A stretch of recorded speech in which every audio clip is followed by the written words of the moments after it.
Welcome, everybody, to Flagship City's Esports Battle of Lake Erie. It is day number 2. This is our open play day. Yesterday was the invitational. If you missed it, I apologize. You missed out on some great fun. Today is going to be open play. You're going to be able to play Rocket League, Super Smash Brothers, and some Mario Kart for the day. And let me get you the schedule here. I got to take a look-see. So one open play is going to be from 1 to 7 p.m. Hello. And then we have from 3 to 6 is going to be Super Smash Brothers tournament play. I think we're squeezing in a little bit of Rocket League into that also. And then from 6 to 7, we'll be doing some competitive Mario Kart. So you can go and join in. Make sure you are registered to play before 3 p.m. before we kick off. And we will be doing prizes for the winners, and we'll be doing giveaways throughout the day. So if you have not gotten a ticket from the front, make sure you have your ticket for the giveaways. And with that being said, I'm going to pass it on over to these beautiful casters. Skiff, Flambeau, y'all know what it is. What's poppin', everyone? We are here for the Battle of Lake Erie. I'm Flambeau, joined by Skip on my side, and we're here to bring you guys through the action today. It's going to be jam-packed, full of Smash Brothers and potentially some Rocket League. Yeah, I mean, I guess so. I'm not too much of a Rocket League buff, but, you know, I know a little bit about sports and a little bit about cars, so it can't be that tough, right? Yeah, if you know the rules to soccer, you know, you ever play Lucille Ball in your day, then you should be in a pretty good spot. But I do believe that the first match that we're going to have coming up is going to be Trinity versus Simo. Okay. So both people we were familiar with in yesterday's. I feel like we might have gotten that yesterday, too. Yeah, probably. I know they definitely played against each other, but I don't know if we got it on stream. Okay, looks like we're ready to go as we're going to hop into the first set of the day. Just a nice little exhibition here. We're going to have the Kirby versus the Mario, which, I mean, we want to talk about mascots. Here we go.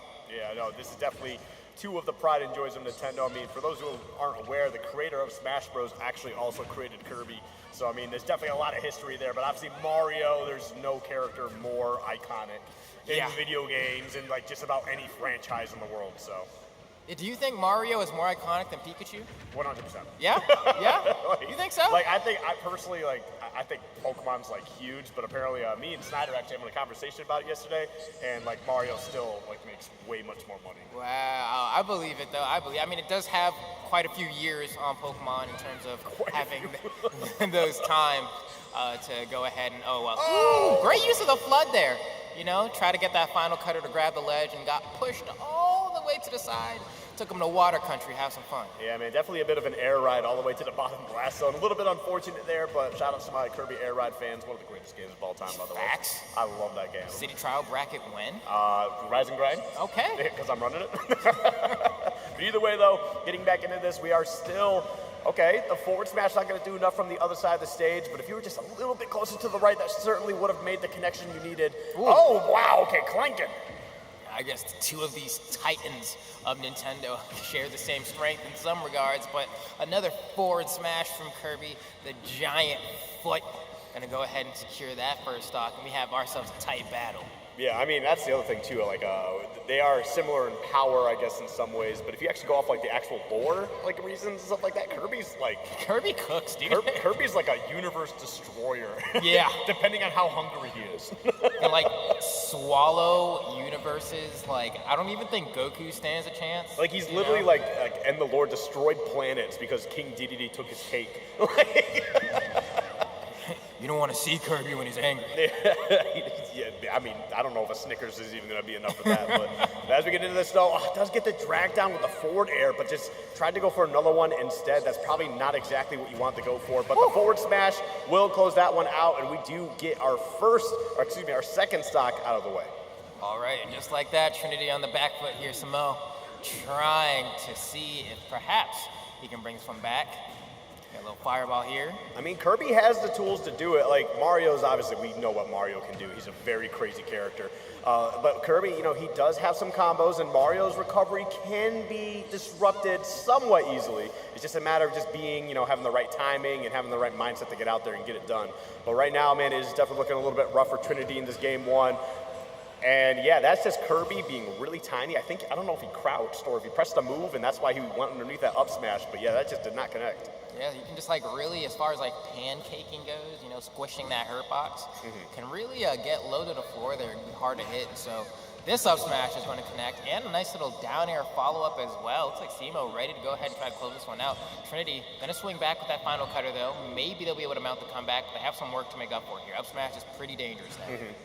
And then we get the forward throw, put him off stage. And listen, just one thing that we know, it's Simo loves up smash and forward air. We saw so many of those the other day. So as soon as Trinity goes off stage, I'm expecting to see that forward air come out. Well, there we go. Back throw, not going to be enough, but that hammer that we saw yesterday did some Demaglio, so we might actually see it come out again. Won't KO at this range, though, and you can see Simo just going ahead and chucking Trinity off stage again and again and again, trying to find these openings, but just can't get close enough, it seems. Okay, see, I ended up letting him go with the shield. I don't know if the shield poke happened there, but if you get that up smash out of shield, Kirby lands behind you. That's 100% of stock disappearing. Goes for the dash attack, though, putting Trinity off stage. See a little bit of cheese there, tries to go for the inhale, isn't close enough, but hold on. Simo's off stage, air dodges in, is a little bit scared, almost get hit by the forward smash, but doesn't let her rip in time. And Trinity, you know, slowly coming back into this one. I think that would have just clanked, if anything. I don't know if that would have taken the stock. Smash. Yeah. Actually, I feel like a smash attack from either of these players at this percentage is going to be able to take it, just because of how much rage is on Kirby at this point, too. But that forward smash cleans up game one, and we got Simo on the board. Yeah, I think Trinity just going above the ledge one too many times with that final cutter, right? Made it a little bit telegraphed, I think, for Simo to go ahead and throw out that forward smash. Has to mix up grabbing the ledge a little bit more. All right, well, did we just go to random stage again? I know we were doing this for a few matches yesterday. My brain is inclined to say yes. All right. I don't know how many players here are comfortable with banding stages or if they're familiar with the concept, but, you know, I'm down for just hitting random. You know, nobody gets a benefit here. I mean, unless RNG determines that one Though player. I do believe this is just like exhibition. Yeah. So, like, no real point, I guess, on picking a stage unless you really care that much. I think we're actually in bracket now. Yeah? Yeah. Oh, well then. No, these These are scrims. Okay, never mind. So there we go. Bracket starts at 2 p.m. With that said, these guys still scrapping at it, though.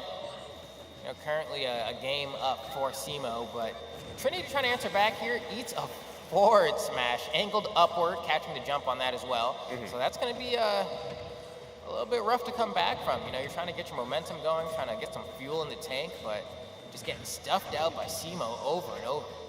Yeah. All right, there we go. Final cutter, putting down a little bit of extra damage. Another forward smash trying to come out. Definitely would not have taken the stock unless you had actually a pretty charge at the ledge. Kirby is incredibly light. Oof.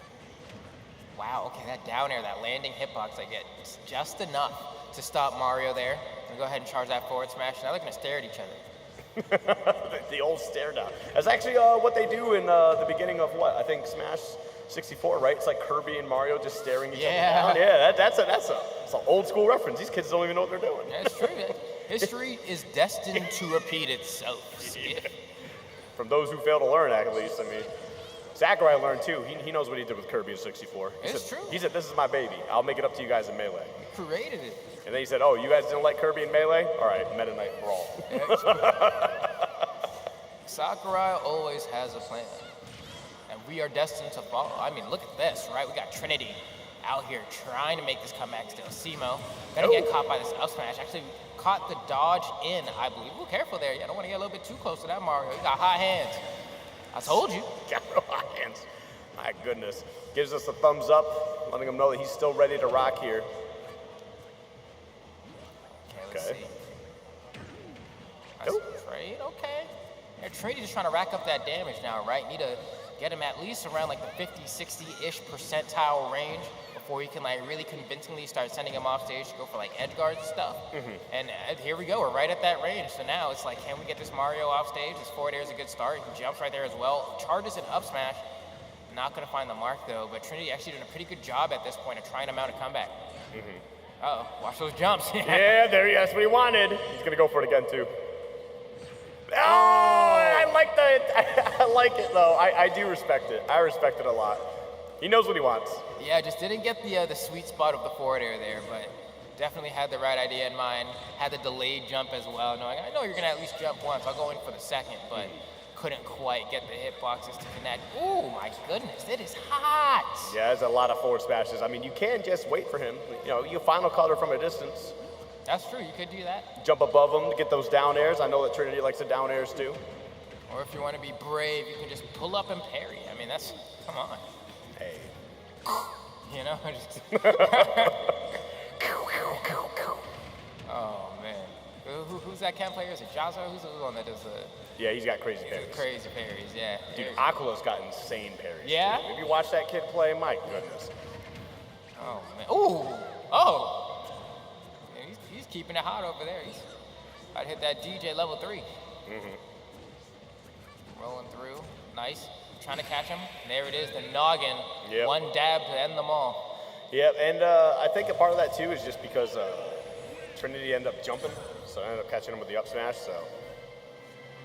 Okay, so then that's going to be 2-0 for Simo at this point, you know, having a pretty, I'd say, relatively decent time. Yeah.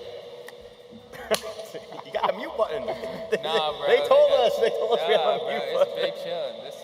They have to hear the sounds of cracking open a cold monster. Chug jug, right? you gotta get all the kids Fortnite dancing. Dude, I got a chug jug at home, bro. I got chug splash, bro. You gotta stay hydrated up in these streets. Especially how hot it's been.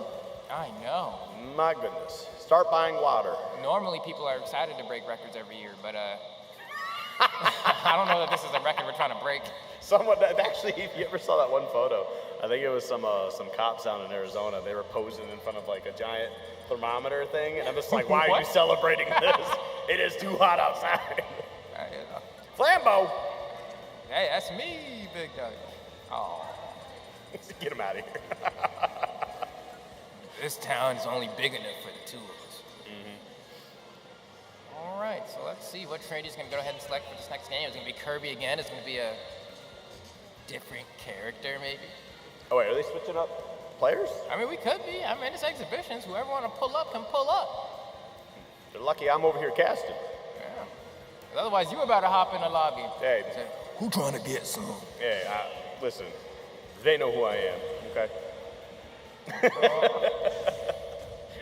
15% luck, 20% skill. Hit him with the whole thing, For me, it's just because I've been playing longer than all of them. I mean, honestly, you give them a couple more years, like actually practicing this game, they'll be better than I ever could. Give them a couple more years, they'll probably have a new Smash game to be practicing on. Right? Actually, I mean, you give them like hey, two-week training camp, they're all going to be better than me. I'm not even kidding, dude. These kids pick up so fast. It's envious, really, how the neural pathways can really develop at a certain age. This is actually, I think they're just doing a couple matches and switching off because this is actually Keener, I think. All right, Keener. Ready to hold it down with this cloud of strife. Yep. Got the limit on deck. Actually, I got to really hand it to Keener, too, because yesterday after he won the bracket, he came over and played some friendlies with me, and he immediately goes, hey, what should I do different? Yeah? And I was like, all right, I like that, man. Hey, listen, I'm not too good, even though I just won a bracket. I know what I'm doing. There's always room for practice. And I told him, I'm like, hey, man, it's okay to recover low. That was the one thing I told him. I said, listen, you got your cross slash. That'll stall you in the air. You can recover low. Like, you'll be fine.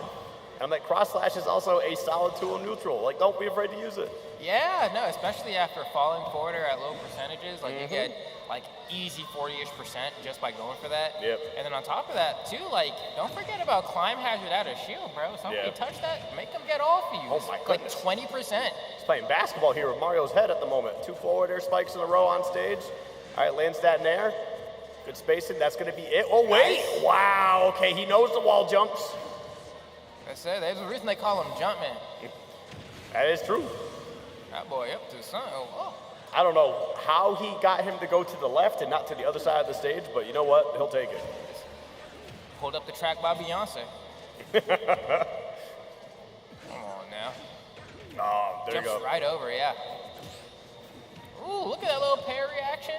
Gets stage control as well. Ooh, falling up air, turn around, up smash is actually pretty cool. That. You definitely could have got a bit more out of it with the up airs. Yeah, could have chained for sure. Yeah, you could have chained them into the forward air, but It is a little bit tighter of an input. I know some people will have you believe it is one of the easiest things in the game, but those people have literally lying. Yeah. Not that they're lying. It's just like, all right, we get it. You only play Smash Bros. Yeah, like there is a, as we get older, I think a lot of people tend to recognize that like everything is relative and on a spectrum in terms of like the people who are involved in doing any one given thing. Mm-hmm. So when it comes to like, the people that play Smash all the time, what is considered difficult is going to be much, much different in comparison to people that like play casually or not at all. And you kind of lose the perspective of what it's like to be a beginner because you've been doing it for so long.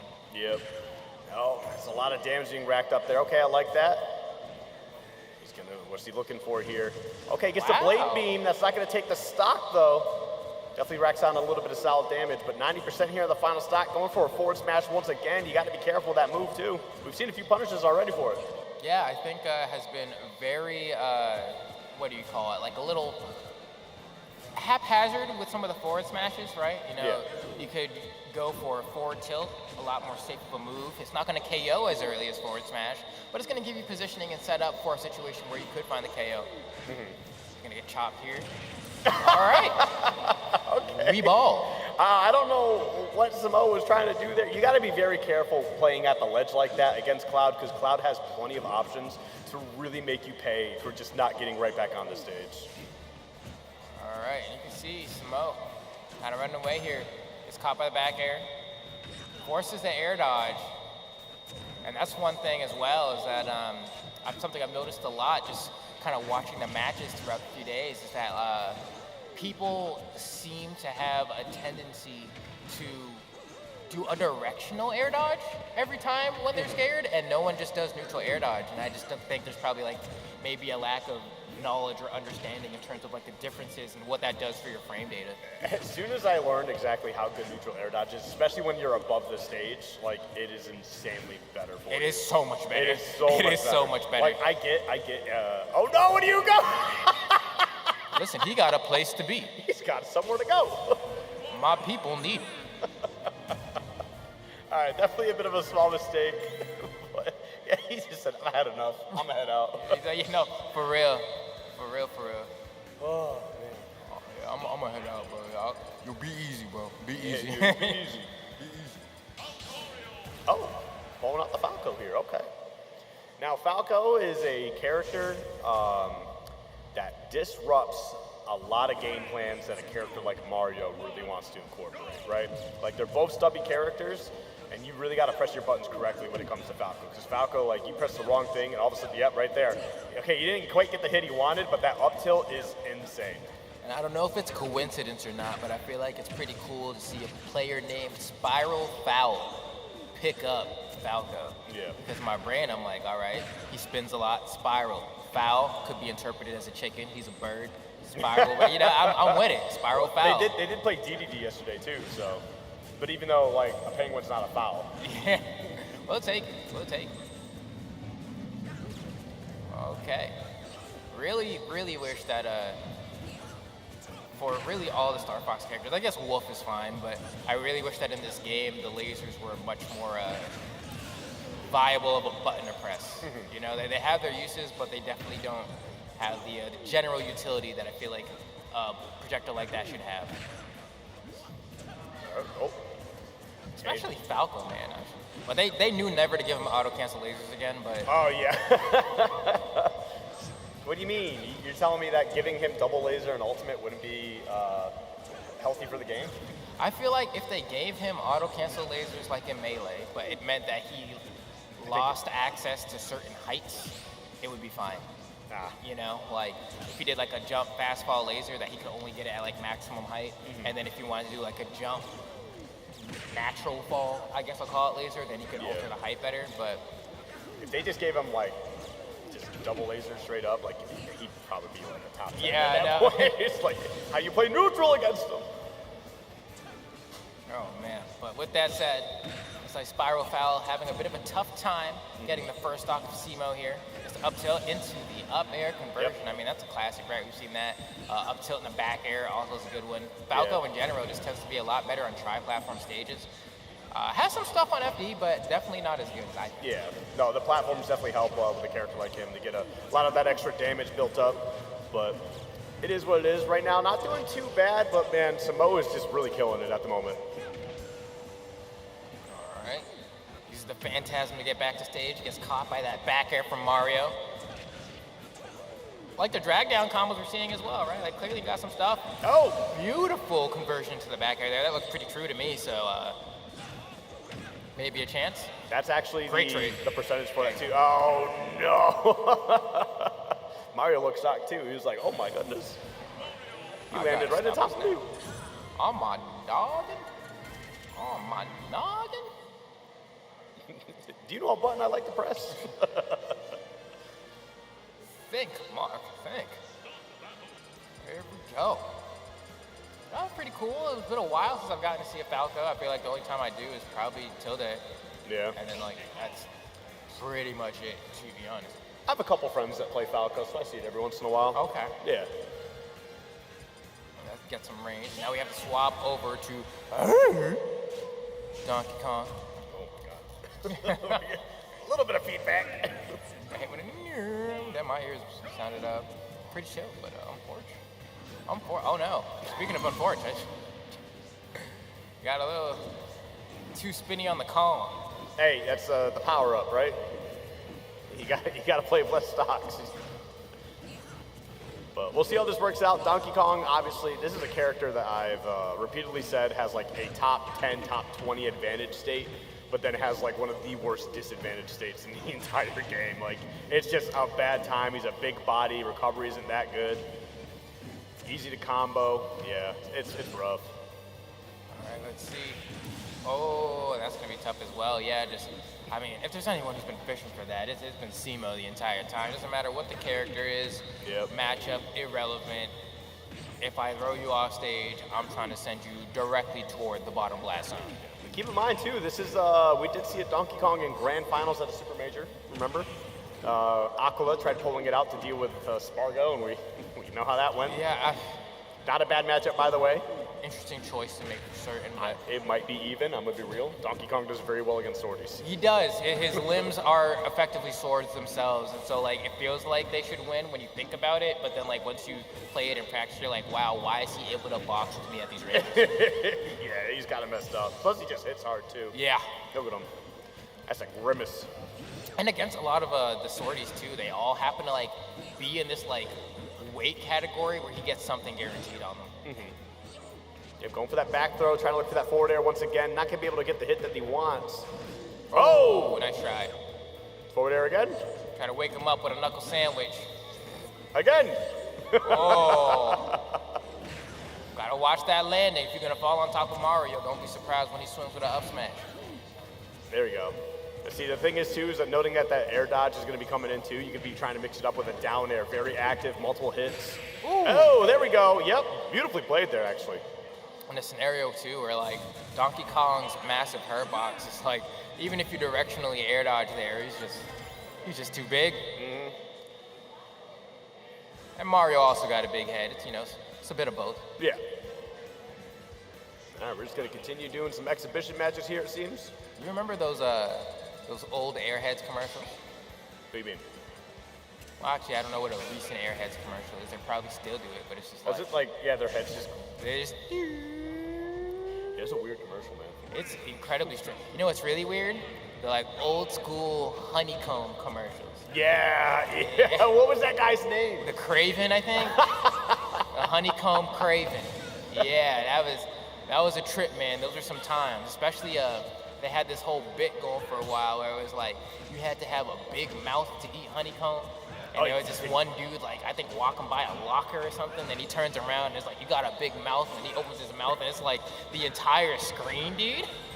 Cereal marketing was wild back in the day. Dude, 90s and early 2000s was insane. Back in the days of Cineman is the Wienerman. Did you see, they didn't know who the voice actor was for the longest time, and they finally found him. Isn't it like a white dude? No. Oh, okay, yeah, was they actually got a Jamaican guy? Yeah. Because they were like, who is this guy? There's like, there was no record of him forever, and they finally found him and got him. Yeah, I was like, this is dope. That's great. That's funny. It's like a fever dream. Like, did this guy actually exist? Well, speaking of nice Smash Forward Smash there. Yeah, that's gonna carry you every day of the week. There was, what am I thinking of? The Mandela effect, right? Yep. And so, I think a very common one for people is what side of Pikachu's tail is the black/brownish gradient on? Because a lot of people will put it at the tip of the tail, and then you think about it, and it's like, oh wait, no. It's not at the tip, right? It's at the base. But the thing that people have been talking about recently is the logo for Fruit of the Loom. Oh, yep. Is there a cornucopia in the Fruit of the Loom logo? This one really messed me up. It messed me up too, bro. I'm team it was there. It was there. There we go, dash attack though. Having that smash art is gonna be too much. You're gonna lose your stock immediately, flying off the top of the stage. There we go. Are you okay? Power wave. No, Terry's amazing. Terry's amazing. I'm really excited they announced a new Fatal Fury, or rather Garo game. That's gonna be Garo Mark of the Wolves. Dude, they had some cool exclusive art that you can get signed at EVO. Oh if you yeah? were, first in line and stuff like that, yeah. That's cool. They had a Rock Howard poster my friend really wanted. I love Rock Howard. Dude, he's a big Rock Howard fan. Rock's one of the cooler fighting game characters for sure. Too bad his dad sucks. I know. I'm glad he fell off that building. Jeez. I remember that was a good reveal trailer too, though. It was. Where they had the letter kind of going through everybody, and you're like, oh, who's it gonna be? And then obviously, it wasn't gonna be anybody else but Terry. I mean, let's be real. I knew it was gonna be Terry, 5 sure. If it was Geese, I wouldn't have been mad. I wouldn't have been mad. I was like, you already got Tekken, but you're fresh. So Geese is cool. I agree. He's mean, and I do not like him, but he's pretty cool. When I saw Iori too from King of Fighters, I was like, I'll take Iori, bro. That would be raw as heck. And then they had I think the Samurai Showdown girl, and I was like, I swear to God, if this letter stops here. Yo, that would have been great. I know some people complain about Terry, you guys do not know how bad this could have been. Oh man, bro. I'm glad that Falcon is slow. Yes. Because that would not be I would not. I would be upset. I mean, but I just knew it was gonna be Terry. Because the thing is too is and that's the cool part. Is Sakurai's just yeah, I used to be awesome at this game. And he's like, here's all I know about this game. I'm the biggest fan of SNK, and I'm like, oh, all right, Sakurai, all right. Cool, yeah. You clearly know some people personally there, huh? It's you was going wild on that. I remember, because the way the roster was shaping up to be at that time, right? We had Ken already. We have Ryu, Ken. This was from previous, right? Ken was a new one in this game. And they added the auto turnaround as well. And I was like, oh, so we're going to get the big boys from everything, right? So the toughest part for me was actually Tekken, because I was like, Tekken's going to be in here, but I didn't know if it was going to be Heihachi or not, So there was rumors that it was going to be Heihachi, but the voice actor had passed away. Yeah. I see. Yeah, a bit of a shame. But either way, I'm still happy Kazi. Kazi.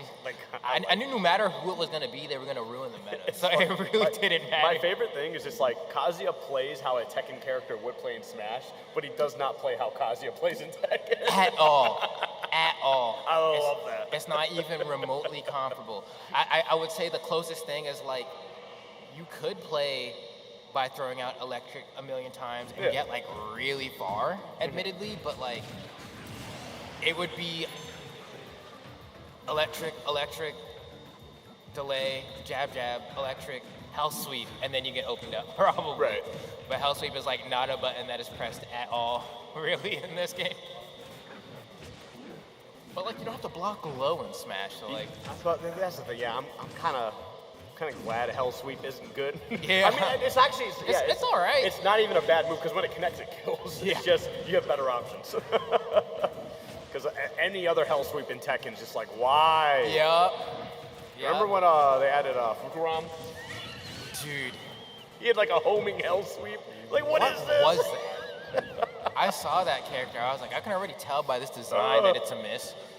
And then when he ruined the meta, that was the thing. Tekken 7 had some bad moments. Because they had Fakuramu in the meta. They had Leroy destroy the meta. At least Leroy was really cool. really cool. He was cool. He was cool. I had no problems with Leroy being in top 8 when he was, dude. Especially when he's pulling up with a young homie.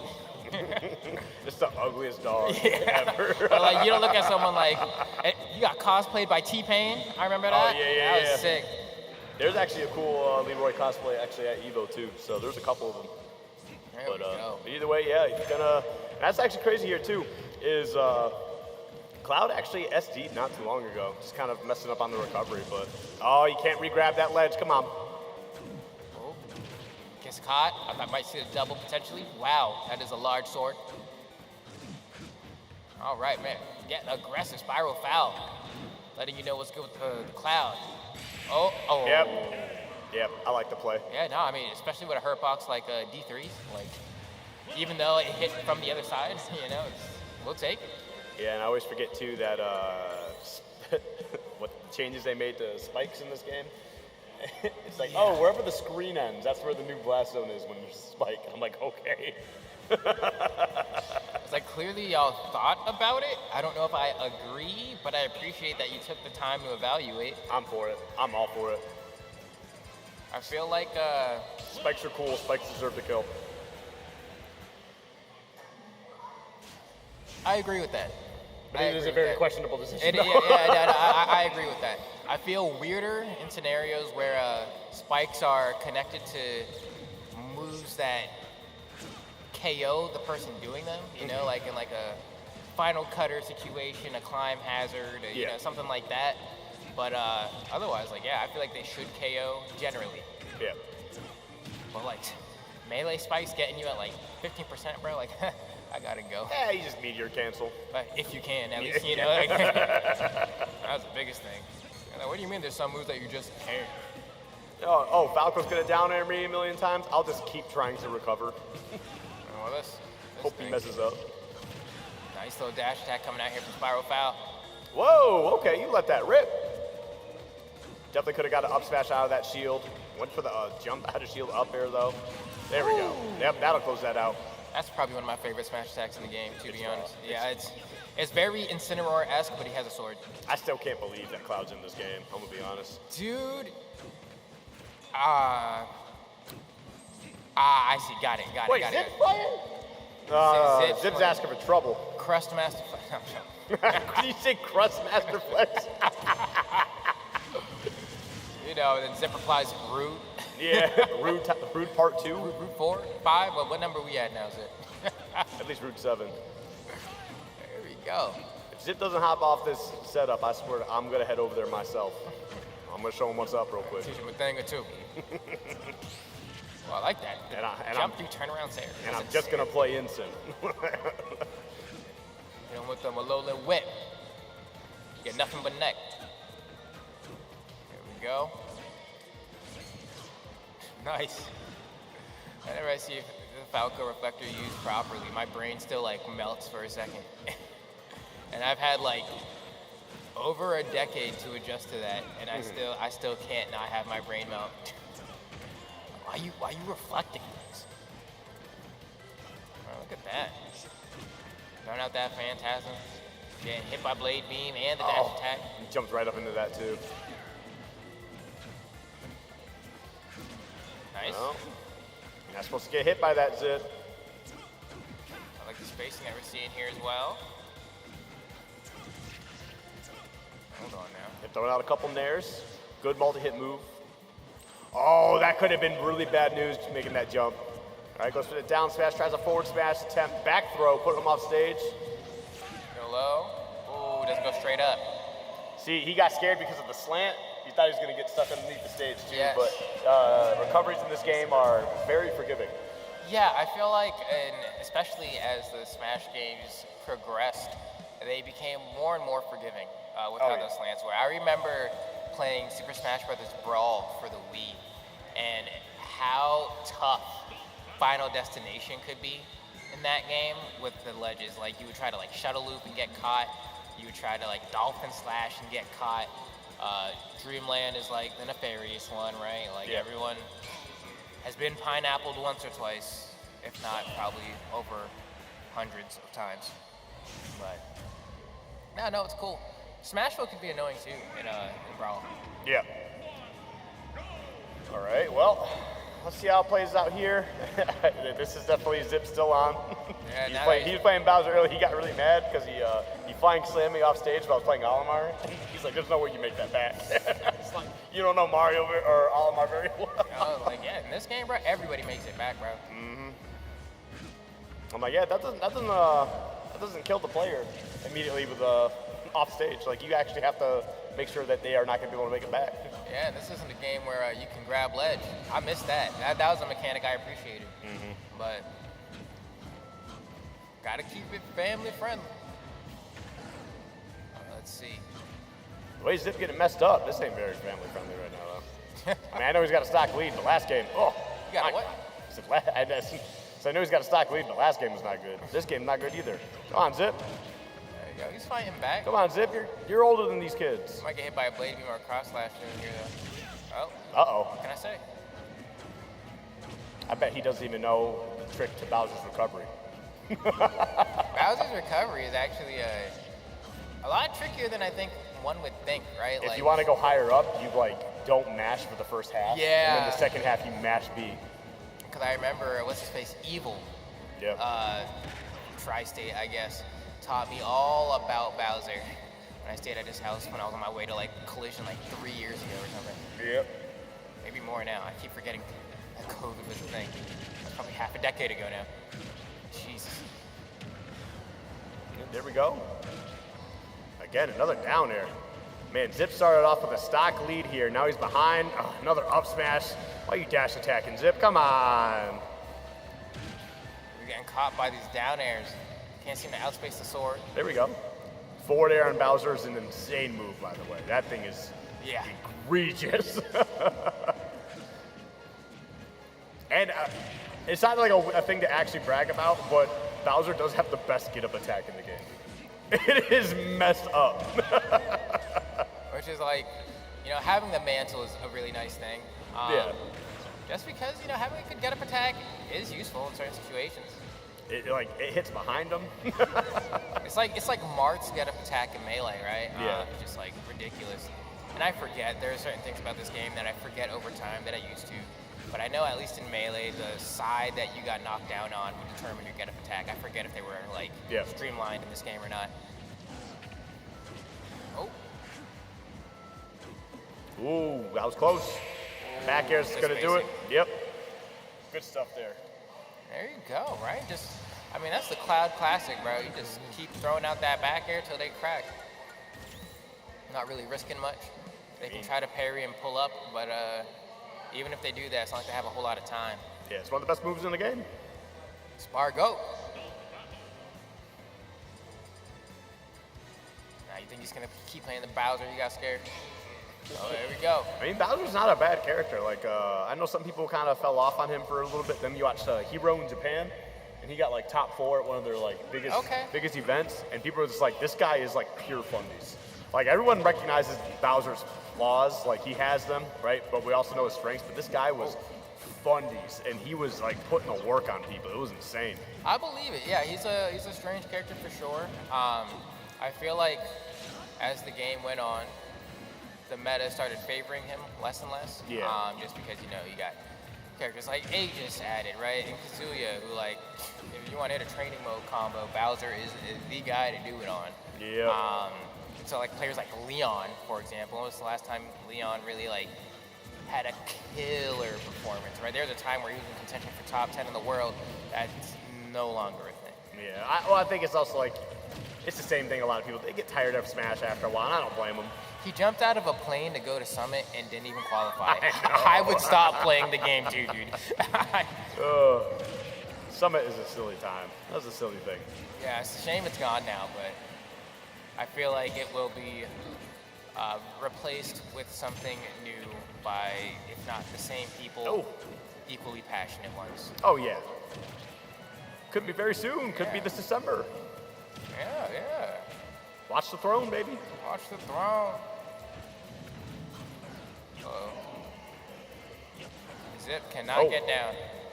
Keeps using down air. Do you hear him? I think I hear him yelling. Zip has to remember that he can do a neutral air dodge, or he can do neutral air when coming down instead of always picking down air. You know, that will help. Oh, the finishing touch. You don't get to see that too often, but when it lands. Yeah, I know. We got to see that beauty hit to close out the tournament yesterday. Yeah. That was cool. Actually, dude, it's always sick when Spargo lands it too, because like Spargo's landing on like top 10 people in the world. Yeah. And it's just like, bro, come on, what is wrong? Oh, okay. Okay. Zipmaster Flax bringing it down to final stock. I think that finishing touch up in the air like that probably would have closed out the game too. Yeah, 100%. I mean, granted, you know, it's Bowser, but despite that, finishing touch just hits so hard, man. Yeah. I think Zip also needs to know about up B out of shield, right? You whirling fortress, all these attacks on your shield, you get free percent.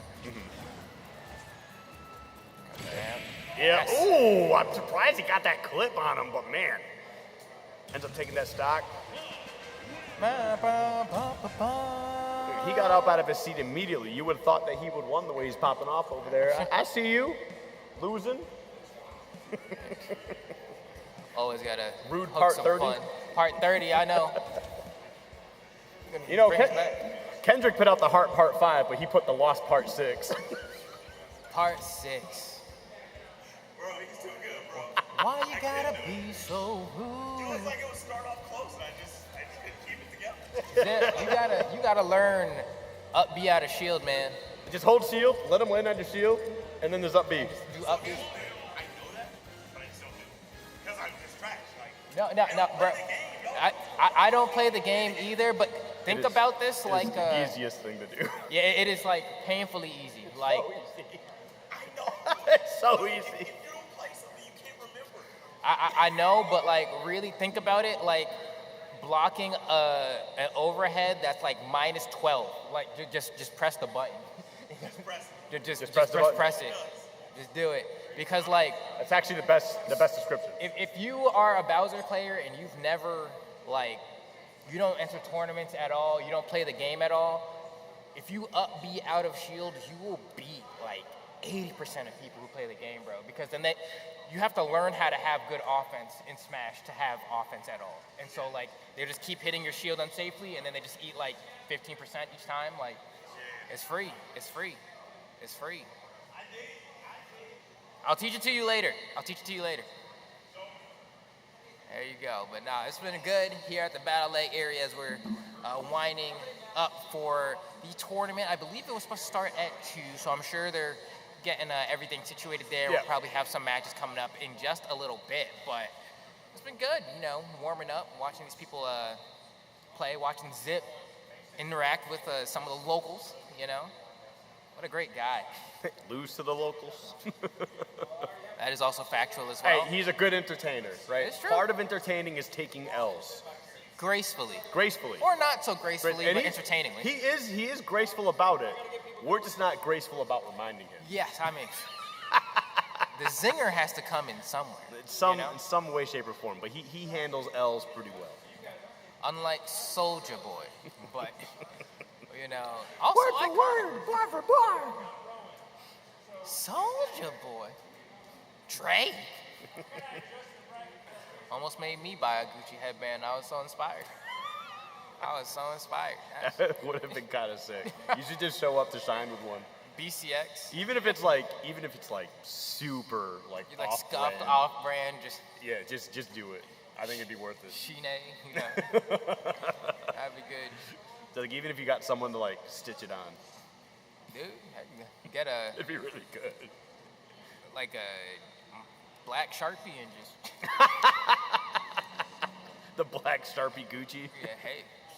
It's a brand name. You don't see that? You don't read that? If you read Gucci, it means it's Gucci. That's it. Yeah, that is true. That's it. That is true. That's If you're how it trying works. to tell me it's not Gucci, but you're reading Gucci, who's the one lying?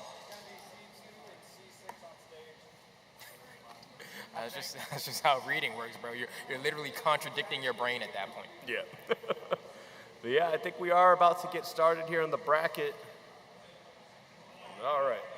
Yeah, we're getting some people up on the main stage here, so thank you for kind of being a little bit patient here, tuning in. We appreciate you guys tuning in. Hope you guys are having a fantastic Sunday afternoon.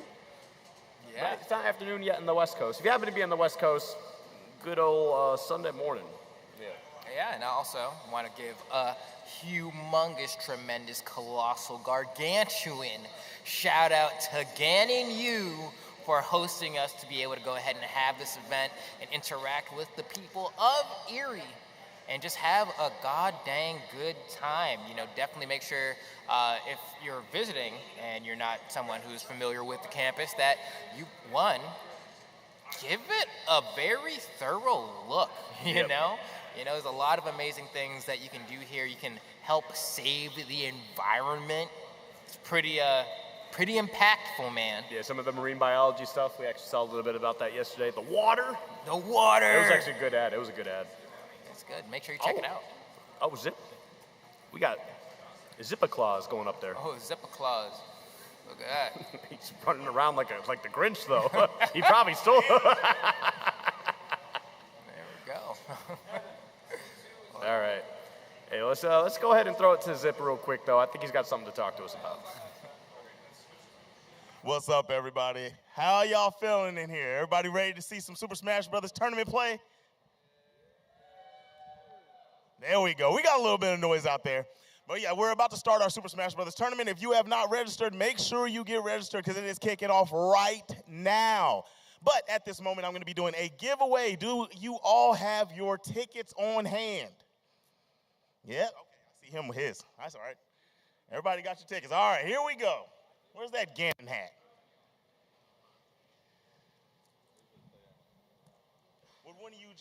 Would one of you gentlemen want to come over here? Oh, no. What have you done?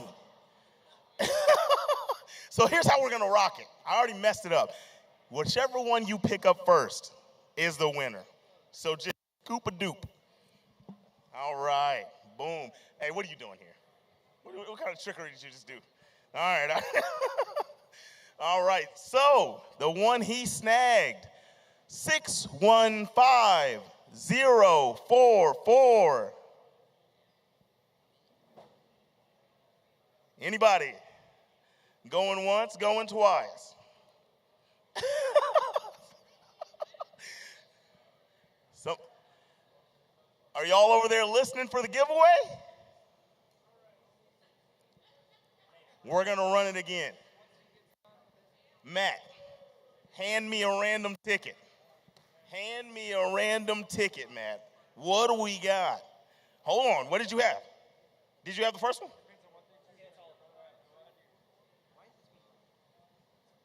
615044? Oh, come here. Well, we're not re-rolling it. Yeah, let me take a look here. He's valid. Sir, you are going to win 2 of these prizes. How about that? You choose. We have a Nintendo eShop gift card for $10. We have a MSI bag. We have a MSI thermos bottle. And we have a MSI t-shirt. You get to choose 2 of those, and then we'll do one more where the next contestant can come up and choose the other 2 prizes. He wants the t-shirt in the bag. So on the table, we still have the $10 Nintendo eShop gift card, and we have the MSI thermos bottle. Appreciate it. What was your name? Daniel is the winner of the first one. Shout outs, Daniel. Look at that. I like that. That's camaraderie. That's what I'm talking about. All right, you know what? I don't feel like bending over, so I'm going to reach into the bag, the hat. The next one, 615024. Going once. 615024. Nothing doing? All right. Snag another. Next one, 615049.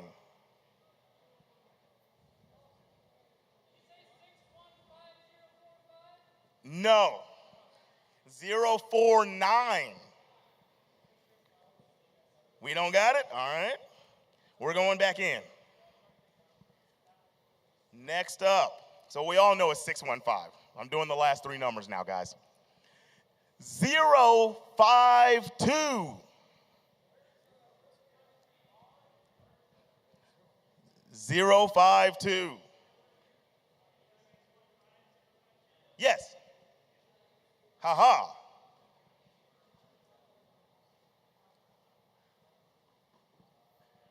What is your name, good sir? Brian. Let me check that ticket for validation. You're valid. Sir, you get the other two prizes. You are going to get the MSI thermos water bottle and a $10 Nintendo gift card. Awesome, that's cool. Yes, sir. Thank you. Shout outs to Brian. Right on. All right. Well, I'm going to pass it back to the casters while I pick up the rest of these tickets that I dropped. And we're going to get into the Super Smash Brothers play. Flambeau Skiff, y'all know what it is. What is it? What it is. He tried talking to the mic afterwards here and turned it off. What a silly man. Dropping all those tickets on the stage, too. Oh, Better be no. the clean. Look at he's cleaning up. Get him. Get him. Get him. We got Captain Planet back there cleaning up the ecosystem, kind of like what they do here at Gannon It's University. true. You know? They really They do. be saving the planet. They make an impact. They make a difference. And you can too, if you consider either enrolling here or even maybe donating, or depending on what your status is and what walk of life you're in, finding a way to contribute to the community here. Yeah. But with that said, I do believe we are ready to hop into our first match of the day. Going to go ahead and stand by for verification on that one, but I believe that to be the truth. And we're going to go ahead and I believe have Maze. Oh, all right, there we go. Cool, yeah. All right. We ball. Here we go. Boom, boom. We're starting off with game one on the battlefield. Gonna have Maze Cow versus Not Rowan. It's gonna be Young Link versus Cloud. We'll see how this plays out. Right now, yeah, Battlefield can be getting things start off pretty solidly, but okay. The Young Link right now putting on some pretty solid damage. It's kind of what Young Link does. You know, he's a tiny character, very mobile, very fast, can throw out a lot of projectiles, racks up damage very quick. However, once you kind of get to certain percentages, it can be a little difficult to try and close out some stocks. Yeah, definitely a character that I remember when the game first dropped, everyone was convinced this was like a top 10 character. Oh, yeah. And I'm still not unconvinced, to be honest. Like, if one day he happens to be at the top of the chart, I will be like, okay, cool, because the frame data still says that, like, he should be amazing. The conversions are still good. The projectiles are still phenomenal. No, like, I don't think he's top 10, but you're right, he's incredibly good. Right? This Like, character is insane. Like, the worst aspect of his is his recovery, Recovery? but like, It's not even that bad. a lot of characters have okay recoveries or just not very good recoveries. But yeah, his frame data, the way he can cover things, his conversions, they're all absolutely insane. It's just a matter of just being a little particular about some stuff, but he gets away with so much. But we do see the up smash right there on the platform to close that one out. No. Okay, the bomb. Forces the air dodge and then catches the up smash immediately after as well. Nicely played by Maze Cow. And now Not Rowan gonna go ahead and try to answer back. Gets a dash attack and stage positioning, throwing out these blade beams as well, trying to box with the projectiles of Young Link. But I don't really think that Cloud can hold a candle in that regard. All right. Here we go. Oof, good damage. Yep, doing, oh geez, just smash attacking all over the place. The forward smash, gonna be able to take out that stock, sending him all the way to the left side of the blast zone. Yeah, that was a perfect stock as well from Not Rowan there, just not getting hit the entire time. Maze Cow just could not seem to find an opening. He's getting caught by these blade beams as well. I'm pretty sure if Young Link just stands still, he'll be able to block it with a shield. All right, there we go, dash attack, putting him off stage here. Oh, the up tilt, catching him, put him on the top platform, wasn't able to convert, tries to go for another forward smash, but the hero spin, gonna be able to get him out of trouble here. Here we go, throwing it up. Nice little boomerang throw, throwing some fire arrows as well. I'll throw it up. I'll throw it up. The hazmat, he was Blink. I'll throw it Yeah, up. That's true. Oh, That's man. true. I remember that Tweet Talks thing too. I'll give it up. Here we go. That's wow, okay. So a chance here from Ace Cow. They were struggling quite a bit to get through that second stock, but that's definitely going to be something they're going to take advantage of. And now swinging back, mitigating this deficit a little bit here. Just find a way down, though. They're going to get forward smashed and lose the game. Yeah. As Not Rowan's going to secure game 1 with this Cloud. Yeah, I mean, down air is a very, very strong move for Young Link, but you got to be careful when you throw it out because it can be heavily punished if you land on the ground like that. So unfortunate position there for MazeCal, but Rowan, or not Rowan, excuse me. Yeah. Definitely feeling pretty all right there. All right, let's see. Do you think we're going to keep the Young Link here? And then I'm assuming we're probably going to see the Cloud again, the Advent Children, or are we going Shinra Soldier? Okay, staying classy. Oh, okay. He just keeps mashing the colors. I think then hit start. Just say, hey, whatever I land on is what I land on. This is my favorite Cloud color, personally. What is it supposed to represent? They don't represent anything. It's just, I'm gonna be honest. His colors are terrible. they're not good. They're not good. I don't know why. Like Square Enix is just so weird. Like I understand they want to protect Final Fantasy VII. I get it. But allow them to put in some skins or something. Like, allow them to show some personality. I'm like, dude, they could have at least like let him have like, I don't know, something other than dark red, Yeah. dark blue, And then black. It's just they could have done so much more with him, man. Just allow Sakurai to have some liberties with the character. He's not going to steer your character wrong. Come on. With that said, though, I mean, speaking of trying to go ahead and not steer characters wrong, both of our competitors are doing a pretty phenomenal job at remaining relevant in this match. I mean, granted, slight deficit on MazeCal here. We've seen Not Rowan find these forward smashes pretty easily, but these up smashes as well from MazeCal have been the answer in finding a lot of these stocks. All right, there we go. Dash attack. Okay, single hit of the forward smash and then a grab. Nice little cheeky mix up there. It's not going to work, but I like the creativity. Oh. Down smash. It's definitely a tricky down smash, too. I mean, he covers both sides. It's pretty quick when it starts off, too, so he can definitely catch you unaware. Oh, I don't know. That might have been an accident, I feel like. Unfortunate there. Yeah, my guess is it was maybe like a jump, try to fade back blade beam, but like pull back or something. Yeah. And you just end up accidentally getting cross-slashed on the opposite side. I can't catch this kid. Trying to cross-slash both sides here. There we go. Gets a forward tilt. We got limit on deck here. What's the play? Misses it again. Unfortunate. That's actually going to allow MazeCal to get a little bit of extra damage here. There we go. I think you can actually just block Blade Beam with Young Link by standing still. Yeah, that's what I was saying there. I'm like, Yeah. I'm pretty sure you can just like not move and it'll hit your shield. You could also like walk. He's gonna try it. But he didn't blade beam. But he's like, come on, give me the blade beam. But he's like, no, I'm not gonna press the button. He's trying to show us. He's trying to show us. Play your game. Play your game. Don't worry about us. The casters are going to say a lot of things that you don't need to pay attention to because we're going to say something wrong. Up air? Ah. That is a true combo. It's true.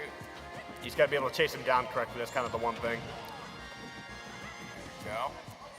Oh! Yep. Gotta watch out. He bounced the pogo. Hits with that little Tigger action.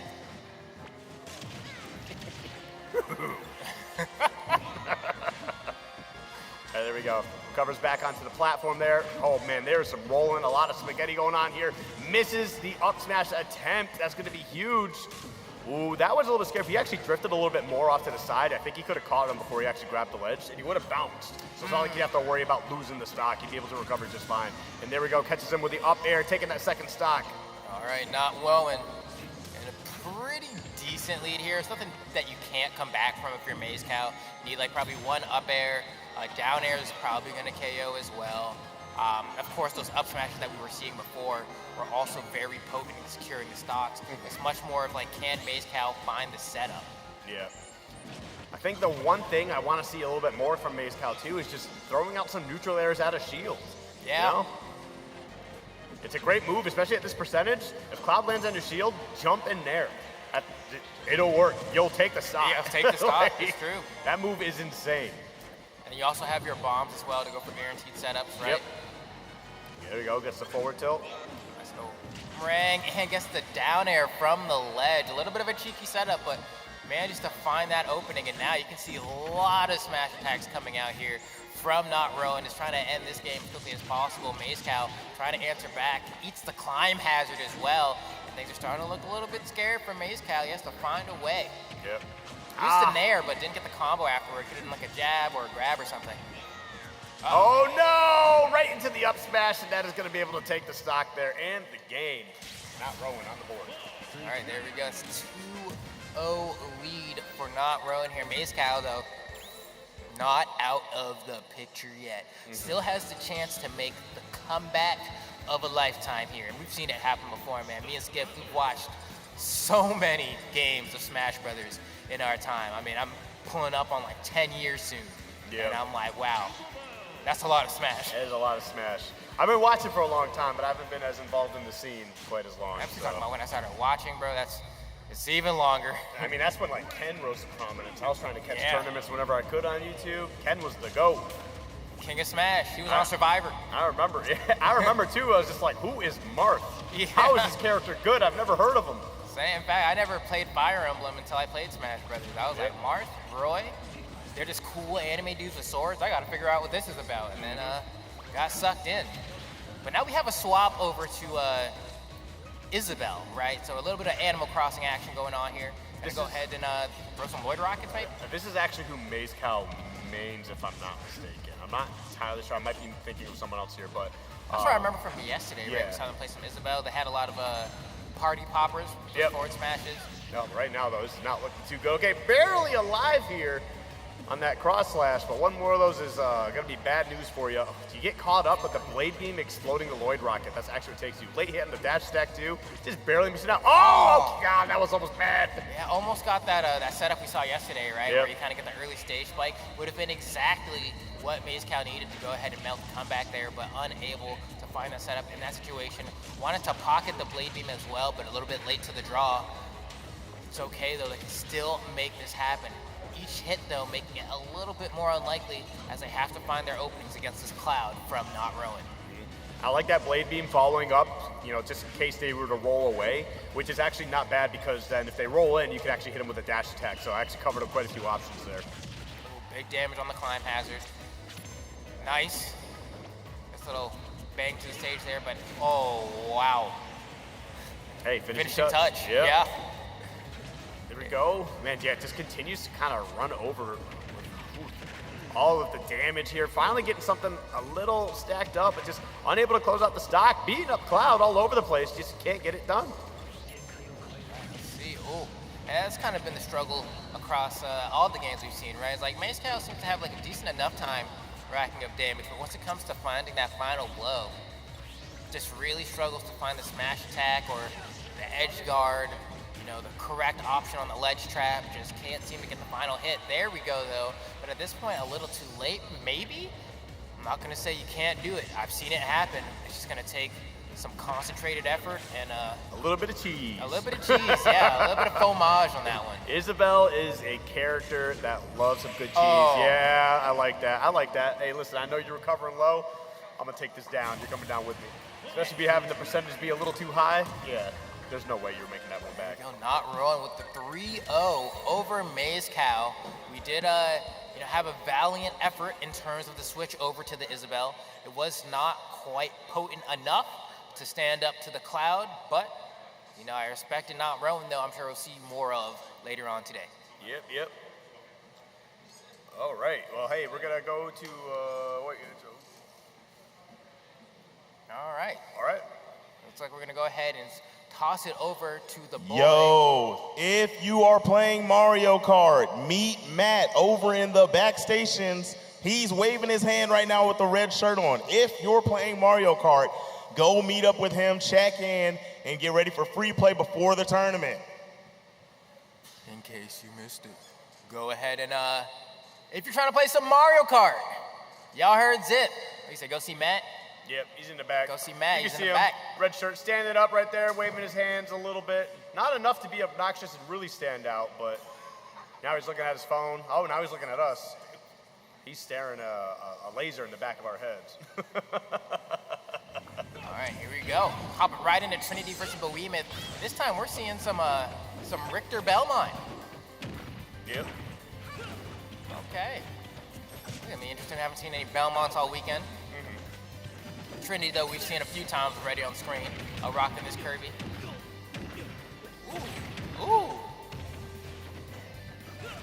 Already on that last stock too. Is it okay? It's 1-1 at the moment as well. Okay, so this will definitely determine who's got kind of the lead at the set. I get it, but like that up smash is not going to catch you.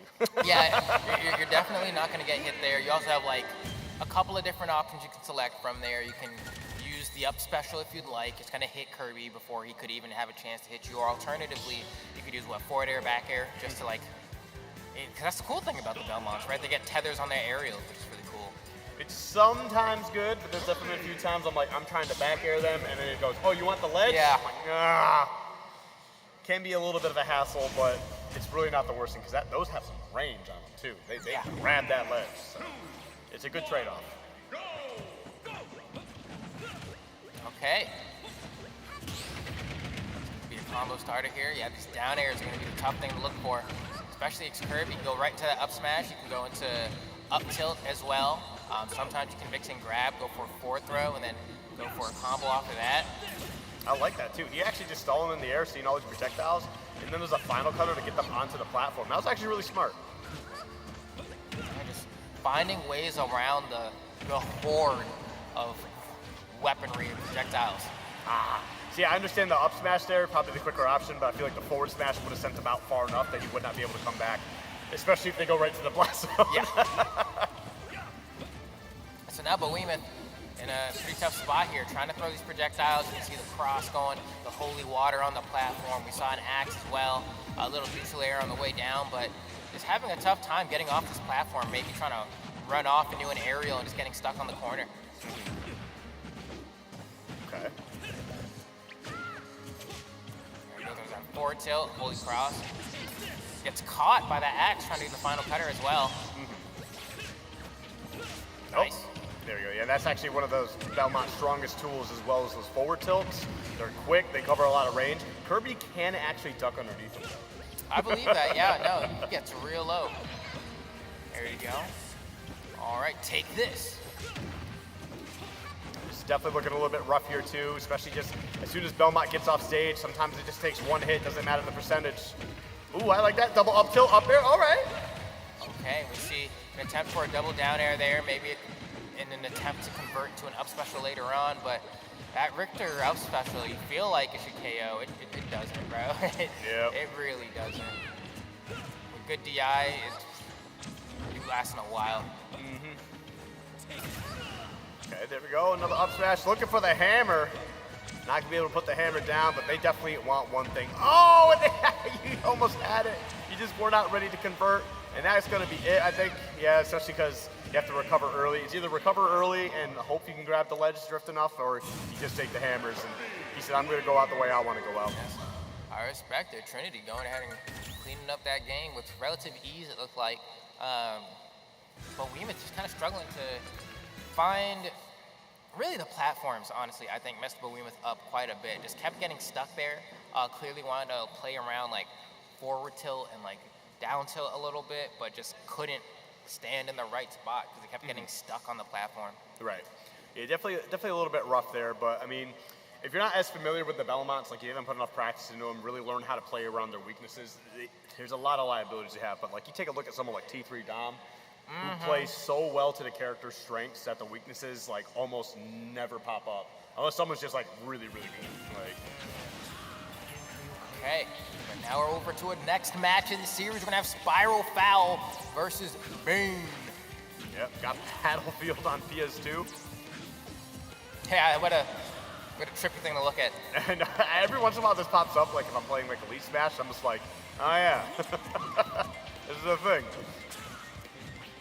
And we also have on the other side Greninja, another character I haven't seen a whole lot of just this weekend. I don't think we've seen at all. Yeah, but he's a goofy character.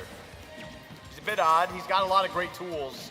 I think it's just like, I'm waiting for MKLeo to try and pick him up again, because he actually had a phase for like a couple weeks or like a month or two where he was just kind of going crazy. Granted, that was during like the pandemic, so it was like, oh, Wi-Fi Greninja. But the character's not bad, right? He's just, there's other characters that do kind of the similar things, but better.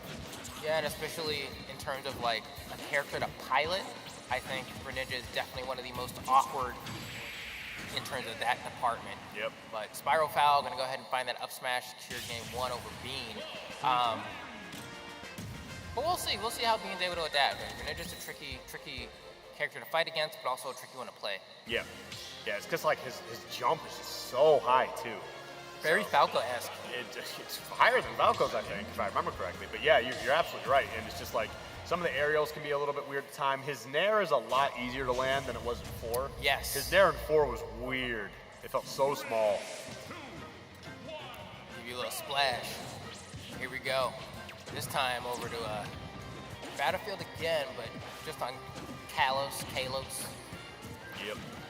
That dash attack did get a little bit of an extension on it due to the Poké Doll, but just was not able to connect. And yeah, Greninja again, a bit of an awkward character because like he's good and he actually has some winning matchups on characters that like other characters just could not have ever. Like he beats Lucina. I think he might do really good against Pikachu. Don't quote me on that one, but I know he beats Lucina.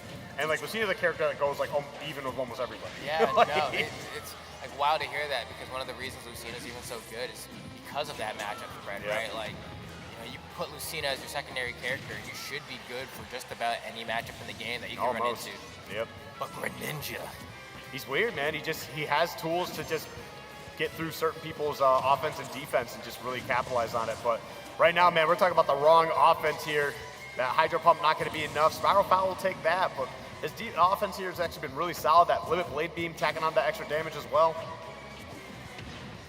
Yeah, we're going to see if Bean can do anything about it. I mean, also, seemingly struggling here, trying to go for the Shadow Sneak. Ends up beating a 2-hit punish for the trouble. It's a Limit Blade Beam as well. Things are not looking great for Bean. Bean has to find a way back to center stage, has to get some kind of offense going. Attempts to go for this dash attack, does not work. This Shadow Sneak's going to hit. It's still not going to take the KO. It's like, what does Bean do here? Wow. Survive.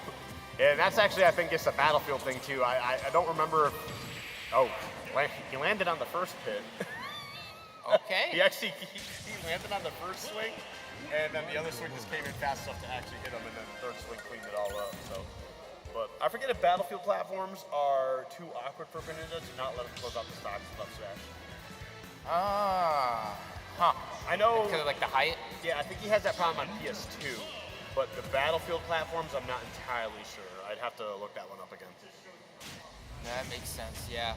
Because that's how, some of these matchups would just end up being, right? Where it's like, if the platform height is like a little too high, certain follow-ups that you feel like you should get just aren't an option anymore. Like Greninja up smash, you want to slice them down the middle. How often are you going to find people in that position, if not under a platform? But it has to be high enough or low enough, depending on which angle you're looking at it from. Right now, Spiral Foul continues to just be pretty dominant here. All right, goes for that forward smash attempt. All right, let's see. Nice little dash attack coming out for Spiral Foul, holding the corner here, trying to throw out these back airs. Nice little dash attack from Bean on the way in as well. Bean needs to get some sort of offense out of here. Doesn't block that Blade Beam. It's almost enough. It is enough to take the stock. Yeah, I was a little shocked about that. Like, Blade Beam can be pretty strong, but there's also times like, oh, it just doesn't kill. But it packs on some damage. That was every one of those times I'm a little surprised. Oh. Throwing out that counter, man. They're really trying to hope on it. Okay, gets the up smash though. The awkward hitbox as well sends him off stage. Dash attacks gonna come in, send Bean off stage. Bean gonna use that up special to get back to the center platform, but I'm trailing behind by a whole stock now. Needs to find a way to get rid of this first stock. There's the up smash you were talking about, but kind of falls out. I think that one is just because they were off to the side. Yeah. If they were up directly underneath, it would have been fine, but it's still just like one of those, like, come on, man. Why can't it drag in a little bit so I can get that full connection? Yeah, I think the frustration kind of exists in a realm of like, there's nothing, it's one thing for your move to miss and another thing for your move to connect, but then not function the way that you thought it was intended to. Because I just think it's more frustrating, right? Because it makes you feel like you did everything right, but then somehow it still went wrong.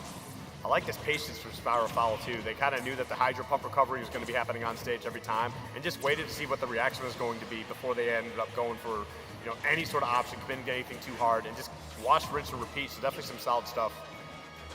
Yeah, no, definitely solid is the word that I would use. I mean, this is falling in a realm here where I don't know that Bean can bring this one back. Spiral Foul has been having too much of an easy time dismantling this Greninja. I mean, needs one more big swing, whether it's an out smash, which we're going to see here, or maybe another blade beam, or a limit cross slash, finishing touch because you want the flash. I get it.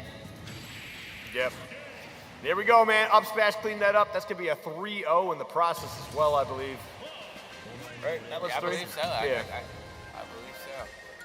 But if not, then there would be one more. But I do believe that to be 3-0. Yeah, that was a 3-0.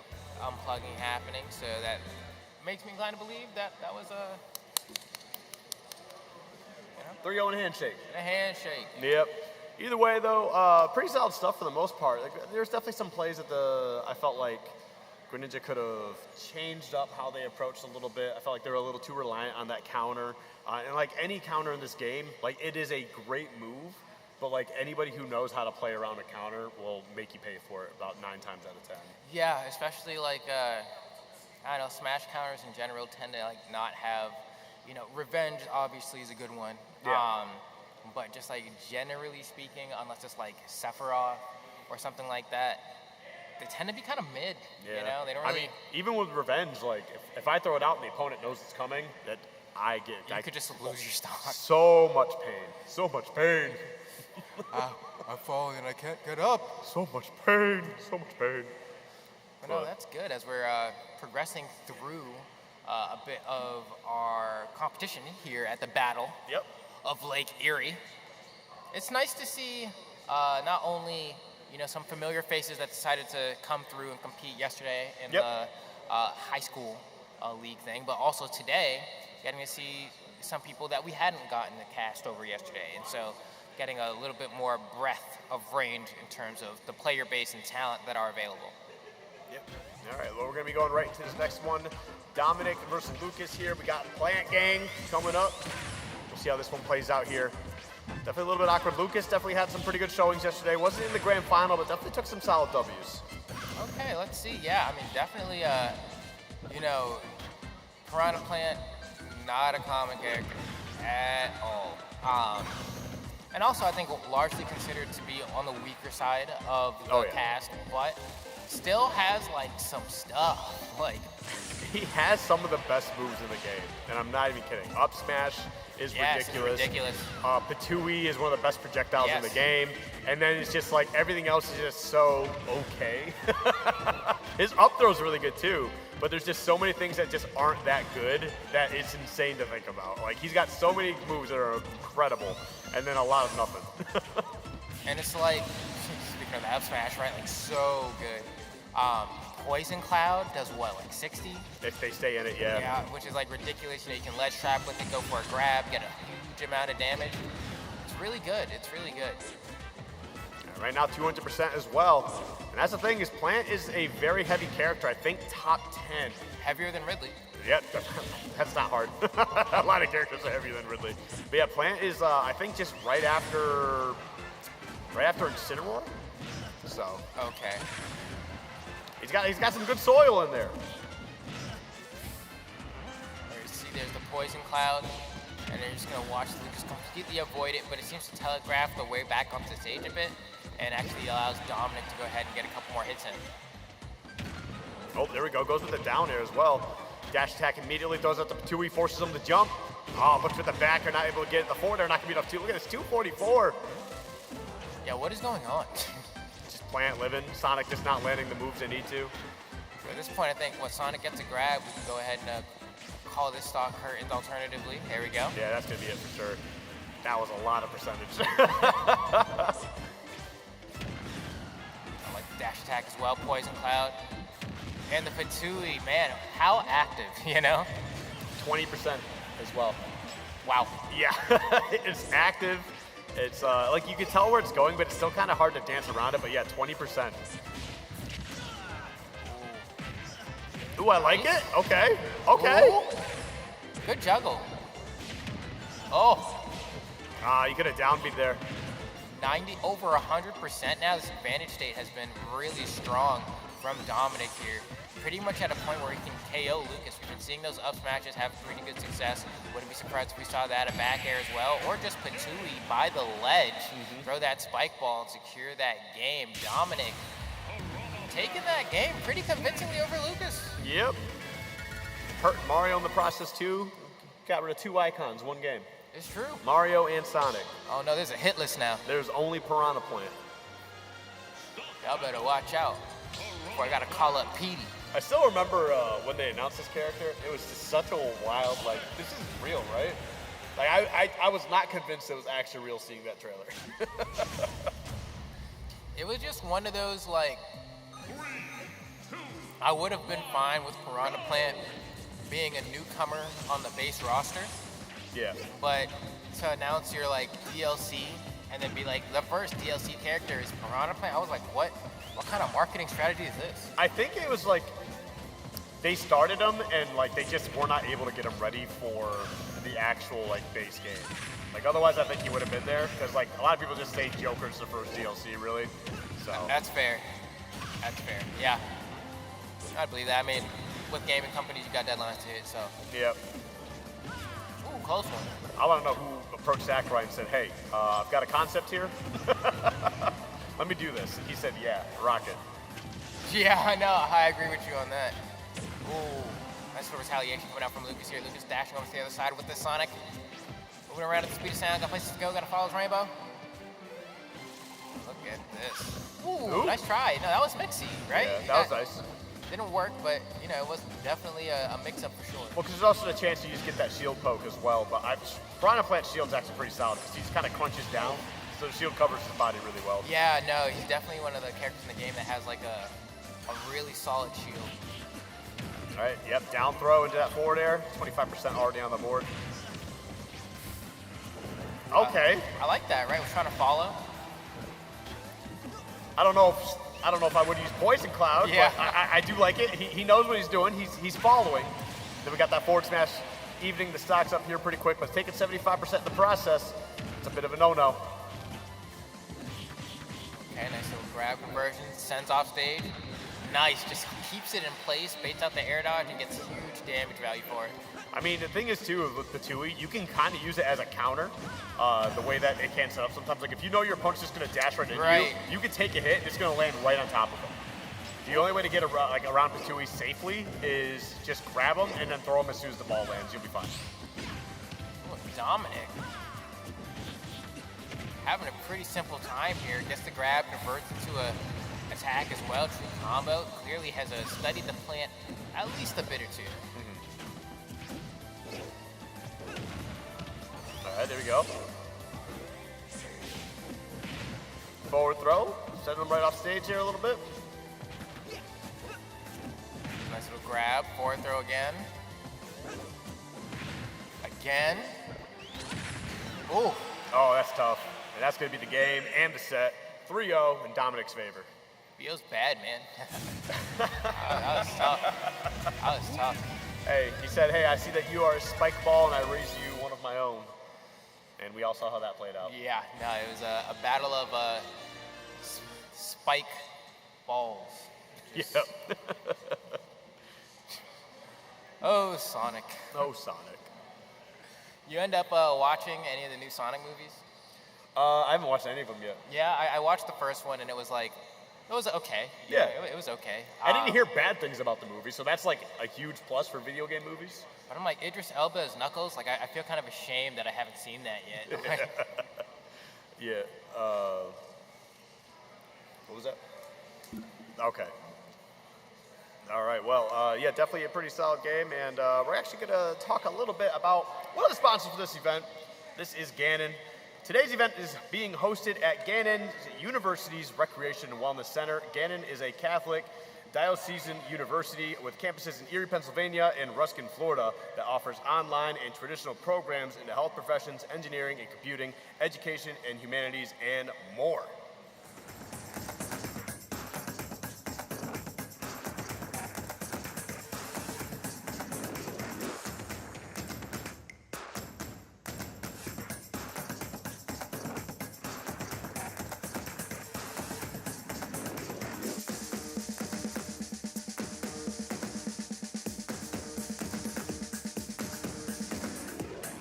This is Gannon. This is Gannon. Yeah, this is a place where students are transformed and inspired to make changes in the world. It is a university founded on faith and inclusiveness that values your well-being, where you can experience the world and form global connections. It is a community that believes in the possibilities and, more importantly, believes in you. This is Gannon, and you can find more about Gannon University at gannon.edu. All right, Gannon University. Thank you for having us. Thank you. Speaking of our sponsors, I think I'm going to check out a couple more videos. Did I hear that right? All right, absolutely. yeah, let's run them joints. Since 1990, Velocity Network has provided customized IT solutions to organizations large and small throughout the region. Supported by a technology campus located in Erie's Innovation District, VNet is capable of meeting all of your technology needs, including managed IT solutions, security assessments, internet and voice service, telephone systems, and more. This is our network, Velocity Network. For the last 7 years, you voted Happy 927 Erie's best radio station. We are locally owned, locally operated, and locally loved. And we thank you for making us happy. There's a need for local news because residents need to know what's happening in their community. They can really count on consistency, first with the news, then the weather, and the sports. All three facets working together just like a great team. It's not our job to give our opinions. It's our job to tell stories, to tell factual stories. We do the stories that really matter. We do the stories that count, that people are interested in. We're about new content and breaking news, and we do it every single night at 11 o'clock. Hey everybody, welcome back here. I hope you enjoyed those ads. Definitely some sponsors kind of help, bring this event and occasion to life here. So we definitely appreciate you guys. Yeah, no, it's been a phenomenal time here. Definitely a place that, just in my exposure to the world, I never thought that I would have, a reason to visit.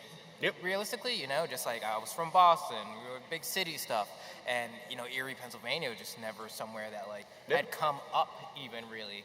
It's a nice town too. And now that I've been, I'm like, bro, this place is lit. Yeah, it's a nice little town. I mean, it's actually, I feel like it's the only place I've seen a Tim Hortons and a Dunkin' Donuts coexist in the same area. That's strange to me. It's always been one or the other.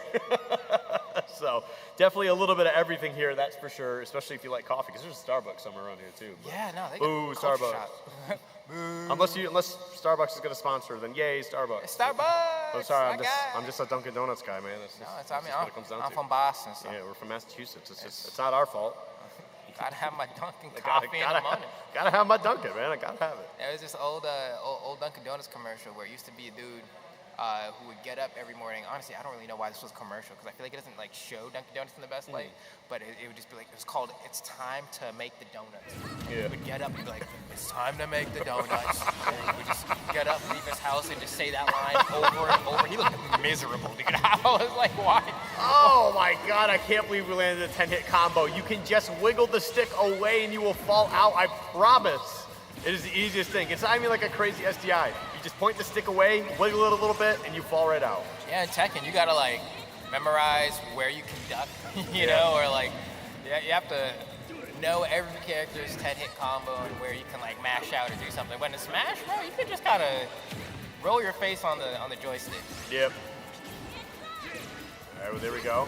Oh, man, forward smashing, and man, that's one thing that Kaji's got. He's got armor out the wazoo. There's so much armor on this guy. Yeah, I'm like, where did this come from, bro? In Tekken, you do not got all this, bro. Dude, they gave him so much stuff in this game. They gave him tough guy armor. They gave him regular armor. True combos, inputs, and then people are still like, yeah, he's not that good. You are insane. What? You are insane. He has his move list is literally 3 times longer than everyone else's. How are you gonna tell me this dude's not good? And he doesn't even use half of them. Toya. Here we go, Demons Ascent. Yes, sir. Oh, we getting cooked up though. Fried costume for dinner. Downer not going to be enough to take that stock. Oh, I could have off special there after he landed. Yeah, that's what I was thinking as well. That up special is a pretty good KOing tool. Also, oh, watch out, he's getting cooked alive. Yeah, well, that's going to be a quick 3-stock. Not even able to use the rage drive, but Weymouth taking the W over in it for the dub. But Weymouth actually had a pretty solid showing yesterday. I believe got second, if I'm not mistaken. Yeah, I believe so, right? Because it was definitely up there. I know it was the Cloud versus, was it Cloud versus Ness? Yep, it was Keener versus Weymouth. There we go. So second place yesterday, had a pretty good showing. Is having a pretty convincing time thus far against In It for the Dub on this Kazuya here. Gonna go ahead and try to make the adjustments in the second game. Going to Pokemon Stadium 2. Hopefully a better time. Yeah, we'll definitely see. Oh, wow, somehow, see how much shield damage that did? Oh my goodness. He's about to do it again. Hit with a leg drop, 18%. I know he's got some moves that do crazy shield damage, like the Tombstone. Yeah. Was it the Tombstone kick? What is it called exactly? I don't know the name for it off of Tombstone something. Yeah, because I hear Tombstone and I immediately want to say Power Driver, and I know that's not it. It's not a power, yeah. It's like that roll kick he does. Oh, man. Yeah. Ooh. PK Flash, PK Thunder coming down. He's trying to get that jab, but he's losing to the dash attack. It's unfortunate here. Oh, armor again, tries to get the Demon Hammer. But, I think he held out at the blast zone there, too, immediately, expeditiously. He is trying to get these smash attacks in here, but they're just not connecting. It's like a very Little Mac-esque strategy, but it's just not quite working. Okay, ooh. Oh, tries again. He's getting mixed up on the left-right. There you go, but Weymouth getting all this extra damage. Another PK Thunder 2 of Flash as well, forces the high recovery, trades with the down air as well. Finally a break for In It for the dub to maybe get something here. Going for these 10-hit combos, but Weymouth not having any of it. Ooh, you see them crouch dash or something? I saw that PK Flash. We're on the verge of another 3-stock here. Wait. Bang, bang. Yep, but not going to be enough to take out the stock. Don't go near him. Just throw a PK Fire. It'll be fine. Oh. He's looking. Gotta go for the up smash here. Yep. Back throw's not going to send that far at 0. Okay. Whoa! We love super armor. Dude, honestly, I know the forward smash, it's not a great move, but when it lands, oh my god, the sound quality. It's easily top 10 most satisfying. Oh yeah. And there goes Bo Weymouth with not a 3-stock this time actually. So we're seeing improvement across the board for In It for the dub. Was able to get a game, or not a game, but a stock this time around. So maybe going on into game numero 3, we might see maybe 2 stocks, maybe even a game. Listen, I'm just really excited that we got kids this young who look at Kazuya and they're like, this is the coolest character. I'm glad that they get it. They get it. You know what I mean? For every person in their 30s that complains about Kazuya, there's a dude that probably 12, 11, they see Kazuya and they're like, this is just a dude with no shirt and taekwondo pants on. Sometimes a business suit. Sometimes a business suit. Do you know Wild? Wild? No. Down in Kentucky, he's like a 13, 14-year-old Kazuya player. He's been destroying people. I love to hear that. Oh my god, he's actually insane. Oh, kid's caught by the PK Flash. You're gonna end up losing that stock there. A little unfortunate. That was a lot. He charged up a little bit longer. That was a broken shield for sure. That's okay. Next time it's cracking. You see him, Bohemian's I gotta. Ooh, the hurt box shifting. Did it go between his legs? Hit him with the nutmeg. Oh, that's crazy. All right. Ooh, all right, there we go. Dash attack. All right. Try to get him. Get him tricky with these landings. Watch out for the flash. Ooh. Yeah. I don't know if his reflector will actually reflect that back. I don't think so. I mean, I think it'll at least stop damaging him. I'm not saying it's going to send it back. Yeah, I know what you mean, yeah. But change the ownership properties. Loses the rage drive, unfortunate. Getting that grab would have been a lot of damage and a stock. Oh, tries to go for Demon Hammer again. What could have been force smash? Hold on. I love the fact that the camera changes on that. Bro. They'll never stop being raw. It is literally the coolest thing. It actually gets awkward because every once in a while when you do a throw, it doesn't do the camera thing. And you're like, what was that? Oh, you see that? Was able to hover a little bit and come down with that down air to go around. Oh, come on, where's the armor when you needed it most? Yeah, the baseball bat don't care about no armor. Oh, what else? Oh. At this point, I think an up throw should be able to take the stock if he can get a grab. Down smash again, come on. Coming down with that leg drop. Woo! It's so destructive. I forgot that they gave him Gannon Gannon's, forward tilt, but better.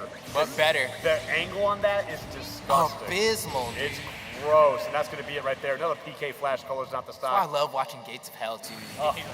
He just goes, you're back. Dude, Gates of Hell literally kills Incineroar, I think, at 20%.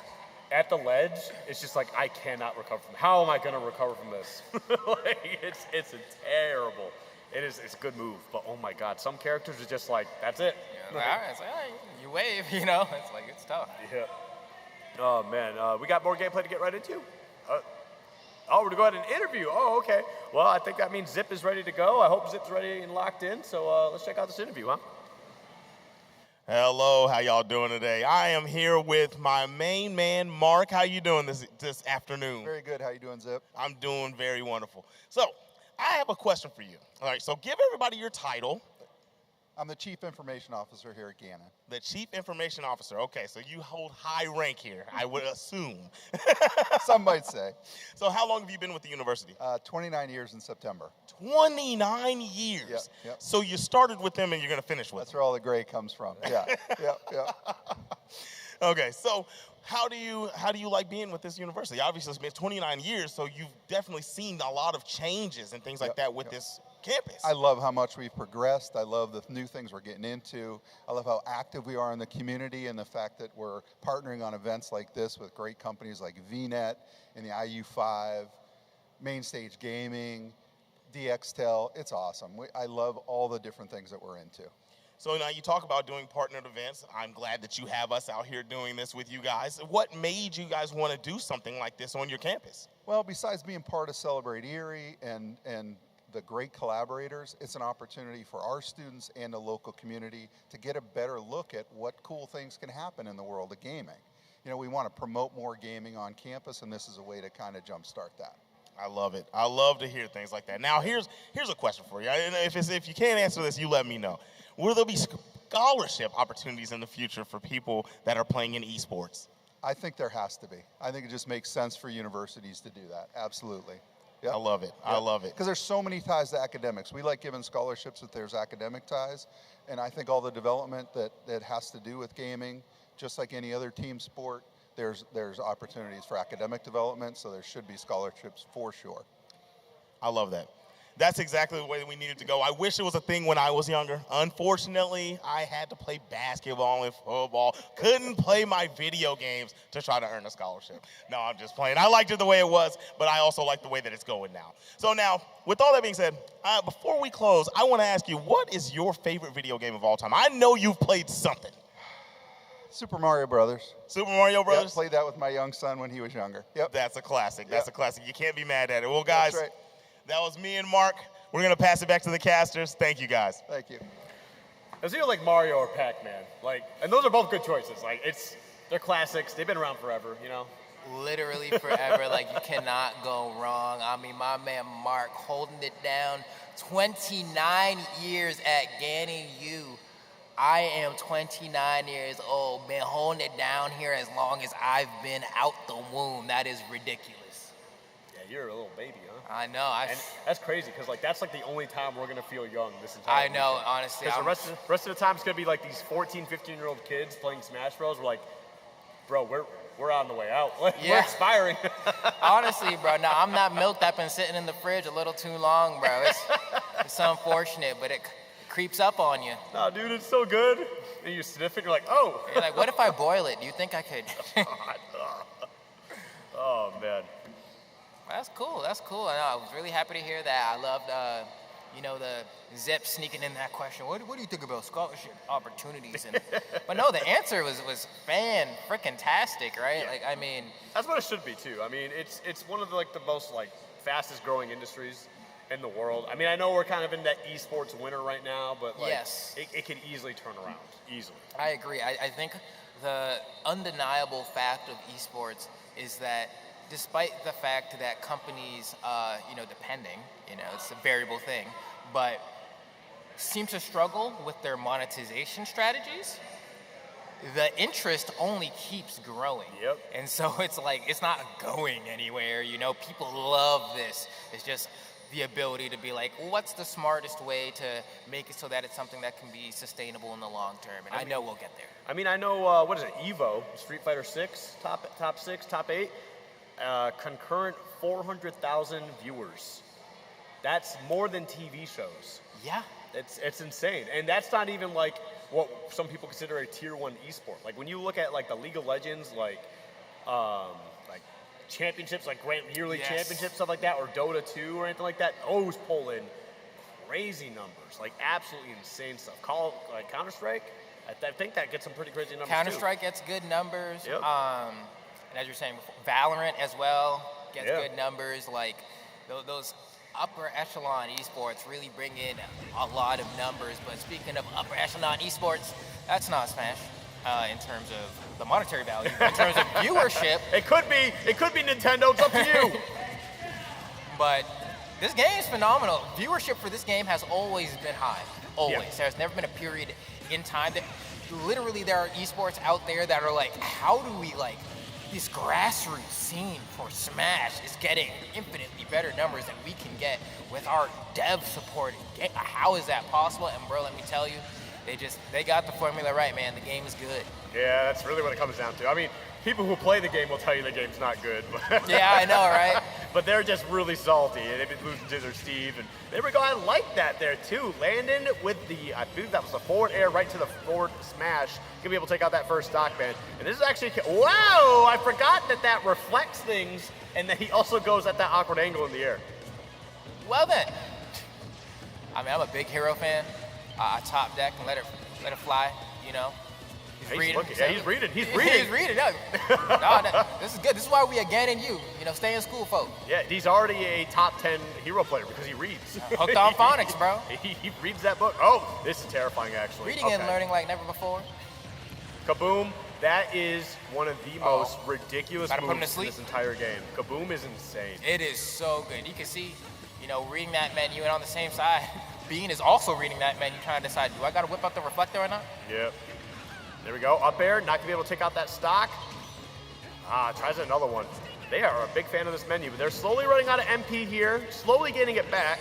Oh, that Magic Burst would have been key. Got stuffed on startup frames. Would have definitely taken the stock off of Bean. He's just going to chill. He's like, I'm not going over there, bro. Uh-oh. You'll get it, though. You did get the stock, but you threw away a whole fresh stock. I don't like it. Dude, they are pretty much just going all menu almost. They create a little bit of space, menu time. I would do the same thing. If I'm playing Hero, why am I not pressing the menu constantly? He's saying, waiter, waiter. He said, go to sleep. I'd like Give me a crit. Spells, please. Oh, no crit, no crit. Oh, wait. Oh, dude, he could have definitely magic bursted there because it would have caught him before he grabbed that ledge. And the percentage that he's at with how much mana he has would have been enough. Yeah, he gets another magic burst here. It's going to be tough. Ooh. That's a crit. 93. Critical hit. Yep. It's like that sound effect in Earthbound when you get a crit. Yeah. That smash or whatever. But, yeah, that was actually pretty solid. And if I remember correctly, Hero crit and up smash actually doesn't do crit damage. It actually just does a fully charged, up smash, I think. If I remember correctly, it's like a glitch or something like that. So it doesn't get increased damage, but it just get full charge knockback? Yeah. Wow. So, it's kind of not what you want, but it's not bad. I don't know if that's something that's been fixed. It's something that someone who I know plays Hero has told me before, so. Ooh, that was actually terrifying because you almost got thwacked yourself because he threw out that down B. And then you would have Thanos snapped yourself effectively. Yeah. Would have been sick, though. Back throw? Oh, down throw, okay. Oh, put him on the platform. Oh. I'm actually a little upset that I didn't take the stock. 82%, that's a pretty good chance, and I guess Bean got a little bit lucky there. All right. We out. You still got him, though. I'm pretty sure that was like the last possible pick. I was like, wow, that hit from there. The thing is, he looked at that menu. He read Kamikaze, and he said, let's run it. Nah, he was like, I got to move on to the next one, bro. I got to spawn in the next hero. I get more hero? Yeah. Because I remember there was like I don't know if it was a summit or maybe it was a, that podcast that they used to have, the Scar and Toph show. Oh, yeah. I think Scar talks about how he thinks of every stock as a different iteration of a character. It's just like if you got 4 Falcons, right? Like 4 stocks of Falcon, they're just sitting on like a carrier plane, and every time one goes down, the next one just jumps out and dodges into the stage. Philosophical Scar is one of the craziest things in Smash history. He is so good. There's that one where he's just like, we're talking to people and like we don't exist in the virtual or something. I forgot what it was, like we exist in the virtual realm, but we don't exist in the reality. And Toph is just like, what is happening? Another one. Well, you can't do that again because next time you do Kamikaze, regardless if you hit him or not, you just lose the game. I mean, you don't know. You don't know till you try. No, I do know because I tried. Be whoever you want to be. Follow your dreams. It would be raw if you did it. Let's see. Celebrate. Accelerate. Acceleraddle. Acceleraddle. Hold on now. Kaboom. Ooh, actually okay. Sizz. Dude, they are firing projectiles at each other. This is a war zone in the town and the city. But he's about almost at bounce. Oh, he didn't activate the bounce though. He had some Kamikaze pop up and I'm like, he was like, he there goes the flirted with game. it. Magic burst? Oh, he ain't gonna do it.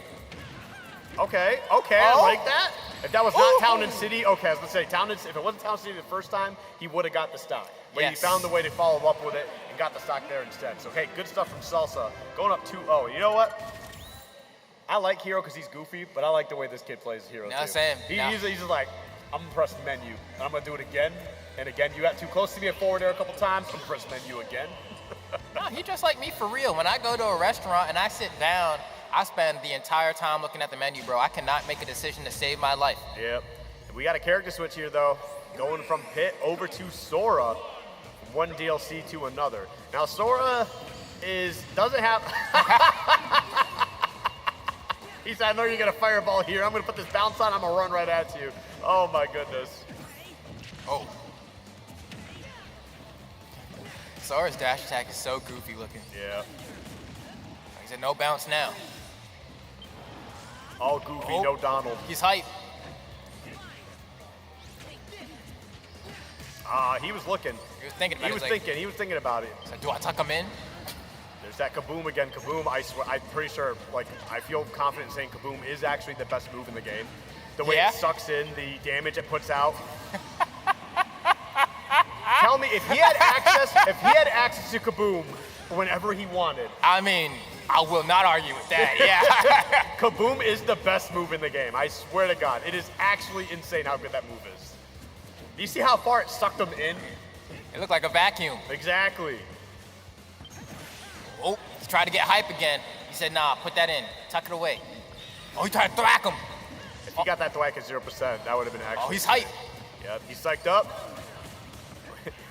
He's looking for his oomph on Twitter. Okay, nice little 3-piece coming out with that, what was that, forward air, neutral air? Okay, neutral air. Uh-oh, he's metal. Oh, you thought you could break metal? Come on. All right, that was actually a pretty nice setup because that's a pretty active move. Oh, my God. What are you about to do now? Oh, that was so much oomph on that. Dude, Black, you're gone. There it is, yep. See ya. Dude, he actually has some really cool throws, too. Like, his forward throw, he just hucks them. When he has oomph and psych up on his up throw, he just throws them up like you know when you're taking a baby and you're throwing them in You mean like Simba, right? And Lion King 1.5, you just Rafiki with the free throw. Yeah. There we go. All right, I like this. Gets the up air as well, coming down, throwing that forward air out. Or he can use the, the Sonic Blade, but doesn't quite get the angles to get to the top there. So it's going to be Young Sosa taking that one 3-0. Yep. Honestly, very well played there. Yeah, that's a 3-0 and a handshake. And man, I hope we get to watch more of him later because same. No. That was fun. That was fun. It was goofy, fun, and it's exactly what I want to see when someone's pulling up a hero. Because you get some of those people playing hero and they're playing them optimally and stuff. It's like, I get it. I know you're trying to win, but it's not fun for me, man. Nah, I agree. I'm like, bro. Where's my fun? Double tap the button. Don't even look. Just if it's kamikaze, it is what it is. Yeah. That's it. That was good though. No, I love watching hero. Easily, like, as far as viewership goes, like top 3 character to watch. Like, I think so. There's no doubt in my mind. If Hero's in a top 8, I'm never gonna be like, oh, I gotta cast the hero. You know what I mean? Oh yeah, like, no. And I remember because Beast Mode Paul, he's kind of like the hero right now, right? When you think of one, Beast Mode Paul comes to mind first. And I remember the first time I saw him, he was fighting. Who was fighting? I think he was fighting Death Spade. It was at a 2GG online event, right? And it's Hero versus him. It's me and Last. We're on the mic, and Death Spade goes up 3-0, right? Or 3-1 in a game, and and it's very high percentage. He hits like a forward air. Finally takes a stock. I'm like, this is an incredibly even game. He's at 80% on the final stock, and Last is like, you're right, but come on, don't do this, and like makes the craziest comeback. I think he whacks the second stock at like 40. And then like snooze crit on the final stock. It was the most hero game I've ever seen. The moments like that is what it's all about. Yep. Sweats will tell you otherwise. Yep. Don't listen to them. They're wrong. They're wrong. This is what it's all about. It's all about having a good time. I'm here for a good time, not a long time. So, but either way, I think we got more Smash action. I'm not sure if we got any other game ready to rock right now.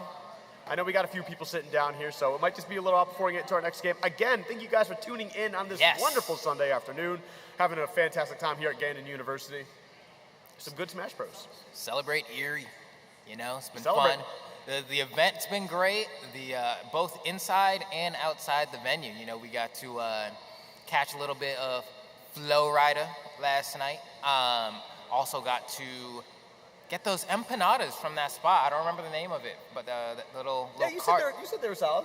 Yeah, no, there were some solid empanadas. They had like some cheesy fries as well. Ooh. Oh yeah, they had a cheese truck. Like, it's basically like, we put cheese on everything. That is like the bane of my existence. Because you ask, I know you and I haven't gone out to dinner a lot, but you ask like AJ, like everywhere we go, if they got mozzarella sticks, they got mac and cheese. I'm getting it. It's bad. It is bad news. I believe it. Pizza, give me the cheese. My partner is a big cheese fiend. Oh. It's like, hey, what do you want for dinner? And I just pull up with a plate of cheese. I did good. If you fry the cheese, if you put the cheese on bread and cook it, I'll eat it. You got 3 cheeses, 4 cheeses, different. Heat it up, put it on fries, melt it. Nachos. That's the way. That's the way. It's bad news. I'm in so much trouble when that happens. 20 years aged sharp cheddar, bro, is like.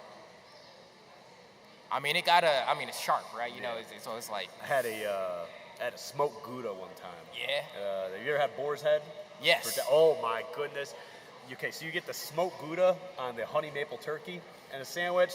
Let me tell you, man, that is one of the best sandwiches I've ever had in my life. That is some good. That sounds really good. Good cheese. That sounds some good. Yeah, that gave me ideas for how I could revolutionize the sandwich game. Hold on. Well, that's the thing is I worked in a deli for like 3 years. So I never knew this. Yeah, I actually became super familiar with a lot of brands. And like, I remember I was living in North Dakota. We don't have Boar's Head in North Dakota. Sad. But when I moved to Virginia for a bit, because of I got stationed down there, I went into the Publix and they had Boar's Head, and I was singing Hallelujah for like a week. I'm like, we're back, baby, we're back. And then I moved back up to North Dakota because it's cheap. So. No, I feel you, man. No, affordable is definitely the wave. Yeah, right now for sure. 5 certain, bro. Until I'm rolling in more guap than I know what to do with, affordable's the wave. Mm-hmm. So no shame in that. But no, thank you everyone for tuning in with us, staying frosty and fresh with us as we hop into the Smash Bros. Action. We're gonna have, I believe, some Mario Kart later on around the 6-ish time zone. Well, not zone, but just like area. And then I think some Rocket League as well, which will be insanely cool. I love talking about car soccer. Definitely one of the most revolutionary esports of our time. And so it's been great. It's been fun. The people have been fantastic. The children, the youth, They're looking good, man. They're looking good because, you know, the older you get, the more you're like, oh, man, I don't have a lot of time to fix things. And so you're like, well, hopefully the people that are left after us can do a good job. And let me tell you, they're doing great. All right, well, hey, we're going to get right into our next game here, though. We got Bean taking on Mox. All right, now I think we just started here, too, so actually not too bad. Well, we got a Lucina. We haven't seen a Lucina yet. Actually, we talked about this earlier, too. Kind of interesting to have this brought up. That Lucina is like one of those characters that just pretty much goes even with everybody. Yes. Does beat some people, goes even with pretty much everybody else, and I don't know who else they lose to, but if you take two equally skilled characters, Greninja does do really well against Lucina. Yes, you know, and granted, we saw an unfortunate self-destruct there with the attempted Shadow Sneak by the ledge. Thought maybe we were going to grab it, and then didn't. But not too far behind here. Really loves pressing that Shadow Sneak button. You can see Mox trying to dash in there, get something going. But Bean trying to get that up smash, gets caught by the Dancing Blade. Just get back on, goes high, doesn't want to get hit by that Shield Breaker. I respect it. That's a scary move, man. All right, here we go. Yep, dash attack. Oh, all right, gets out of that Dancing Blade, but gets countered on the Shadow Sneak. Showed his hand one too many times, probably. All right, there we go, forward tilt. Oh, tried to go for the spike there, not able to get it. And okay, actually, yeah, they're going to be able to recover as well. Dash attack, putting them right back off stage again. Looking for that spike once more. Oh, no! You just smashed out the side B. And that's okay. You still got a nice lead, but that is definitely very unfortunate. Yeah, definitely panicking a little bit there. Was like probably trying to mash the up special, and I didn't give enough time for the Dancing Blade to finish. But despite that, I mean, yeah, you said it. Still in a good spot. Looking like they're, you know, maybe going to get the stock here. Oh. You actually charged up that Shield Breaker just a little bit later. You would have actually pretty much connected with that, would have taken the stock too. There you go, the down air, not going to get the stock, but you definitely spiked them off the ground. You just won't be able to convert to the hop. That was terrifying. Man, my man Bean is slicing. I'll give you the Aqua Edge. Yeah, because that was charged up for a bit too, and with the rage on it, like, Lucina's not super heavy. Oh, okay, all right. Still a little bit terrifying. Yeah, and I feel like especially for Lucina against a lot of characters, especially like Captain Falcon, this percent range is like generally where a lot of things are just like true that confirm into a KO. But it looks like Mox is going to keep pushing here, gets that forward smash in a really good spot to go ahead and secure this first game. Has the stock lead, has positioning, has damage. Like things are looking pretty good for them right now. Yeah. All right, there we go. Ooh, again. I felt like you could have gone for like a forward tilt or a short hop forward air right there to try and clean up that stock, but we got a dash attack once again, putting, oh wow, that was a weird knockback on that down air, just straight up. Really struggling to get the sweet spot on it. You know, it is a decently tough move to land. You know, the spike hitbox is active for 1 frame, so if you don't line it up properly on that 1 frame, I think it's like 11 or 12 or something, you're gonna send them to the side, or I guess straight up. Yeah. All right, well, that is what it is as we get into our next game here. All right, gonna be going out to Kirby here, and that's gonna be Bean, so switching off Greninja into Kirby. Yeah, we're rocking that Meta Knight. All right, well, we're gonna be going with an old rivalry. It's gonna be Kirby versus DDD here. DDD, I think, is a better character, but with how big he is and just trying to deal with what Kirby can do, it can be a bit of a problem. Yeah, it's definitely one of those matchups where Kirby can combo King DDD with relative ease, to be honest. But, you know, one thing... Oh, DDD hits like a truck.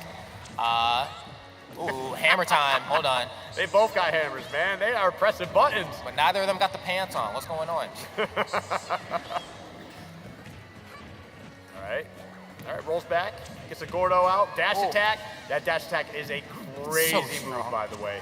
It's so good. Yeah, definitely one of the best moves King DDD has to jump scare you with, because you like just have to respect it. It's actually also a crazy 2-frame option. Yes. Like if you're a character that is very easily, like the timing to a 2-frame is actually fairly large, King DDD just absolutely destroys. Because like he also just sits there. It's like a sitting hitbox. Oh, there you go, forward smash as well. You can see Bean getting KO'd. I think they were like 47% before the hit. Yep. And then just died. Yeah, Kirby being light and then Rocket Hammer just being what it is. All right, down smash, put him onto the other platform, gets the Gordo follow-up. Oh, I thought it was gonna be a drag down for a second. All right, lots of final cutter action here. There we go, nice little up air chain as well. Tries to up smash, gets the sour spot. Nice little dash attack, comes out quicker than King DDD's. Oh, Okay. that was a bit of a panic recovery. You definitely had a few jumps left, and Yes. you just like got so low. You're like, I have to press up B now. All right, this one's looking a little bit closer. Oh, gotta watch out. Gets around that forward smash. Trying to space out with the final cutter, but I think the platforms are making it a little bit awkward here. All right, rapid jab, putting on some extra damage, 56. 1% off of that hit from final cutter. We'll take it. 3%. Ooh, we adding it Oh up. my Yeah, it is God. stale, my friend. That is hold a on. lot of final cutter. That's a lot of shield damage too, Ooh, actually. hold on. Forward smash. Up smash. And see, this is wild, right? Because Kirby can just like die in one hit from DDD here. But, you know, Kirby, hold on. This final cutter is getting the job done here. Hold on. It really shouldn't. Hold on. Now it's working. He's about to hit him with a final cutter again. But the platform, yeah, you don't know how to get around. Oh! Yeah, there it is. I'm gonna say, it's just a matter of DDD getting on the base platform and then throwing out an up smash at the right time. Yeah. And like, that's really all it comes down to. So well played there. Moxie taking the 3-0 over Bean. And I do like the switch from the Kirby and then also switch into DDD. Like, hey, listen, we're gonna play the rivalry here. Yeah, all they needed was gourmet race playing, and we were good to go. Legalized Mountain Dreams. Yep. There we go. Looks like they're gonna go ahead and fix some things up here. The controllers looking a little funky, but that was good. That was good. I like watching just Smash. I just like watching Smash. I like watching all the different characters. We have a swap back over to Luke. You know. Oh, I thought that was a 3-0. Was it a 2-0? That was a 2-0, I believe. 2-0, okay. That was 1-1? Wait, that's not 1-1. Yeah, I don't think Bean has 1-1. Either way, though, we ball. All right. So there we go. We're going to keep that Kirby out. We're going to see what the Lucina can do here. And this is actually a pretty tough matchup for Kirby. Pretty much Kirby struggles with a lot of sorties. You know, that hitbox coming through kind of creates a very big problem for, like, his tiny body. And, again, like, he's a bit slower as well. So Lucina should be able to put a lot of damage onto him. Yeah, I agree. I think it should be a much easier time, I think. Maybe not necessarily in terms of finding the KOs as much, just because DDD does have a lot more in terms of like burst options. But with that said, I mean, Lucina still has the tools here. I just think this final cutter seems to be a bit tougher for Mox to deal with than they would like. All right. Ooh. Woo! Yep, big hammer, catching the roll in, gonna be able to take out that stock, and I think this might be Bean's first lead that we've had. I think you're right. I think all set. Yeah, Bean, hold on. Bean coming back. Yeah, get 5% off of each projectile from that final cutter. We'll chase you on the platform as well. Guess the ground splash hitbox of the transform there, and finally ends up losing the stock. But Yep. this game plan from Bean, albeit simple, seeming effective. Yeah, I guess. Yeah, definitely kind of jumping all over the place here. All right, there we go. Another 1, 2, 3, 4. Ooh. Ooh, let that rip too late. Held onto it a little too long. All right, here we go. Nice little catch here. Final cutter, chop, chop. Kirby cooking in the kitchen. Almost got that hammer. That would have probably taken the stock. And the hammer KOs at like 89. Yep. I said hammer, the rock. Yeah, down B definitely is a strong move. If you catch your opponent like really lacking, it's kind of one of those things that's super telegraphed. But if you do catch them like lacking, it hurts. It hurts a lot, especially at the very beginning. Yes. Here's the question here. Can Bean create a lead? Oh, that's a huge counter there. I thought there might have been enough time in between the startup of the hammer to go ahead and make it connect, but no. Nice little delay there before transforming. Yep. We have the Lucina mask on Kirby here. That means we have access to the shield breaker if they want to use it. And it's such a tiny little sword too. I don't know if you've seen it. It's just such a tiny thing. All right, there you go. Run up. 1, 2, 3, 4. Side Bs. Oh, here you go. 5% each time. Dash attack as well. Hold on, Bean's playing with his heart here. Yep. Oh, nice little up smash there. Jumped right into that too. One more might do it too. Ooh, has to go to the ledge here, doesn't it? Dash attack almost catches. Walter's gonna run back a hammer.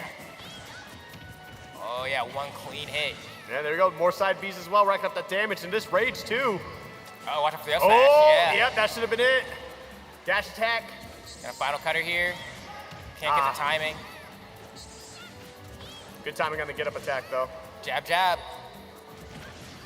Oh, that was huge. Bean has like one more jump here. Gets to the ledge. Woo, what a dodge. Gets the dash attack. Needs something that's gonna knock out a back air or something. Oh, yeah, that was tough. I like the delay. The timing was really on point. But yeah, Mox gonna close that one out with a 3-0.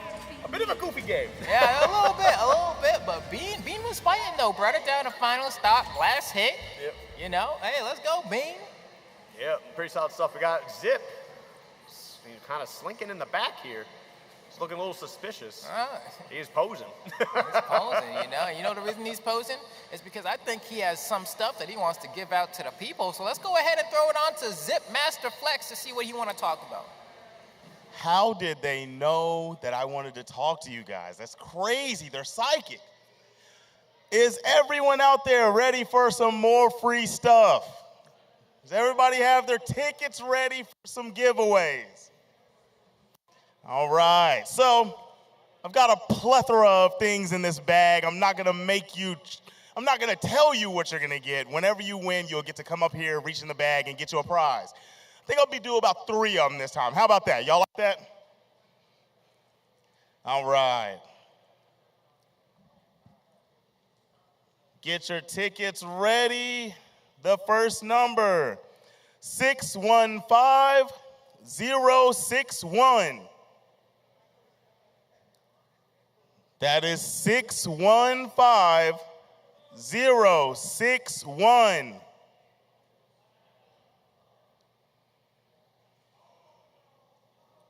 Nobody? All right. I'll call it one more time. If not, I'm moving on.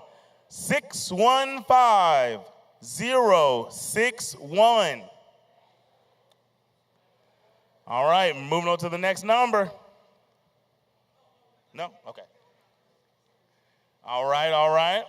Let's try this one. 615048.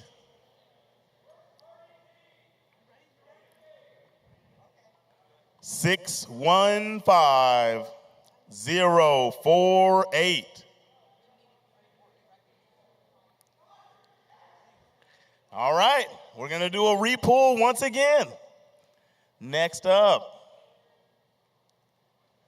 615035. 615035. I feel like the players are winning and they're over there just playing games. I know they want to win prizes from playing, but this is free. Like, come on. All right. We're coming in hot. I'm going to do another one.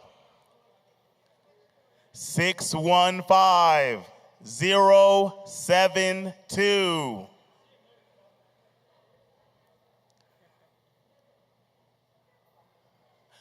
We got it. Yeah. You know what, my boy? They got to get to some games, so you're going to get more prizes than I was going to give. Are you ready to get prizes? All right. You look in here, and you choose 3 things. 3 things. I'm going to tell you one that I'm pretty sure you want. A Nintendo gift card for $10. You want that? There you go. There's one. And then get you 3 more things. How about that? 3 more. We got to. That's perfect. Hold on. We'll do this. We get you the shades, and then you both can get a water bottle. And then you can choose between the shades and a hat. Which one do you want? Shades or a hat? Take your water bottle. Nice. What's y'all's names? Jackson and Thomas. Are y'all twins? Yes. They're twins. Y'all are some handsome young men. Of the Pearsons. Don't give too much information. Don't do that. Just first name. All right, guys. Thank you so much. Y'all won our giveaway. Y'all have a good one, and thank y'all for coming. Do y'all, before we start the game, can we do one more? One more? We'll do one more, guys. All right. Oh, no, you got yours. All right. 615036.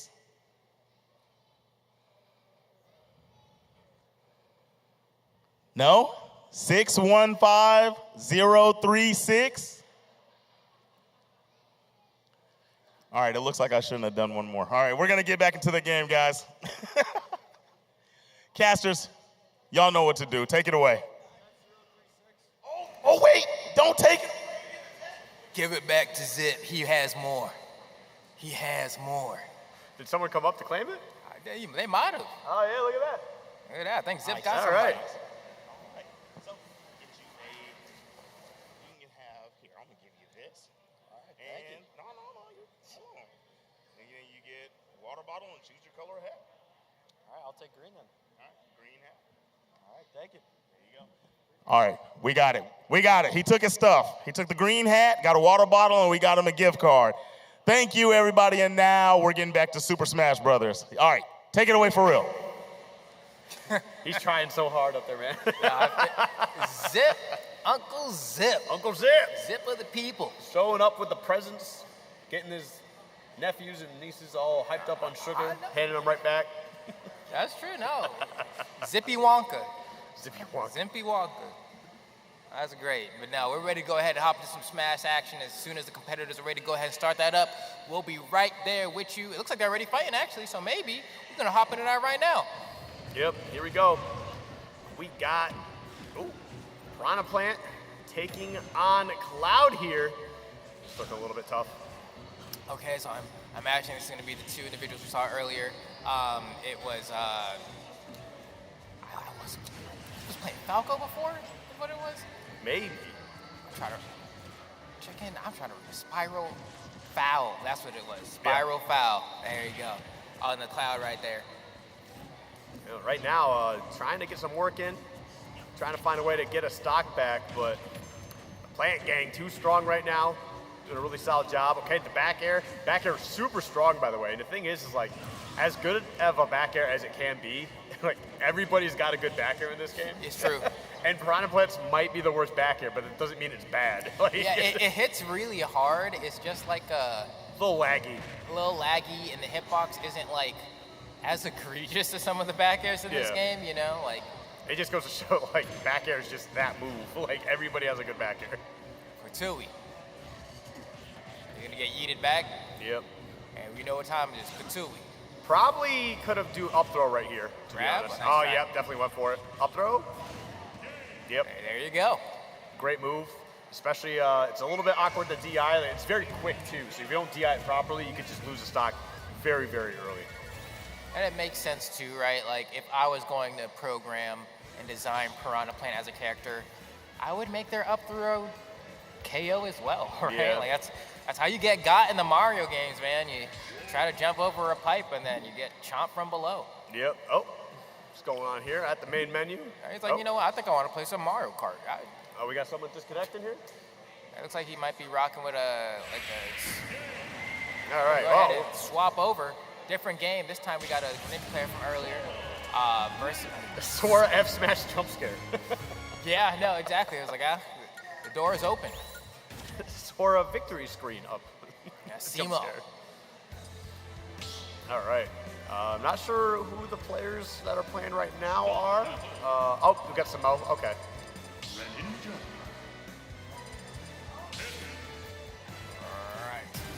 Trying to see what the scores are, and we'll go from there. Loading into game numero dos. We got Pit. That's an angel. Versus Gekuoga. That's a frog.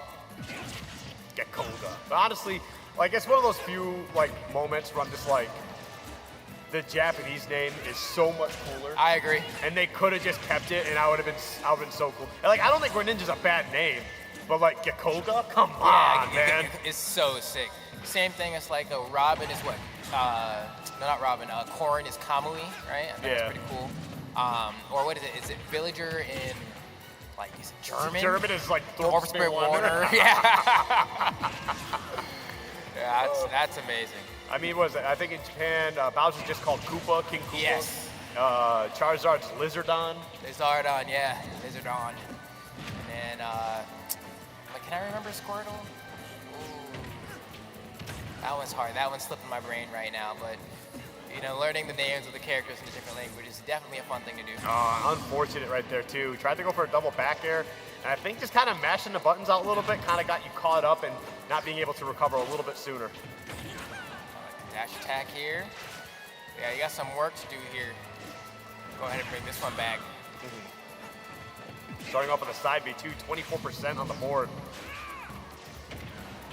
And Pitt, I mean, the character's been seeing a pretty large resurgence. That was crazy. That's sick. Smart. I did not realize that had that much armor on it. Like, I'm trying to get out of harm's way. Dodging away from the Shadow Sneak as well. Having a really tough time opening up this pit. Gets caught by forward smash. Oof. Oh, he thought he was gonna grab the ledge. Yeah. Probably could have held down. Probably my guess. Oh! Oh, okay. He just kind of went for that. That's actually one of my least favorite things about Pit. Is that they changed his up special. I thought the old one was so cool. Yeah, it kind of recovered a little awkward from lower though, right? It did. Yeah. There was like a little bit of a startup because he had to like flap his wings a bit to like. Yeah.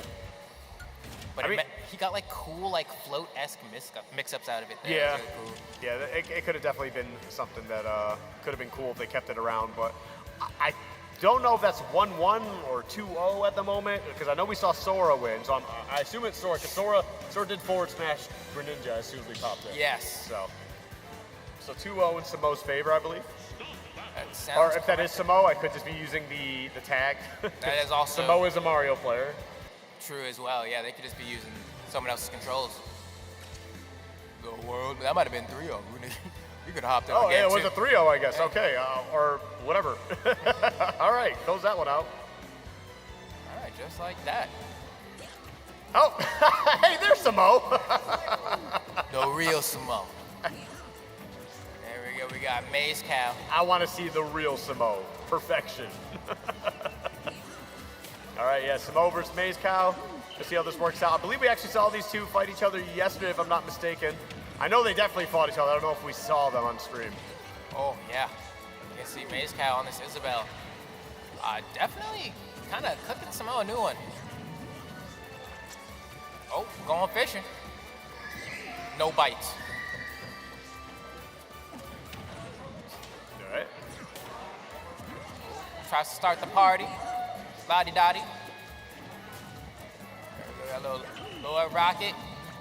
Better watch out where you land. Almost landed on that Lloyd Rocket. I can see the setup there. Not quite accurate enough, though. Nope. Take it back. Hey, take it back. I don't want it. I didn't order this. They got that fishing bowl or fishing pole trying to come into play here. Oh, what? He had to have just run off the platform. Like That's the only way, right? Yeah. Like, Threading the needle through that too. That was crazy. I mean, he gets the stock right back, but yeah, that was like pixel perfect. There's no other way that stock should have disappeared. that looked like sorcery to me. Just punched him so hard, sends him through the platform. Just like, who do you pray to? It's like some DBZ stuff where like it just sends them through the building. Yeah, goes through like 5. Yeah. All you see is a white line. Yeah. You know, just like, jeez. And then just them in a crater, like, ugh. All right, now that is maybe game 1. We'll definitely see. But right now, we do know that Maze Cow has a W underneath their belt. Yeah, we'll see if Samoa's able to answer back a little bit stronger in this one. Having a tough time racking up damage, getting comboed a little bit by this Isabel as well. Anti-airs, juggles. Look at this pressure, yeah. slingshot, and then a little taste of turnip. Go ahead and mix up the taste. All right. Okay, there we go. Putting down a little extra damage here. Trying to keep him out as well. Isabel's very good at playing that mid-range game. And Mario kind of being a little bit stubby can be a bit of a problem. Yeah, that was a pretty convincing first stock from Maze Cow there. Samoa's trying to stay relevant, but got, lapped a bit in percent. And then easily kind of juggled out the sky, which led to an eventual KO there. Oh, the B-reverse? The B-reverse pocket? Okay. Somebody looked up a guide once or twice. They B-reversed the pocket to actually dodge the forward air attempt. Pocket in this fire. Uh-oh. Yeah, that's a lot of damage there. Yep. 2 forward airs right after the air dodge as well. Okay. Pom-pom. This time. Her nair is actually kind of disgusting. The setup of potential it has and stuff like that, it's actually really gross. Like late nair, ugh. And it's just satisfying to hit. I like that move. There are certain nairs like that are just like nice to try to chain together. Yeah. Lands right into the down smash immediately, puts out another Lloyd Rocket. Oh, going fishing here? No, we're gonna plan down another one. And then if at any moment Samoa tries to cross over, we're gonna activate. And slingshot. Oh! The warning sign coming out, taking out that second stock, putting down a little bit of a dance too. I'll try to get a cheeky one there, but we riding the balloons. Almost got both balloons though. Almost. That was almost a very cheesy stock. Yeah. It's because of how low they were too. That would have been really bad. Like, if you got them, I feel like Mario should have been able to connect because it wouldn't have hit the stage, but sent them towards the stage. So he should have been able to recover no problem. But the panic options, Yeah, sometimes exactly. you just start panicking. You're like, I don't know what to do here. Oh, hold on, Samoa. Throwing out a lot of these smash attacks now and seeming to find a decent amount of mileage with it. Forward smash again. Yep. Dash attack. Oh. Ooh. Okay. El Toro. I remember watching Jackie Chan Adventures as a kid. He takes me back. Jackie. I forget the chant he used to do. Oh my great life. That was so good, bro. Uncle, oh man, dude. Uncle from Jackie Chan Adventures and Uncle from Boondocks need to have a crossover episode, bro. It would be ridiculous. That would actually be the most insane. That would be wild. Oh my God. We'll theorize how that would work out after the stream. But Yeah, I gotta pitch ideas to somebody. I can make you a millionaire. Anyway, Maze Cow, final stock here. Samoa has made a pretty tremendous comeback here. As far as stock count goes, he's running out these smash attacks. They've been connecting more often. Samoa, though, just kind of looking to close this one out. Something here. Reverse neutral air. Party popper. Please don't stop the music. Come on now. Yeah, I mean, dash attacks all over the place, though, dropping honey pots everywhere. And just these slingshots, too. But she's scared. Yeah. Dogs hate loud sounds. It's true. That is facts. Oh, my God. The short hop hit him in the back of the head. Yeah. Fishing pole. We're going fishing. Oh. And that's going to be it, man. I think that's a 3-0 right there. And a handshake. Wrapping that one up. Goofy game. Very goofy game. Isabel. What a clown. Oh! Hey. Oh, we're on Garrick Mock? I had to see how my 3 houses were doing. Items on 2? Oh, man. This is what it's all about. Oh, yeah. We got to grab them. Here we go. And swap on over. This, I'm not even gonna lie, this got so much, no offense to the players, this got a lot less entertaining for me. I love items, bro. You never get the same game twice without them, I'll tell you that. That is true. And that was actually a crazy counter as well. Being able to throw that out and having the great timing. The bravery to throw that out, because like the timing on PK Flash is so awkward as it is. Oh, nice try with the forward smash there. Looks like this might be a forward smash battle on the ground here, depending on who wants to get the stock first. Oh, there's one forward smash, it's not gonna connect. Ooh, the flash. Go low. We go. Yep. Nice. Okay, tipper back air. Yep, putting on some solid damage. Going to be able to get back to the stage. Okay, good. I do like the attempt at the edge guard. Same. So. It was a good moment to double jump there for the Nest player, but These tippers are hitting on this dash attack. yeah, forward tilt by the corner might KO. Not might, it will. It 100% will. Oh, that's a very awful air dodge. And I get it, you're panicked. You're just trying to get back to the stage, but that was definitely very crucial. Yeah, one of those forced errors. Yep. Oh, okay. All right, one more. That should do it. Going for a PK Flash. I think a PK Thunder would have been the better option. Still finds a way to get the stock either way, so not a big deal. Go dash attack. Guys, that was a tight battle here. Stuffs that forward smash with a dancing blade. So my sword knows how to cha-cha. Okay, goes for the back throw. I like that. Tried to put him in a position to be able to get some good damage, but finds a way back to center stage. PK fire, and aerial one just barely missing at that too. Watch out here. Ooh, misses the fastball on that down air. It's gonna cost a little bit of positioning and damage. Must be careful here. Dash attack not gonna connect as well. This one will in opposition. Forward smash is gonna miss as well. Just trying to, they seem to be very precarious about breaking the no man's land zone. Ness is pretty much strictly committing to using dash attack to break it, whereas Marth is kind of like, sometimes he dash attacks, sometimes he just kind of waits, sometimes he dancing blades, but they just keep it. He's not standing at tipper distance, he's standing just shy of it, and it's making things a little bit awkward. Yep. Okay. All right, PK fire. Okay, the forward smash, not going to get anywhere near a strong hitbox to be able to close that one out. But the back throw, again, going to be looking for an aerial. No, let him move. Oh, no! the accidental dash forward. Okay, but we'll take that counter. Yeah, not a bad one for sure. Oh, baited out that air dodge yesterday. That is going to be a tough read. Yeah, I know. It was electrifying. All right, well, here we go. Gonna get into this next game here immediately. Post haste. Perhaps post haste. Press the A button, dear sir. A shrubbery. Unless we got people actually choosing stages for us. Oh yeah, I mean, hey, that's the way it gotta be. Yeah.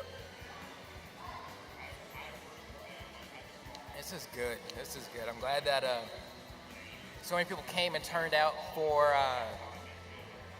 the Battle of Lake Erie today, man. Mm-hmm. Yeah, got a good solid crowd. There's a lot of friendlies happening too, so that's always good to see. Shout out to the parental units as well. Love seeing support for the children and doing the things that they like to do. So exactly. Parents are the way it happens. We got Ridley versus Bowser here though. Ridley putting in some work. 3 stocks to 1. I like playing this matchup as Ridley. I don't know that it's good, but I don't think it's bad. I think it's one of the better ones. I think it can manage in this matchup. Yeah, I think it just kind of comes down to how well the Bowser stays disciplined on the ground. Yes. That's a big part of it. Because Ridley can obviously out-poke him, but Bowser, if he gets a punish, it's a bad time. Because Ridley's big, he's light. Yeah. Oh. Okay. Put the whole donk on him. On the other side of things, though, Ridley's combo game on Bowser is actually pretty good. Oh yeah. Yeah, it's definitely kind of like these two both take turns destroying each other.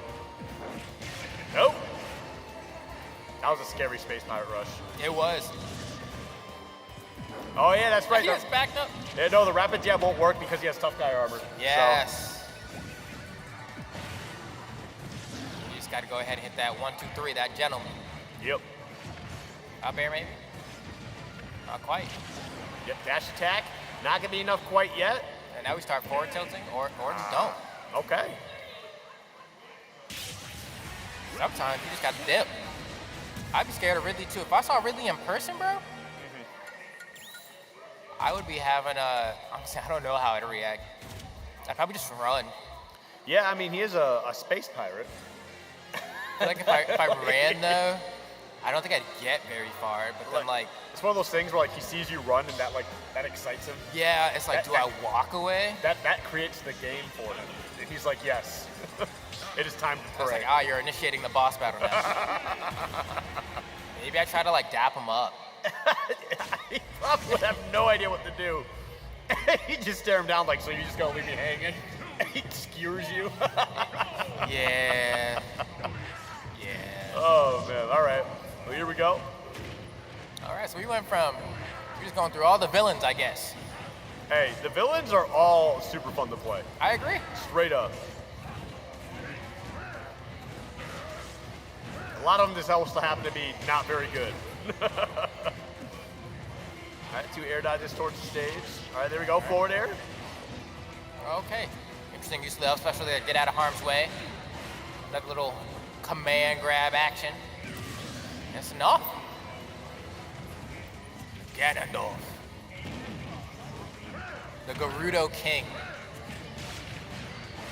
There's like one male Gerudo born every like 1,000 years. Something like that, yeah. And it's Gannon. His skin's also green for some reason. Yeah, it's like an olive. Like a really dark olive. Yeah. Yeah. Yeah. Everyone else is like on the more like orangey brown side, but Gannon gets that shiny Pokemon status. Yeah. There you go. We'll drift you able. Yep. Oh no! What do you know? No, it's so unfortunate. Unfortunately, falling way off the side there. It is what it is. I get it, man. You're playing. Será. Sometimes you just want to go out there and start hurting people. You It's know? true. Well, bring him in for a world of hurt. There we go. So many stages, so many characters. It's honestly like really wild that a game like this exists from top level developer. Yeah. With a roster as extensive as this, and it's just like it's its own thing. It's not like Mugen, Yeah. It's like Well, it just actually has this many characters. And the thing is that gets crazy though is like I don't even know if I can really call this the greatest crossover game of all time anymore. Just because Fortnite gets a new IP that like I'm like this will never be in a video game.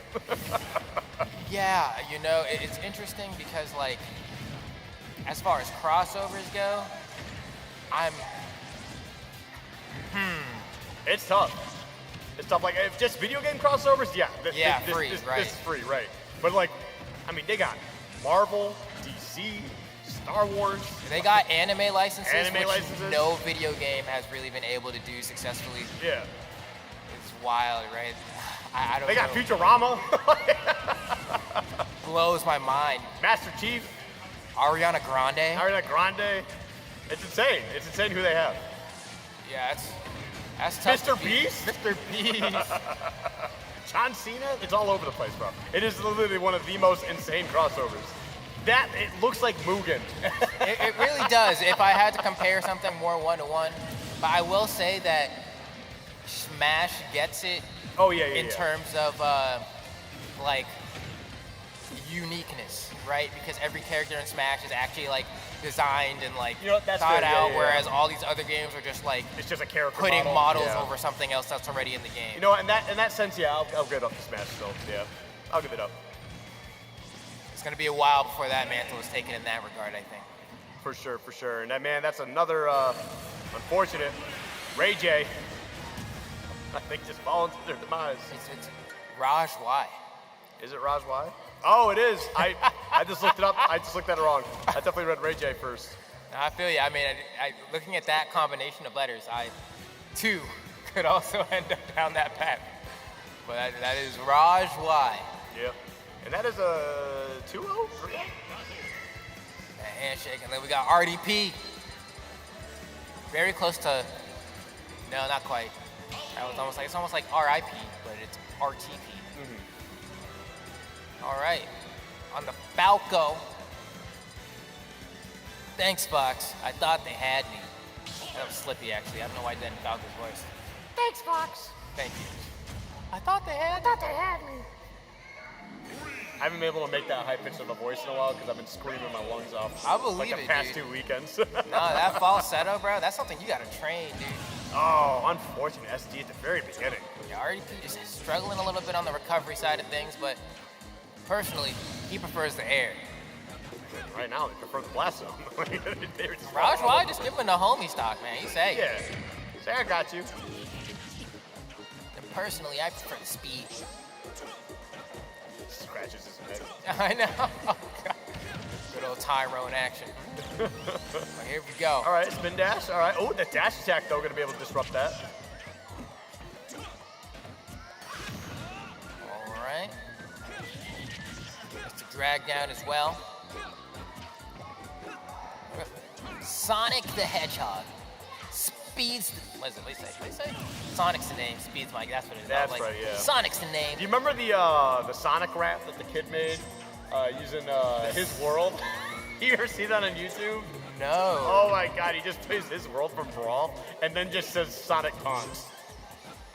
It's the Sonic rap. Yeah, I gotta show you What? this. So like, this is like from his world from Sonic 06, but the version that's in Brawl. Yeah, the instrumental. Okay. And then all he does is whatever Sonic says in Smash Bros.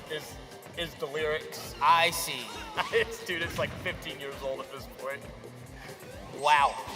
Yeah, no, I've never heard of this. Oh man, it's a classic. I'll show you afterwards. Would have But been better if it was to the theme of Shadow the Hedgehog. Yeah. All right, let's see. RDP. Rolling around, gets that down tilt. Tries to get forward air as well, or footstool action. Trying to see if he can get this bird to really ascend to the next millennia here. He is jumping on his head too. I've seen like 3 footstools already. Yeah, no, he Got hops. Ooh. Ooh, okay. Duffed him. Goes high. Ooh, just barely Wow. makes the ledge there. Nice angle. I'm actually kind of shocked that he too. drifted in, enough to be able to get that. I thought he was gone. I saw that and I was like, no shot. they gave him the magic hands in this game. Oh man. RDP looking in a pretty good spot though. Yeah, not too bad, not too bad. Oh, that's unfortunate. Especially with spin dash. If you use your double jump and then spin dash, you cannot cancel it. You have your double jump, you're able to jump right out of it, and you're canceling easily.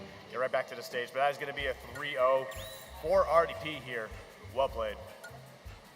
Oh yeah, here we go. Right on to the next one. And this time we got not Rowan back. We got to watch Salsa as well a little bit earlier. So this is going to be, I mean, look at this, right? It looks like it's a pretty close match. Salsa, I think he could have made it. I think he could have. I feel like he timing was a little bit off on the Dolphins. It's not even just that. I feel like he just wasn't drifting in earlier. Yeah, I looked like agree. they were just dropping just straight down. I don't know if they were just scared of like a possible edge guard attempt, but yeah, they could have definitely been in a much better spot. But that said, not too far behind, only 89% as the deficit, and I mean a stock, but we'll see. You know, 2 sorties. You don't really get to see 2 sorties battle it out that much these days, unless it's like Aegis. Yeah. You know, like Cloud Aegis or something, but. Yeah. That down air has a lot of end lag, so if you don't land on the stage with it, or you use it like, you have to double jump down air pretty much, that you're not really gonna get to like, just do it. Yeah. Unless you don't fast fall it, right? But then you have to do it from pretty high up, so. Yeah, it was definitely a pretty tough spot there, but either way, I'm not sure if we've had a game played before then, and that's why we're seeing the Marth, because I feel like Hero could still do very well here. Just the absolute surprise factor that Hero has, I feel like it's still decent. Like, yes, Marth is probably a better overall character, even with some of his tipper jank, like some of it just not working properly. Yes. But I feel like Hero can just really put a big problem onto on the Cloud, so. Yeah, no, it makes sense. I feel like it's a matchup where, I mean, we know who wins on paper, right? Oh, yeah. Hero, the great thing about Hero is that, I know he probably, loses most matchups, but also wins most matchups if you believe hard enough, and that's why I love him. That's why he's the. I should have made him. You can still main him. It's just I'd have to go to locals. I'd have to compete to main him. Don't you guys got some decent locals? I mean, the locals are fine. I'd have to go to them though, where I'm not trying to leave my crib. I'm not trying to leave my crib. I'm old. Let's play some Elite Smash. It'll be fun. Elite Smash, yeah. I love Nintendo Online. It's the best online that's ever come out. Just play items with me. Play what now? Play items with me online. I'll play Laggy items? Listen, it's like the one way I have a lot of fun playing online. Yeah. It's like the only way. I just pick other games. That's what I do. Rivals 2 drops. Oof. Hey, Framemaker's actually looking really solid. Framemaker's looks fantastic. I played it at SmashCon, and it had a bit of a, because they did like an early beta release for like people who support the Kickstarter. Yes. And it was a bit shaky. Some people were not too huge on it, but I played an updated release that had Ultra Fist Bunjin 3000 playable. Yes. And I love that. That is one of my favorite characters in platform fighters ever. I believe it. I love him. Oh yeah. I love him. Like you played Slap City, I right? played a little bit of Slap City. I played a little bit, yeah. That is a game that's like, this is a great platform fighter. Why is everyone designed like this? Yes. And so like the one thing is like, he's in Framemakers, he plays how he should play, but he's obviously tuned down a lot, and he needs to be if they're gonna like make it like a competitive game. But he still plays the same way, which is good, I guess. No, that's great. I'm happy to hear that. I'm always invested in what's going on with the Framemakers guys, just because when I was in high school, I was part of the Super Smash Flash 2 development team. Yeah.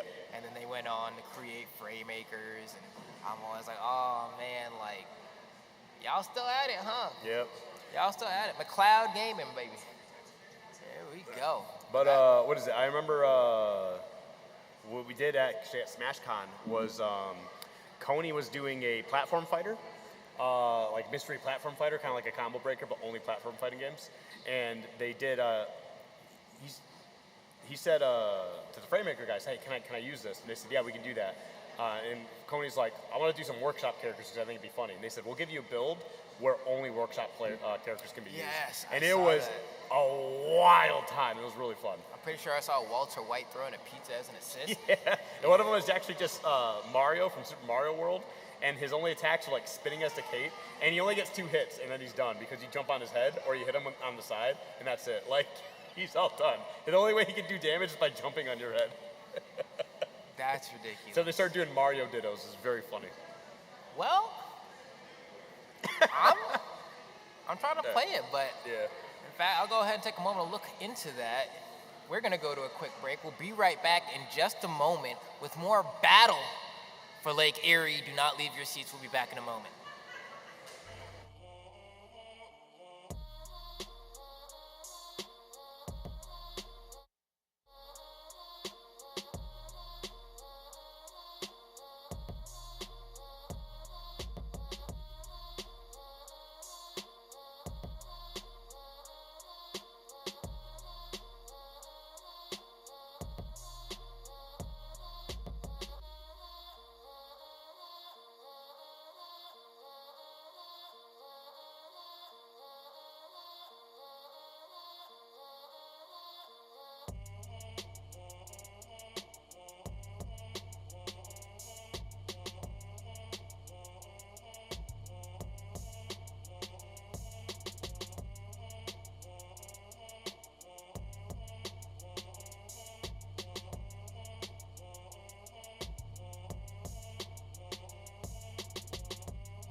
Everybody, welcome back. I know we had a small little break, but I needed to put some pizza in my belly because I was getting a little bit of hungry and a little bit of snappy.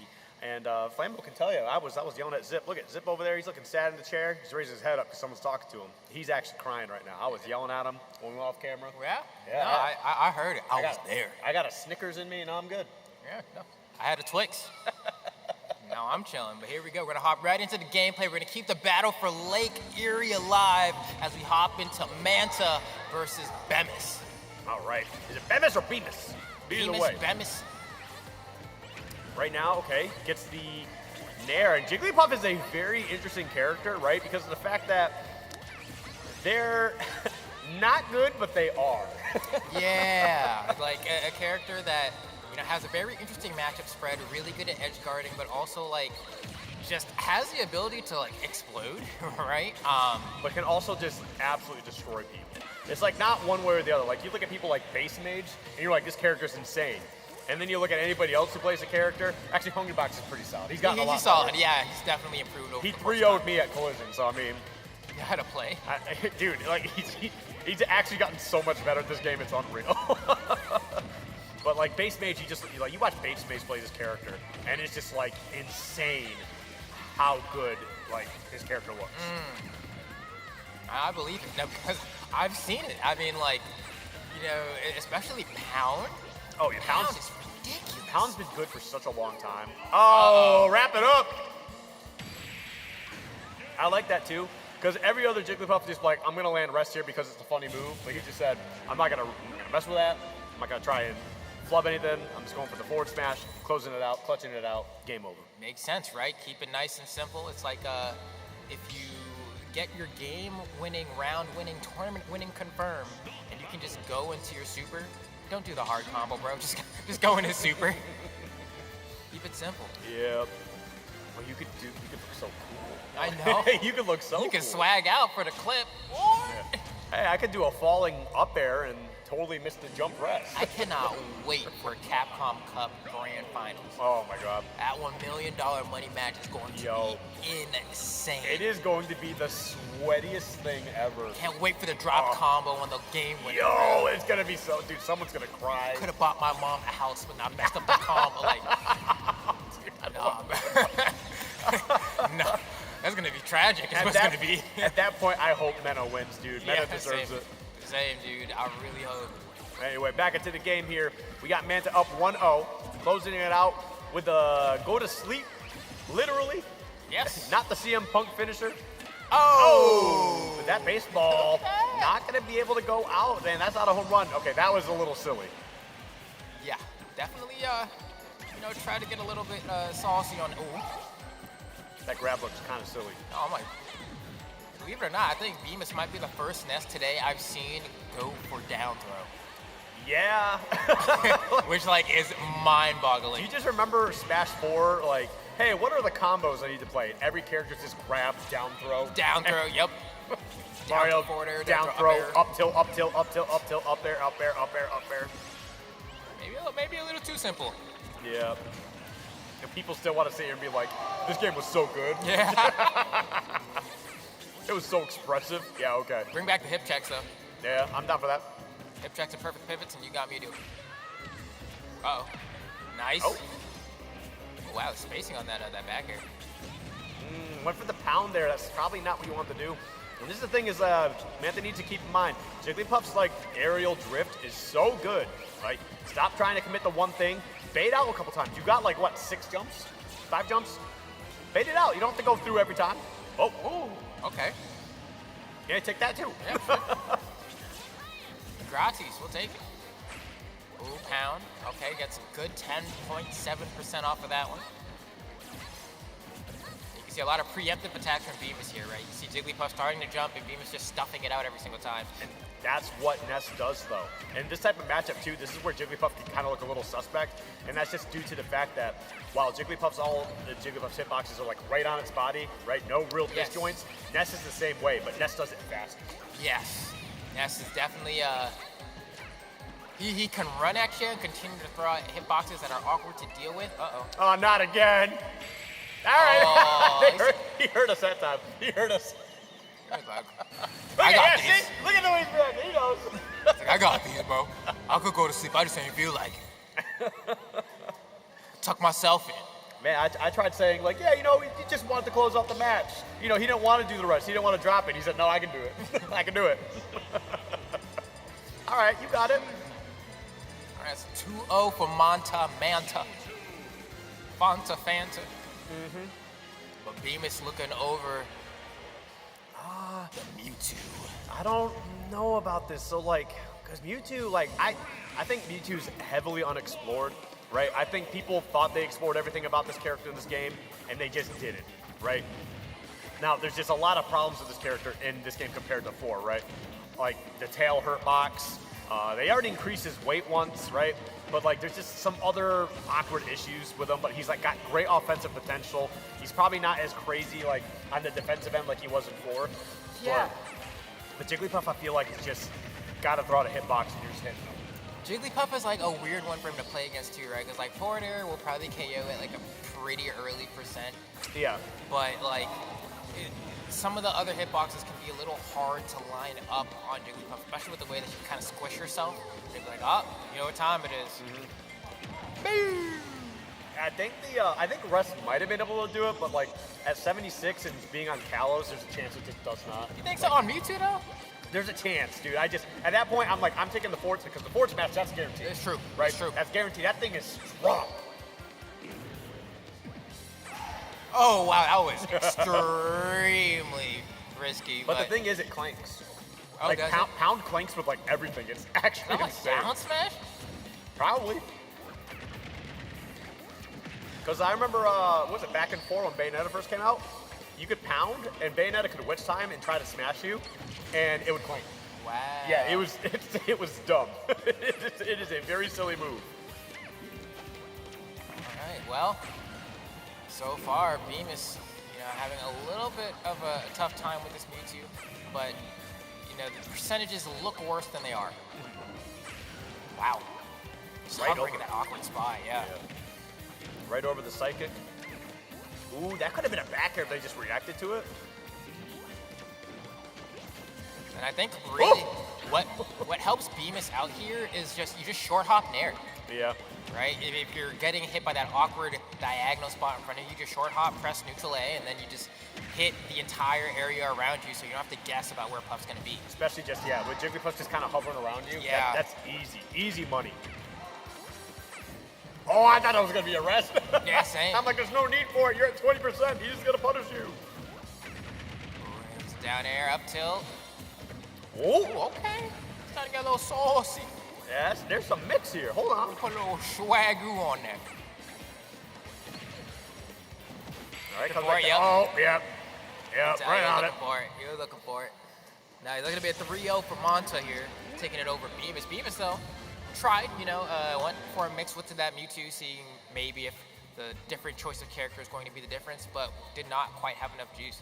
Yeah, and actually I really like that too because as one thing I've noticed from a lot of the players here so far is when they're in a disadvantage and they're coming back down to the stage, a lot of players here today have just been they drift towards their opponent and throw out a hitbox, right? Especially if they jump up one side and they're like, oh, I have to throw out a hitbox or else I'm going to get hit, right? So I think at that point, Mantos is kind of all right, well, if I jump once, he's going to throw out a hitbox, and then I just punish it.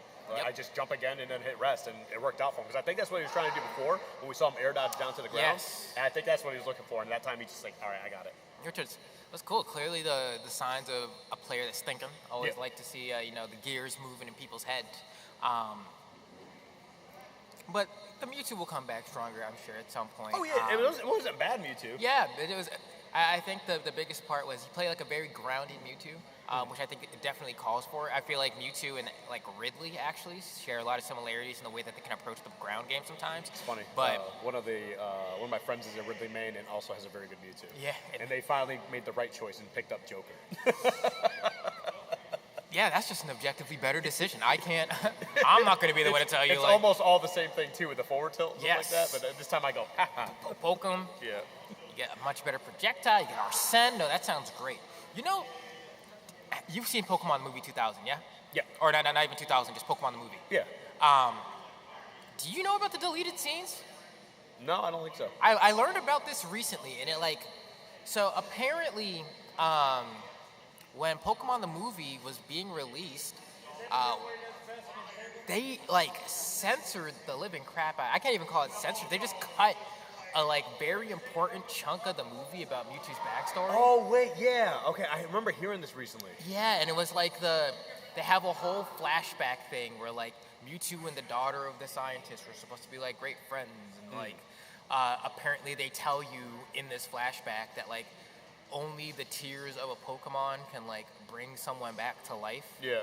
And I was like, that makes a lot of sense now. It does, because you watch that scene again, and don't get me wrong, watching that scene, I'm like, oh, even nowadays, I'm like, it still gets me, right? But I'm also kind of like even at me as a kid, I'm like, but why though? Yeah.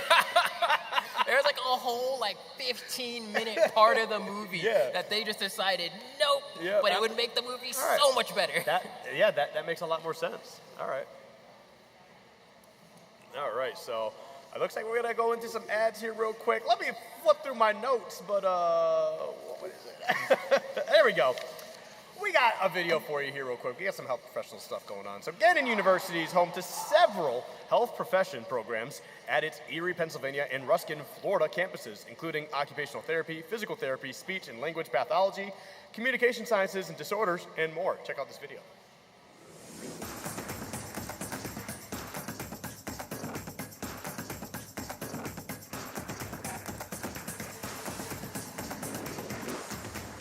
This is Gannon. This is Gannon.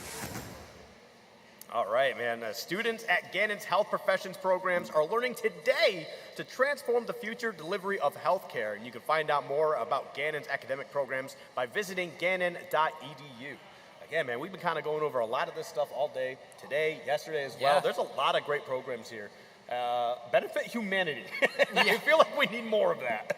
Definitely. It's weird to say, but just the humanities in general seems to be it's starting to feel more and more like a relic of the past. And it's no, this is not how things should be, right? Thank God for Gannon. My neighbors are my people, and we need to do things to make sure that they're all good. Yeah, and I think we got a couple extra videos here to show you real quick. Erie News Now is committed to being an active community advocate for our viewers. Meet the Erie News Now investigators, holding the powerful accountable, exposing corruption on every level, helping you when you need it most. The investigators, only on Erie News Now. It's community coverage you can count on.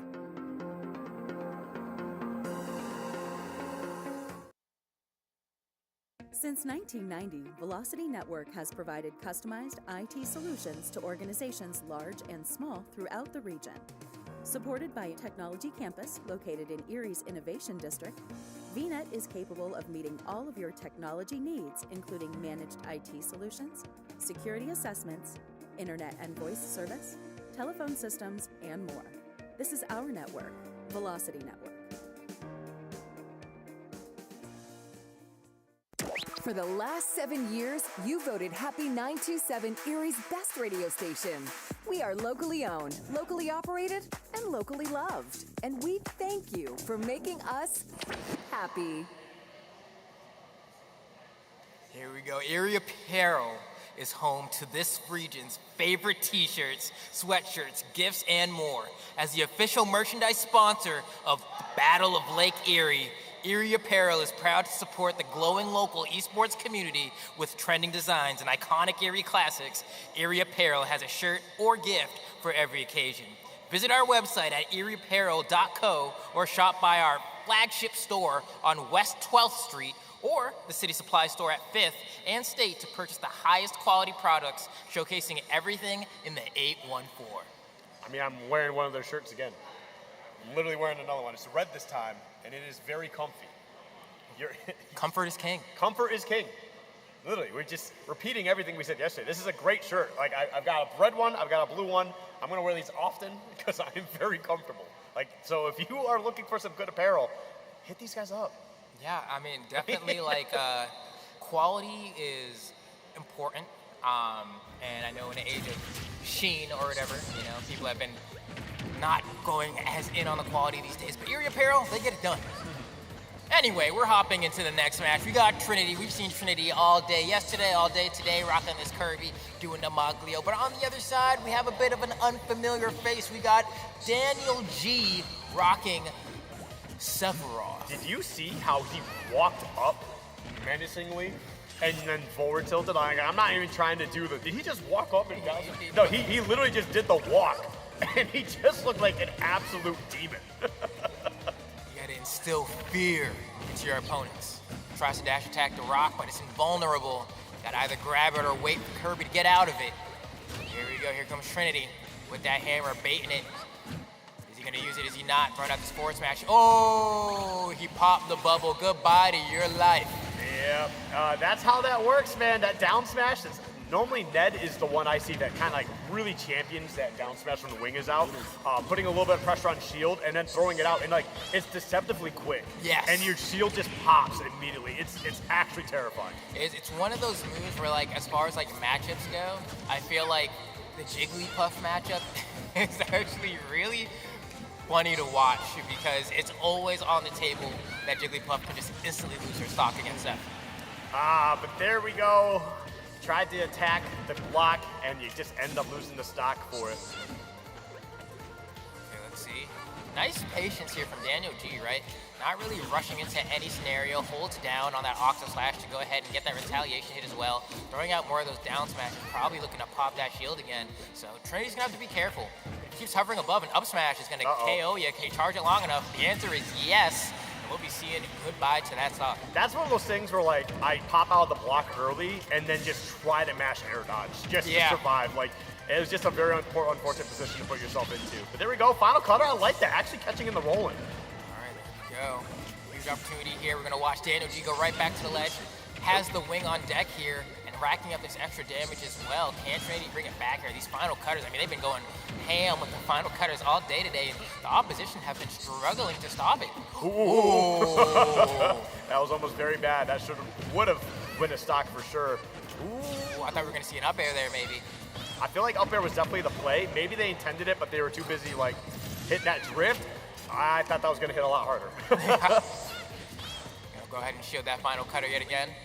And at this point, you can start playing with forward tilt if you want. Your Sephiroth up smash is gonna get you KO'd here. Oh, didn't quite react in time. Yeah, I do like that too. He kind of went for the up tilt because it is a bit quicker. You just weren't able to react to it fast enough. Oh, wait. Oh, I thought he thought he was gonna hit the stage, so he's trying to attack.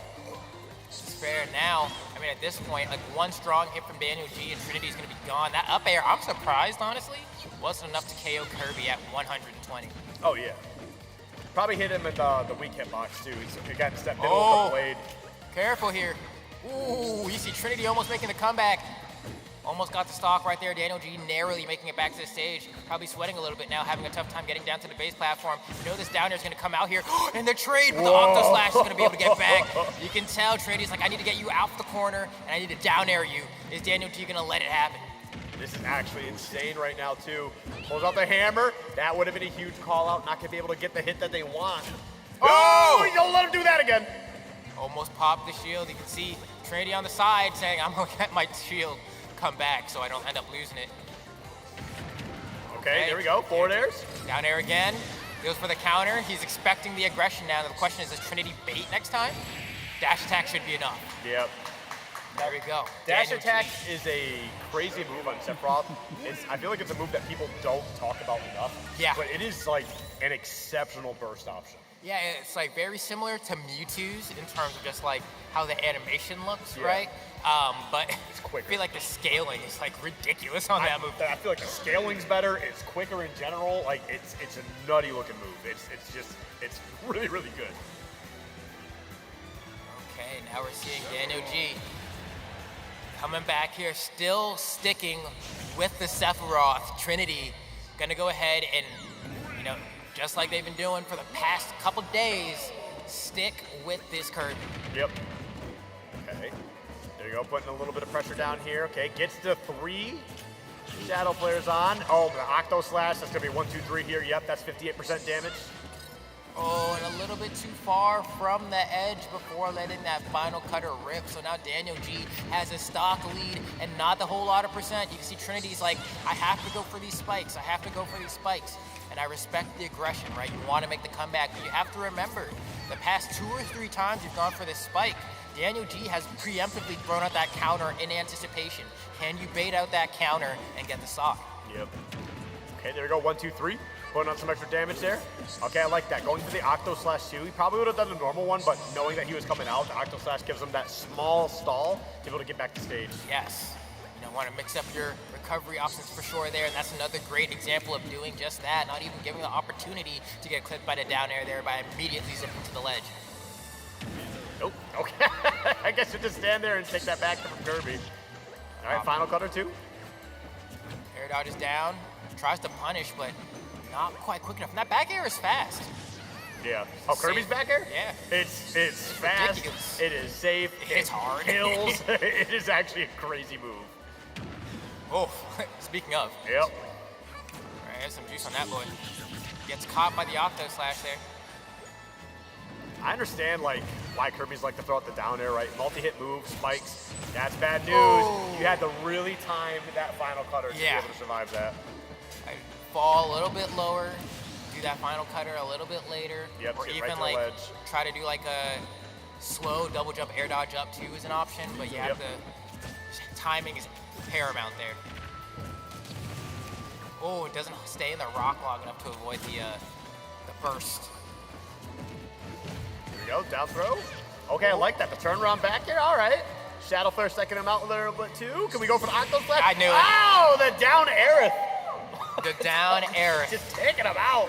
Yeah, that's I thought we were gonna see Octo Slash, to be honest. To be fair, I like the down air more, but Octo Slash I think is more BM.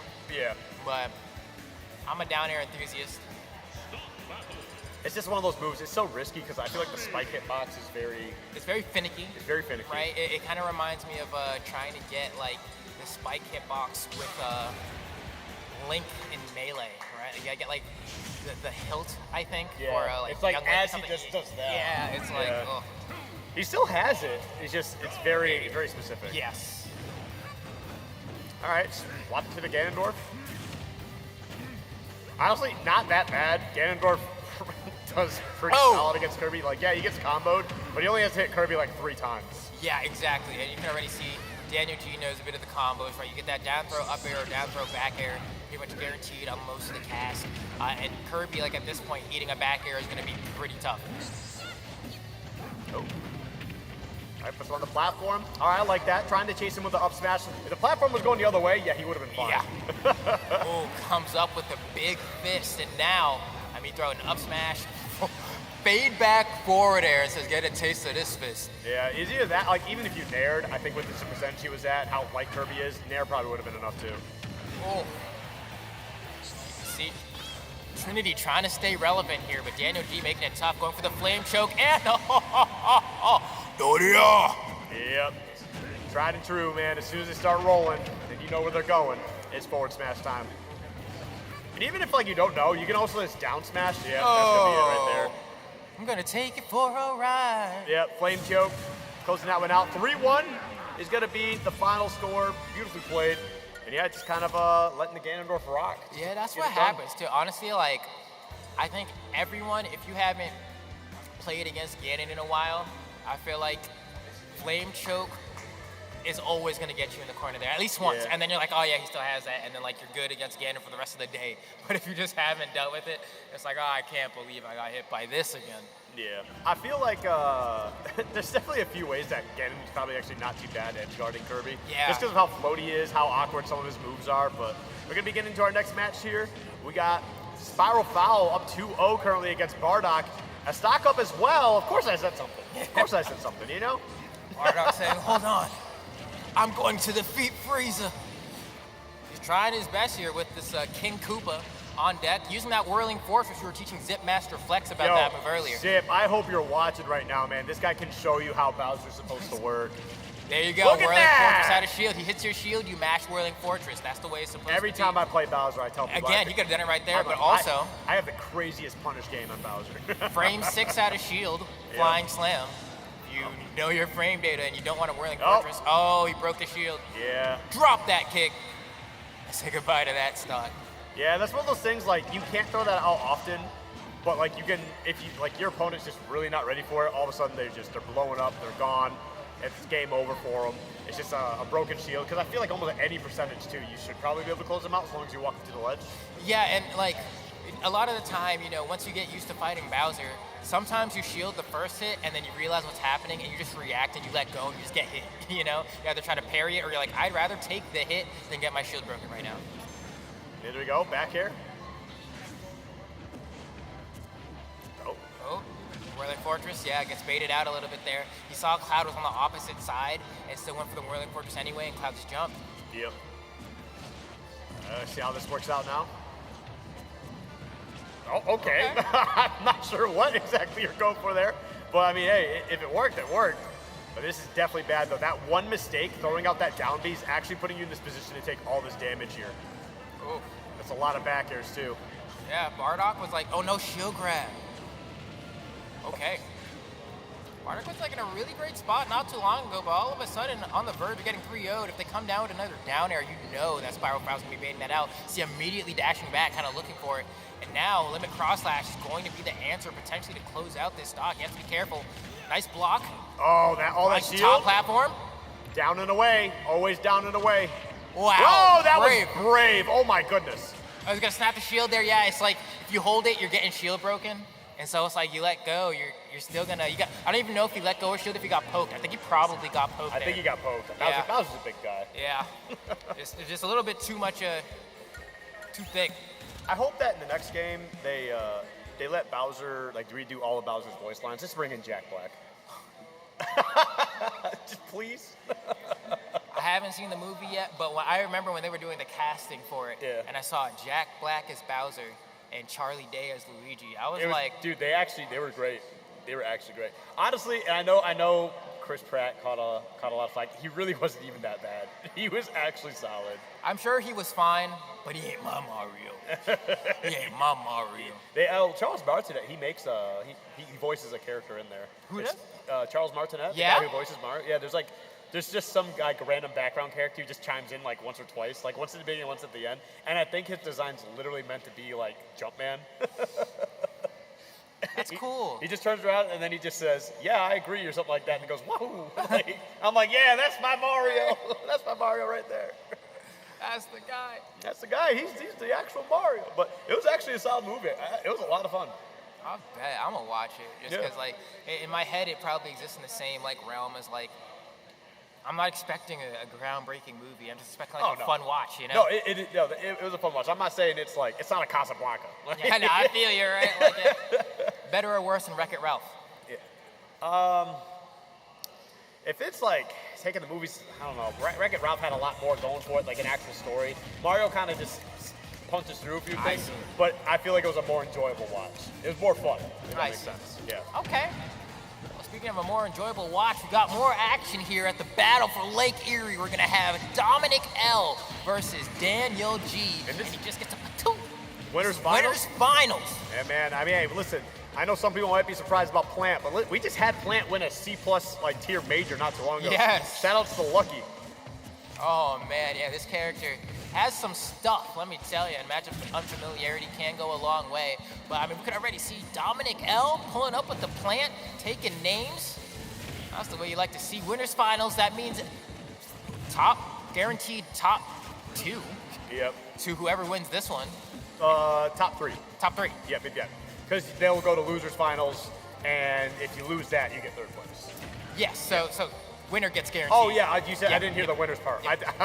My bad. But you are right. I am right. I just was not listening correctly. Forward tilt out. Yeah, definitely going to be enough there. Even Piranha Plant being a bit of a heavier character. But this is where things get really interesting, right? Piranha Plant will... I like that. That was 46. Oh. That was a lot of damage. Make you think twice about the next time you spit. Yep. That I knew that was coming. As soon as he jumped off the ledge, he threw out a back air, and then I'm like, yeah, dude, he's positioning for up smash straight up. And like Sephiroth's gonna die to a lot of these moves super Real up smash early. in general. If Sephiroth's not careful with the way that he like approaches or anything on stage, yeah, he's gonna lose that every time. And you can see Dominic L getting edge guarded by the counter, right? Granted, not able to quite line it up there, but Daniel G clearly showing an understanding of ways to edge guard plant. Yep. And that's cool. What I would like to see too is Dominic, when Sephiroth is off stage and recovering low, run off stage, Patui at the ledge. It'll just bounce off the wall and cover right underneath him. So it potentially puts Sephiroth in a very compromised position, or you know, maybe you eat it instead. Who knows? But it is a good option to throw out once in a while. Oh, that's a lot. Big damage off the Octo Slash. Nice little dash attack to force Sephiroth to the corner again. We're gonna try to set up a ledge trap with Patui. Good spacing. I'll give him that. Great spacing. Okay, see, I like that. He was trying to jab block him to be able to get another move in there, probably a grab, and just wasn't able to find it. Because Plant's got a very, very quick jab, too. Yeah, it's one of the best ones. It's like weird how Plant just has like amazing things in some areas and then like subpar in others. It's like I was saying, he's got some of the best moves in the game, but then a lot of his other stuff is just it's bad. That's the thing. Some of the best moves in the game can be on some of the worst characters. Yeah. Have you seen Donkey Kong back air? I know. I know. Oh. All right, let's see. Coming down to potential some of the final moments of game one here as you can see Dominic L trying to maintain, ends up losing stage positioning here. Now Daniel G can space with these long tilts. I mean, the sword from Sephiroth is so long. Yeah, dude, he actually was, the reason why he was dashing back and forth while Daniel, okay, great back air, by the way. But the reason why he was dashing back and forth while Daniel was sitting at the ledge is he wanted him to think that he was going to dash at him so he could roll in. He was actually trying to catch the roll in. That's what he was trying to condition because he wanted that up smash again. That would have absolutely decimated the stock. But Daniel is just like, you could tell, I'm not going nowhere. I'm not leaving. I think it's some of the comfort that you get playing Sephiroth too, right? Is that like you just are able to threaten people at ranges where like they can't do anything much about it, and so like it means in scenarios where other characters might feel more tempted to roll in, Sephiroth can kind of just stand his ground and swing and not be too scared that he's gonna get hit. Right. All right, let's see how this plays out now. Dash attack. All right, this goes for the regular sword dash. All right, Battlefield. Mix it with a scener. Ooh, okay, see, that was actually like one of the few moves that can actually deal with Piranha Plant, just kind of hold him that spike ball above him. Because you'll hit him out of it, but you'll also just dash right past him. I see. Also, this is a banger song, by the way. Have you played Mario Odyssey? I have. Okay. I have, yeah. This part of the game was so cool. It's probably the best part of it. It's literally just like, look at this giant celebration of Mario. Yeah. Okay. Like, yeah, okay, interactive experiences. All right, now let me get to the rest of the game. I enjoyed it very much. Yeah, very good game. Have you seen, I think like Alpharad did a multiplayer version of that where they were playing hide and seek. It was pretty cool. I did not see that, but I'll check it out. Also, very scary Scintilla situation there. Because Patui already does like 20% and can take stocks. And you get Scintilla on that, if Plant somehow gets caught up in that, it's going to be dangerous. It's just like probably your stock a lot of the times. Oh, yeah. Force the jump. Ooh, Up great throw? bait. Oh, okay, goes for the forward throw. Not bad. And that Patui almost landing. I think up throw's going to be coming up here pretty soon. What happened? Just didn't get the Octo Slash out at the end there, I saw. And that's great for Dominic L. He already up a game, trying to continue to push that lead. And it's been interesting to go for up throw, up smash. Patui usually will do that because like the spike ball will go up before they're able to really react. So that would have been a pretty solid spot to put yourself into. But ooh, wow, that didn't take the stock. Interesting. Like the space out the air dodge, forward tilt's not enough to get the stock. Tries to get that poke out. Yep, back throw. Yeet. This is looking a little bit rough for Daniel. I like that. I like the attempt. Yeah, the spacing was like solid, but not solid enough. Ooh. Okay, see, I like that. I feel like that spike is so hard to land. You literally have like 2 frames, and it's actually more towards the beginning than the end. So with like timing it, spacing it, it's actually a little rough sometimes. Yeah, it takes like a seasoned character, veteran, specialist I played a lot of Plant. I played a lot of Plant when he came out, and I did a lot of research on him because I'm like, some of the stuff just does not seem okay. Oh, look at this. Yeah, spreading out these options. Daniel G in a tough spot. Has 2 stocks to try to come back from here. And this game's looking a lot rougher than the first. We'll see if he can do it. It all starts with getting these hits in. Ooh. Has great positioning, has the confirms as well, but overextends a little bit on the offense and might have to pay the price here as Dominic L recontrols the stage. He goes for your suggestion. How did it not hit? What happened? Did it just hit the wall and despawn like that? That was weird. That would normally work anywhere else, though. That's crazy to me. There we go, another chance maybe. Gonna go high. So another crazy mix-up that Plant actually has available, and this just catches people because, like, defensively it's a little awkward, is you charge up down B, but you don't tilt anywhere because they're like, I have to jump over them, and you're just waiting for it. Interesting. Yeah.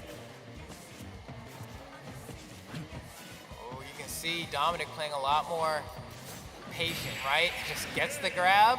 Yep. And says we're moving on to game number 3, and that's why that patience was being exhibited there, was trying to motion around, trying to bait Daniel G into pressing a button, either misspaced or just whiff altogether to go ahead and find that grab. That's the tough thing with a character like Piranha Plant going against a character like Sephiroth, is you have to play around the immediate threat space that he has, right? And when you're not a super fast character, it can be pretty hard to actually find a way to get through that and like get a solid punish. But that time it actually worked out for him, so well played. All right, you can see Daniel G trying to figure out what is the play going to be for game number 3. Do I stick with the Sephiroth here, or am I going to swap over to a different character? Just looking at the Ganondorf, and that is a very brave pick, right? If we're talking tiers-wise. Kind of. Kind of? It's one of those things where you're like, I can't beat you with my high tier, so I'm going to go to the low tier that hits just as hard, if not harder than you. This is true. I mean, like, Gannon can definitely take quite a few more hits. Yeah. But when it comes to the recovery, it's going to look objectively worse, right? You're going to get caught by this Patui a lot. It's going to be a lot harder for you to get through. Getting off the ledge is going to be a challenge as well. You know, I feel like Piranha Plant has a much easier time ledge trapping Gannon. But in the same vein, every time you hit this guy, bro, he's going to feel it. Yep, there's that forward tilt. Second one reaches pretty far. Oh, big spike to get started there, too. Ooh. And that's the tough part, too, right? If you're going to try to sweet spot the ledge as Gannon, it means the timing for your recovery is going to be a little bit more telegraphed. And it looks like Dominic L knew exactly what that timing was, ran off there, got that down there spike, and just said curtains to that stock. Try not seeing any poison cloud at the ledge there for the ledge trapping. Because like it's almost like 100% the Brood setup. I don't know if you're familiar with Brood from Japan. Yeah, like their ledge trapping is just like wash, rinse, repeat, but it covers like every option. Oh, big damage. I don't know if the jump was snapped just there. You have to go low. You did save the jump. That's good. Yeah. Keeps you alive a little bit longer, but you're down a stock and it feels like you're potentially on the verge of losing another one. Tries to go for a read, but perhaps if you had waited and tried to react, you could have gotten that forward tilt. Went deep for that, way too deep. You actually tilted a little too far and just were not able to get back to that ledge.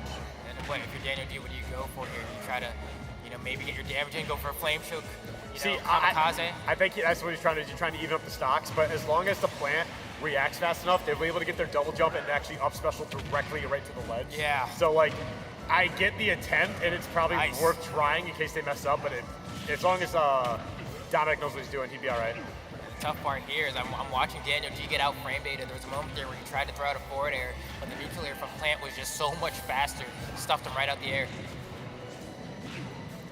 Yep, back stage. All right, you're gonna get a Patui maybe, gonna send him back off stage. Ooh. Up smash. Back air. That's gonna be it. 3-0. Dominic L has guaranteed himself a spot in the grand finals, meaning guaranteed top 2 in this tournament. Daniel G gonna have to go ahead and go down to the loser side of bracket, fight his way. I mean, you don't have to do much really. You're just gonna sit in losers finals and see who makes their way up, and then potentially either get your chance back at Dominic L in the grand finals, or maybe get beat by whoever makes it to the losers finals on the other side. Yeah, no, honestly sitting pretty right now, and yeah, the other side of that is just the fact that you do get to sit there, see who you're going to face, but like, yes, we have a couple other people here too that I feel like are pretty solid. I don't know who's playing behind us right now. It looks like Trinity, and I got to find out. I got to take a look at the bracket here real quick. We're not in losers round 8, are we? Could be. Oh, we need to make an announcement. Well, you don't say. Is Zip going to make this announcement? Oh, hey, let's listen to Zip for some reason. Do we have to? If you have not played Mario Kart yet, make your way to the back stations for the last heat. A repeat, if you have not played your Mario Kart games, make your way to the back stations. You will see the man with the man bun and the red shirt. Link up with Matt and play your Mario Kart games. Thank you. A guy who looks like he practices a lot of CrossFit. You do look like it, though. I'll give it up. I'll give it up. He's cursing me right now in his head. We said this the other day about him too, and he's just like, I don't do that. I don't do that. I lift weights like a normal person. And I'm like, okay. I'm like, define normal. Normal is a subjective term. I'll play semantics. I wasn't gonna do that. He's already he's working hard enough this weekend. I don't need to stress about it anymore. Fair enough. Are they playing right now? Actually, we got people playing. Okay. What part of bracket is this right now? Okay. Is this loser semis? Losers quarters. All right, awesome. Thank you. All right, let's get into this. All right, we got Trinity versus Salsa. Trying to tuck him in. Said no, it's not my curfew yet. Kirby's actually like a baby, isn't he? Isn't he like an actual like literal child in I the believe lore? so. And like Meta Knight's an actual adult, but because he's too strong, he doesn't use the copy power abilities. I think That that's part the I lore. didn't know, but I believe it. I mean, they're all like Kirby's, right? Or Yeah. whatever. Well, I think like something came, I don't know. I don't remember if like Meta Knight's actually Kirby's dad or something like that, but he's just another Kirby who doesn't use the Kirby abilities because he's like, I'm too strong for that. I'm too good for it. Ooh! Just has more fun swinging a sword around. Kaboom! I'm telling you, that's the best move in the game. It's so dumb. I hate I'm it. supposed to react to that, huh? Oh my, it's so fast. I'm sure these zoomer reflexes can keep up. Yeah, sometimes. Again, dude, it's such a violent throw. Oh. Yeah, That didn't even have to crit. said, just threw it in the mouth like some mochi ice cream, man. Just obliterated. By the way, yeah, hero back air, deceptively really good. Like frame data wise, it looks a little awkward, but it covers so much space. Oh god, all right. Actually, you had to do that because he was gonna wake up midair. Yeah. Let's get your hit. Oh my god, dude. Sizzle. Yeet. I love that throw, dude. Black. Oh, he got the spike? Oh, he could have attacked it though. He could have. Oh my god. I know. He lost the first stock, and then he just said, all right. Hold on. I'm gonna press some buttons. I even activate my Zompark Toad. He got kaboom, then he got sleep forward air or forward smash, and then he spiked him. He spiked him. That was fast. That was very Bunkai. fast. Bunkai. Like, dang, okay, bro. All right, here we go. Getting into Kalos now. Gonna jump right over that snooze. Getting those guaranteed throw conversions. Trinity entering back, getting some Kirby combos of his own. Yeah, Flame Slash, he was hovering on that a little bit. Okay, Hatchet Man would have been interesting.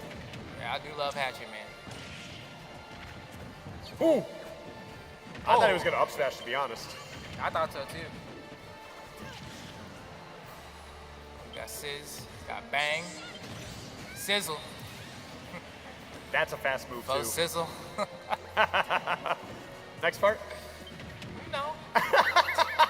All right, well, anyway, down air spike. He's actually gonna be able to make it back. The full charge, I think it's like Kaswoosh or something. I forget the name. I know, the names are ridiculous. Dude, it's always a bad time when like I'm casting hero and someone's like, you don't know Kafrizzle Sizzle Dizzle? I know. I'm like, well, bro, what? It's like, yeah, no, my favorite spell is Tiki Tiki Timbo Narsarim. I'm like, all right. I'm like, okay, bro. You don't know this name, you're not a good caster. I'm like, oh, come on, bro, leave me alone. I'm like, didn't he like fall down the well and almost die? like come on, bro. Oh, man. Let's see. What was it the other day? Zip was like, you guys ever heard of Kalachi's? Kalachi, what? Who? Sounds like a hero main trying to tell me what the spells are. That's what I'm saying. Oh, man. Trinity, having a tough time against Sosa again. Sosa once again looking very good after just kind of deciding to win. It's what it felt like in that last match. You know what's crazy is I have not seen Salsa use like level 2 side B at all. And that move's ridiculous. Yeah. Like, it's really good. And the fact that he's not using it is like now just blowing my mind. Kind of forgot that he had the whole electric sword thing, huh? Yeah. I told you, dude, that It move. sucked you right in. Kirby was right there on the ledge, and it was like, nah. You see that shield damage? Oh, down. I was like, are you about to do the Gimmer tech? Could have down there. What are you whacking, sir? Hey. I like that mix-up. Said stop right before the shield. Dang. Yep, that'll do it. Pop that pastry. 2-0 for Salsa. Trinity on the back foot here. Gonna try to make the reverse sweep happen, but it's gonna take a lot of effort. This Kirby has been fighting valiantly, has had some moments of brilliance, but this hero could potentially be the Demon Slayer.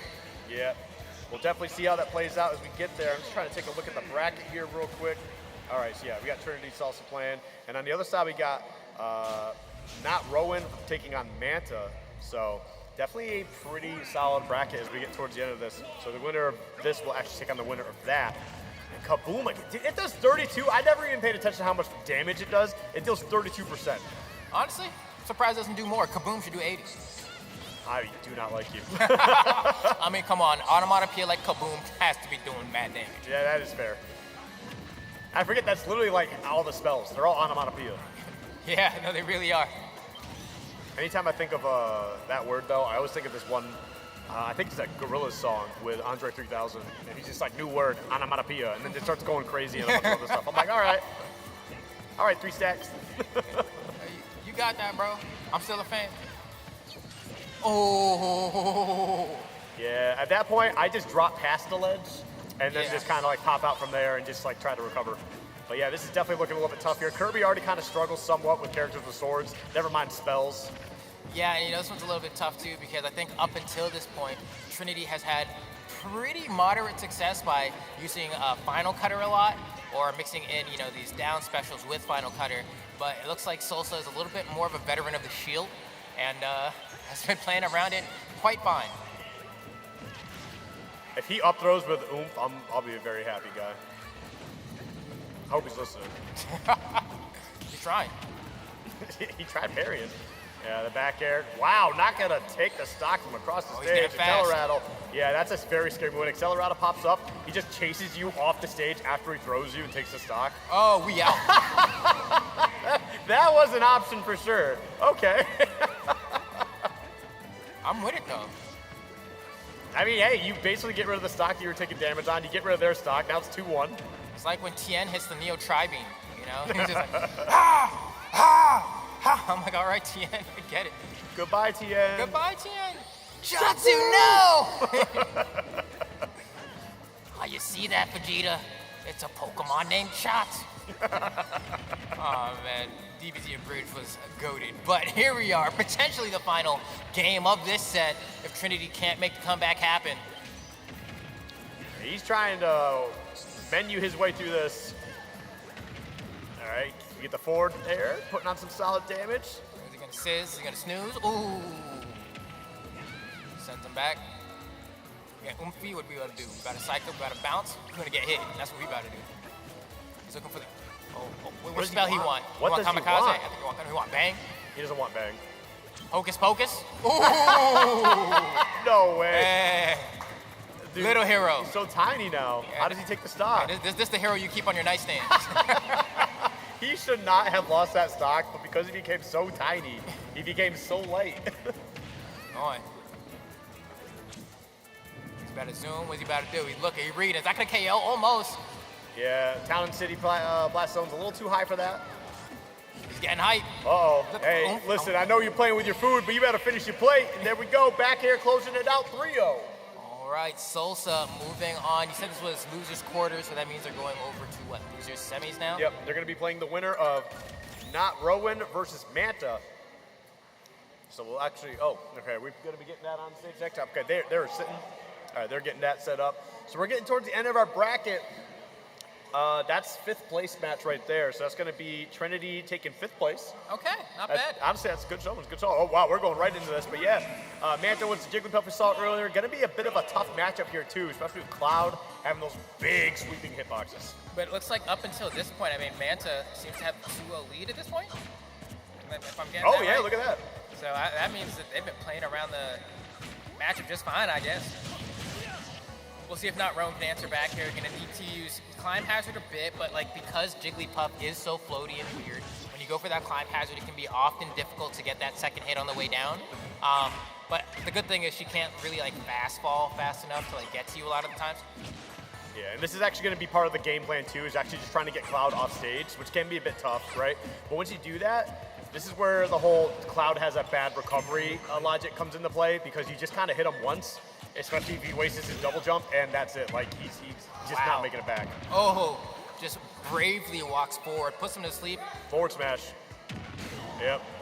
Not going to take the stock yet, but you can go out there and challenge him, beat him. I like that. Actually, DI'd away a little bit, gave him the survivability he needed for that. Yeah, just one of those characters that's hard to do that with. I respect the attempt, right? You know, you're having a little bit of a tough stock. You're like, well, what if we just started over? But Manta says no. So now not Rowan has to work a little bit harder here, not too far behind. An up smash will KO for certain here. But back airs by the ledge will do a great job at resetting the situation, and being in a ledge trap spot is never a bad spot to be in. You can also, you know, bait Jigglypuff to approach by feigning a charge of limit if you want to go that route as well. Yep. Okay. Dashes away, holding shield, playing very defensively here. That dash attack not going to be enough, not at 106. Next one should be able to do it, though. Go for grab, dash attacks again. Wow! Not quite enough juice still. I'm thinking just a little stale. Little stale, very little stale. Just enough. And now if he hangs on, the invincibility's gone, does a neutral get up. Tries to space that, but doesn't space it properly, right? If it was just a little bit further out, might have been able to space in the cross slash. You can get up attackers for free. Yep. There you go. Yeah, but I don't blame him waiting a little bit, because Jigglypuff's Sing is really weird sometimes. Oh, wait! Is he gonna be able to get down to punish? Oh, he wanted to drop through the platform, couldn't get there. Uh-oh. Yeah, be careful of that recovery you were talking about, because Jigglypuff, no stranger to changing fairs and back airs off the stage. Nope. Be careful with this Climb Hazard as well. You will get hit by a falling up air and a rest. Ooh. Tough break for not Rowan there, eating that forward smash. Now has to get rid of 2 stocks. Tries to do a delayed mix up with the cross slash. Quick 21%. Ooh, quick 46. Now we're talking to him here, and this is Jigglypuff, so like you get like 1 or 2 more hits, and now you're in KO territory. Just gotta be a bit more careful. Watch that double jump as well.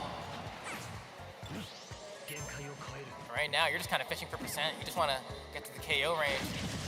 Good damage. Charge that boy up. And be able to charge about half, probably, yeah. And he keeps rolling back when he has advantage, and Jigglypuff just keeps walking straight forward and then dash attacking where he's going to be. So you have to not be scared to be in the proper positioning that you're at.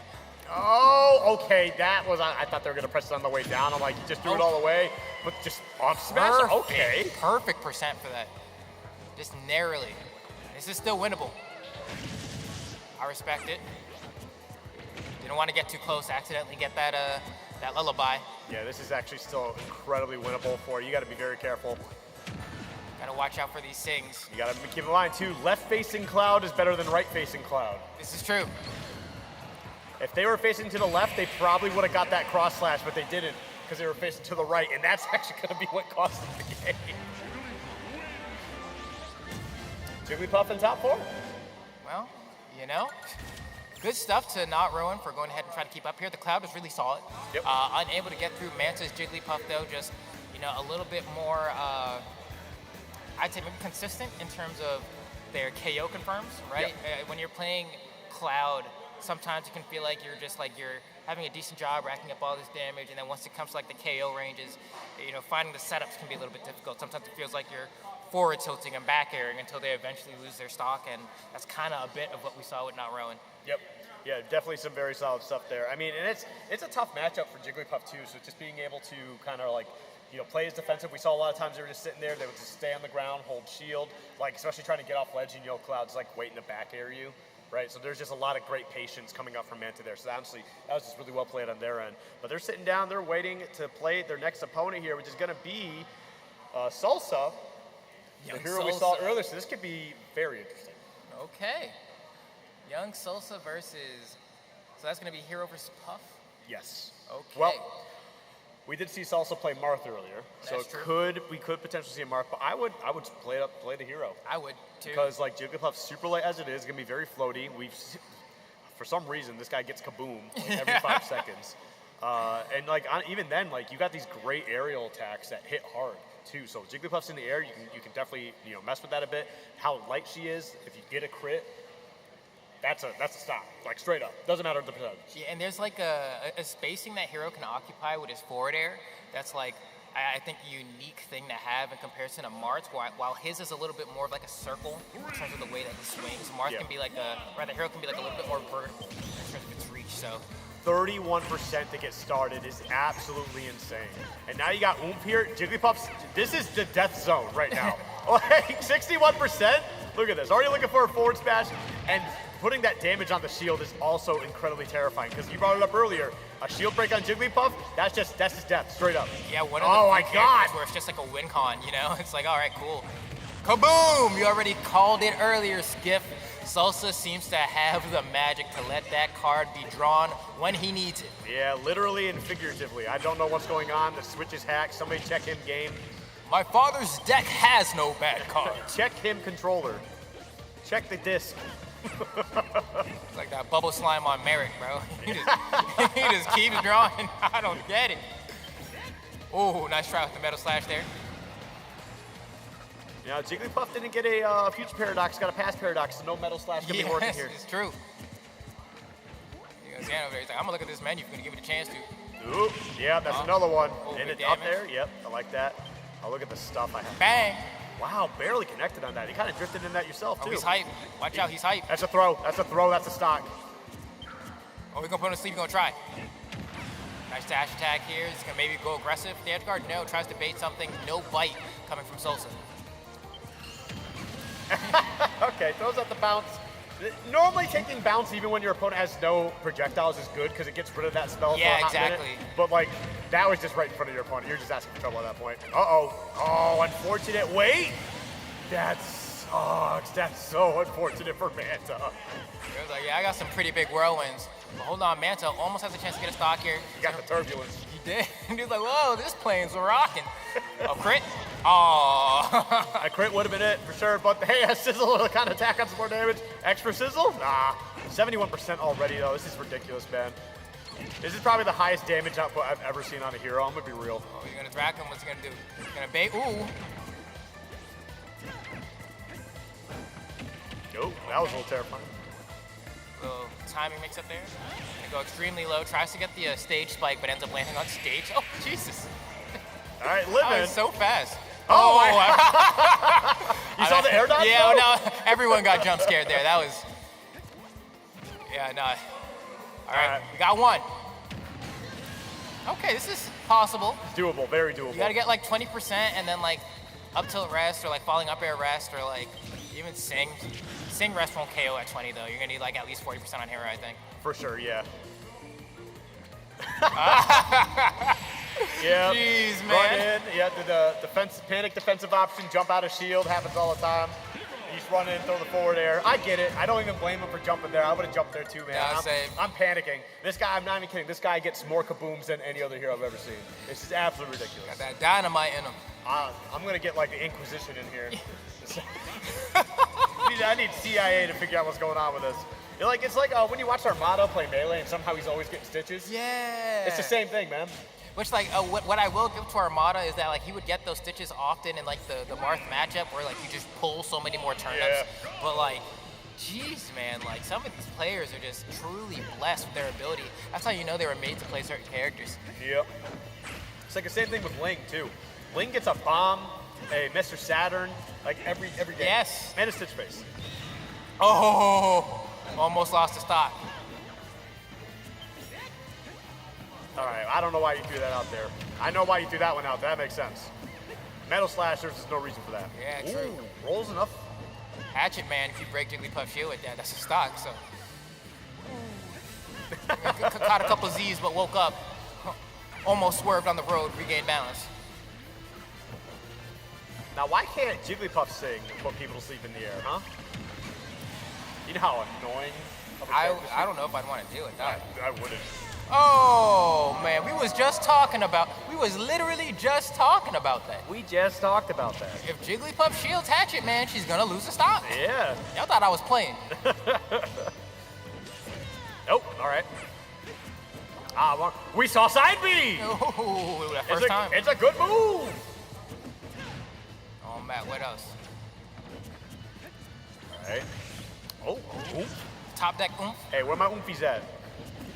Yeet. I love that throw. Dude, that one with Psych Up is so funny though, because it's just one powered up move and he just throws people to the blast though. If he puts like his whole upper body into He it, really you know, does. it really... He puts his sword in the ground. Yeah. So hold on, let me take the earrings off real quick. It's like a judo throw, except like that's literally it. Extra sauce.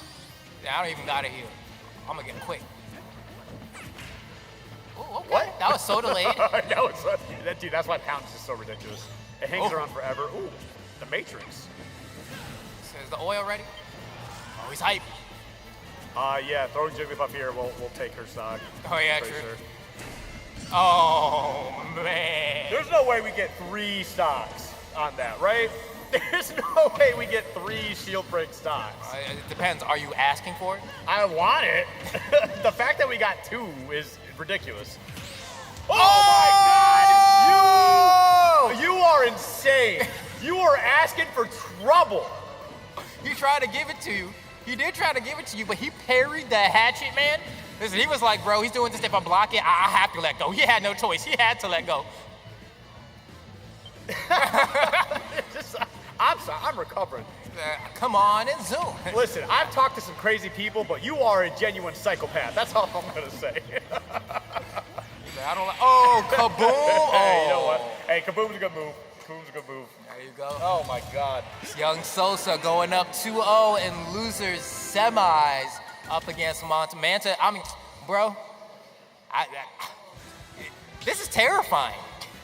This is legitimately terrifying. I'm sweating for you back here watching, man. Just the amount of ways that Hero can just like pull a spell and have it mean Jigglypuff's immediate death regardless of percent is Yeah. Because like you Hatchet Man anybody else with their shield, like all right, are they light? Can I crit and take the stock? Yeah. You know, but at 0%, but Jigglypuff's just straight up, like it's a stock every time. But here we go, getting Pichu out here. Honestly, I think this is a much better matchup. Yeah, I agree. Yeah, you don't really see Pichu as much these days after all the nerfs across the different patches, but definitely still has some stuff. Like, yeah, you're still just as light, if not lighter. I think Pichu is the lightest. Pichu is lighter, yeah. But like, your coverage and the way you're able to put so much pressure on a hero is actually insane. Granted, if you're still getting hit by kabooms, you're gonna feel the dynamite, but... Yeah. You gotta feel the turbulence. Oh. There you go. Nice little extra damage.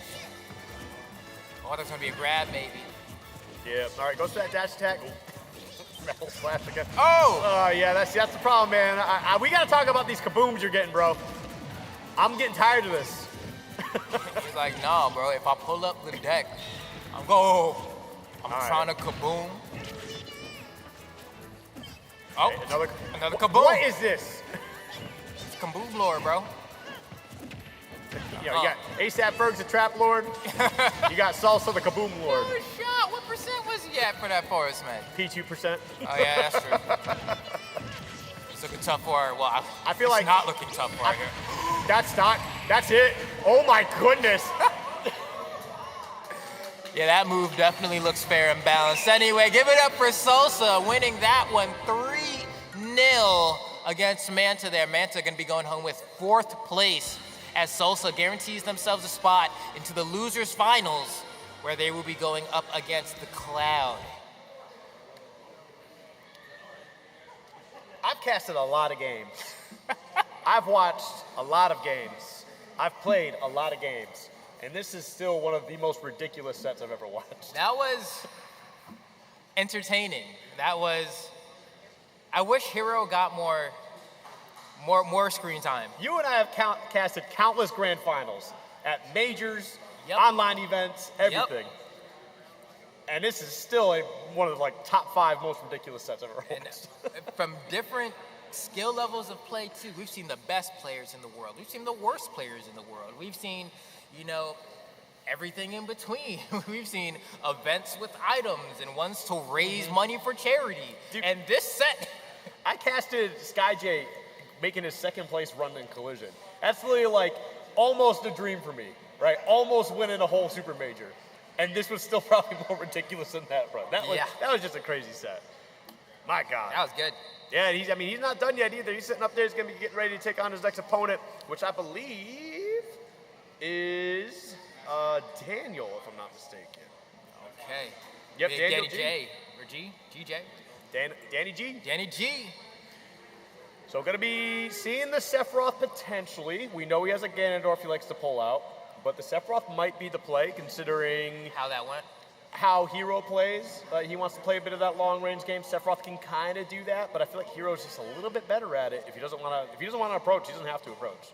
And I also think that, like, in terms of, trying to recover and stuff, you get sucked in by Kaboom, it's Gannon. and Sephiroth is only a little bit heavier than Pichu. Pichu and Jigglypuff. I think he's not Jigglypuff's weight. He's just a little heavier than Jigglypuff. I'm going to pull this up. Hang on a second. Because I'm like, what, you got Sephiroth up there. He's Pikachu's weight. Yes. He weighs the same as Pikachu and Fox.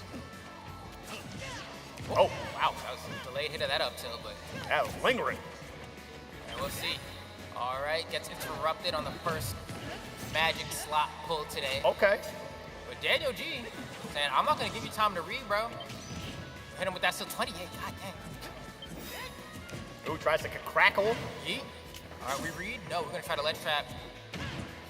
Down throw forward air. Yep, tried and true for at least to like 80%, I think. Uh-oh, that's bad news. He didn't charge it. I'm surprised he didn't charge it, bro. Do it again. Oh, okay, never mind. Forward throw, get him off stage. Look at that angle. Oh, it doesn't activate the bounce. That back air was coming out very soon. Go back and forward till, keep yourself safe. Now he's moving quick. And if he wants to, he can actually charge that up special down there. Oh, he was losing a little bit of control of the plane for a second. And he just dash attacks and gets the stock. Oh my God. This guy is all over the place, man. Oh, what timing on that down there to catch the 2-frame on the recovery from Salsa. Yep. We get the snooze come in here, a couple nairs. Oh, you better watch out. Daniel G starting to go full theater kid with the snaps. Oh, that's a lot of damage there. 80% put him off stage. Oh, that's bad news. All right, no, he's safe, he's safe. Oh. Not for long, though. You're gonna go ahead and charge it again. Gets 2-frame. Ooh, okay. I like it. Another one. He lands on stage, no punish. I like the early recovery. That was super smart. I thought he might just fish for zoom because when you're off stage, you do have a higher probability of getting that card. Yeah. Yeah, back throw, gonna put him off stage now. And a little too early. May as well. I do like it, though. Now you gotta kind of play a normal game here for a little bit. You gotta play Smash Bros, get your MP back. All right, yeah. Burns a little bit on that recovery, throws him off. Just has bang. He doesn't really have any mana to work with here, so has to play a little bit more honestly. Heroes hate playing honest, though. Oh, you are wild. No punish yet again. He's zooming. He's out. Yes, sir. Oh, if he dash attacked, you could have had him, actually. All right, back throw, putting him off stage here. You got the sizz, you got the snooze, you got the metal. No, he's like, say I won't, brother. Say I won't. Say I won't, bro. Make your move. Say I won't. I respect it. Nah, that's real, bro. Nah, he had the fear in him, bro. He sat on that ledge the entire time, bro. To be honest, Scintilla, I don't think would have stopped it either. Yeah, I don't think so either. I think he would have just caught it. He would hold that out. Because Scintilla breaks after a while, too. We don't see it often, but it will break. I don't know if he takes the damage or if it just, like, cancels the counter. But I wouldn't want to mess out. Oh, find out there. Salsa's fighting back here, bro. I mean, yeah, he's got it. He's got all that time. Tries to sleep him. Oh, I thought he was going to go for the grab again. He's had so much mileage with that. I mean, up air so you big. think about it, when he was kind of doing the standoff home in that kamikaze, he was regaining all that MP It's back, true. too. He's just sitting there, he's like, you have to come up. It was worth. Guys tries to time it. Ooh, tries to time it again, just not getting through on the invulnerability. Timing really being the enemy of Salsa here, but he's not too far behind here. I mean, light character in Sephiroth. To the skies. Hey, he got a free oomph out of that, actually. That's not too bad. Nice. Oh, could have gone for a conversion off of that. That's big huge. damage. Yes, sir. Octo slash, putting him off stage. Oh. Off stage control, back throw. Yeah, I gotta just sweet spot to ledge sometimes. Oh. Doesn't space the, wow. Wow. Even game. Actually, this is currently winning for Hero. Yeah, depending on how you look at it, yeah. Oh, you landed on stage? All right, well, Daniel G. clutching that one out there. Can you really call it clutch? I mean, he was technically in the lead, but we call it a tight battle. As long as Hero is alive, there's the possibility that he can win. Yeah, absolutely. Yeah, right now doing a fantastic job with that. Taking that first game. Honestly, this could still go either way, but I like the way that Danny's kind of playing this too with the Sephiroth, right? He's playing a little bit kind of like, not necessarily, he's not playing rush down, but he has to be the aggressor here because you just let he's Hero. playing Sora. Yeah.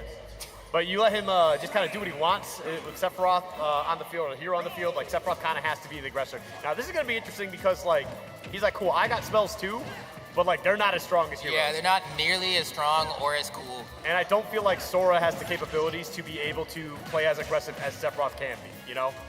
Yeah, like, if we're talking, like, historically, like, Square Enix had more time with Dragon Quest. Yep. Yeah, we've seen nothing but just Square Enix characters, huh? Yeah. Real popular company. Ooh, he's throwing the whack out. Yeah, he's like, I got it. You got his double jump, though. And with the way that Sora double jumps, too, it looks like he had to hit the brake hard. That's started another floating up. kaboom, man. That's another kaboom. Whoa. Did you get the jump on that? Oh! Okay. I like it. Tries to come down with the hatchet, man. Let him know what's good with the trees. My name is Sora. I speak for the trees. Oh, you lost all your MP for that. Wow. I mean, yeah, you got some mana back, but like, yeah, you start Magic Burst, it uses up everything. Yes, you know, there's a reason they call it a burst. He's Whoa! like, let me, hold on, let me back up. You got the stutter step on that. The delayed gentleman. 28%.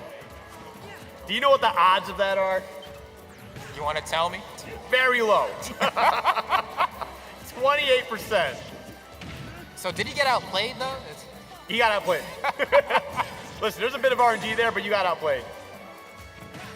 He gets a thwack right now, bro. I'll leave. Ooh, almost puts him to sleep. Yeah, he actually had to force him to use that double jump, puts him on the platform for that too. Hatchet, man! Imagine if they gave that move armor. We're trying to put him to sleep again. Oh, you could have hocus pocus. You could have been that guy. He has to stall, yeah. Could have moved a little bit closer to the ledge though, but. Yeah, I do like that though, using the side B, getting all the way to the other side of the stage. That's the correct play. Don't do it again. You don't have the mana for this. It doesn't matter. He's gonna get his hits. You got another stock to play with, may as well. G?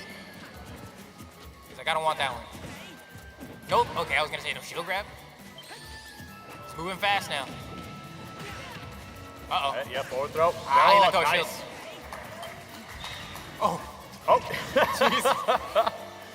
And now he's got full stage control. He's got all the mana in the world. 122% lead. Sora has the capabilities to drag him way off stage, but you just got to find your way through this barrage. Oh, another whack. At this point, really, I mean, Sora's not like the heaviest character. You can just start going for forward airs. You know, start relying a little bit too much on the deck. You might find this game leaving you. Bro, I'm saying you have a level 2 side B. It's good, I promise. It reaches so far. Kaboom. Who's surprised, Skip? No, I'm not. Surprised? I'm not. 1-1. Sosa puts a game on the scoreboard. Daniel G. Looks like this one's going to be a bout to see who's going to get a chance to get to grand finals. This isn't going to be a free one. Kaboom is the best move in the game. I've said it before. It is the best move in the game. All right, Kaboom doesn't get stocks at like 26 though. It doesn't need to. It gets stocks at every other percentage. And it grabs you from this far. This is true. At 27, fine, you got it. All right. All right, bring it back to Sephiroth. Right play. Okay. He's trying to put some ice on his wrist immediately. Yeah, he said, let me get my rollie. He's not even on the wrist, the whole body.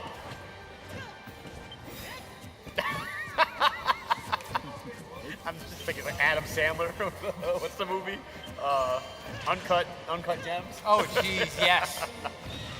Oh, That's the Kevin Garnett. Why would you show me something if I can't have it?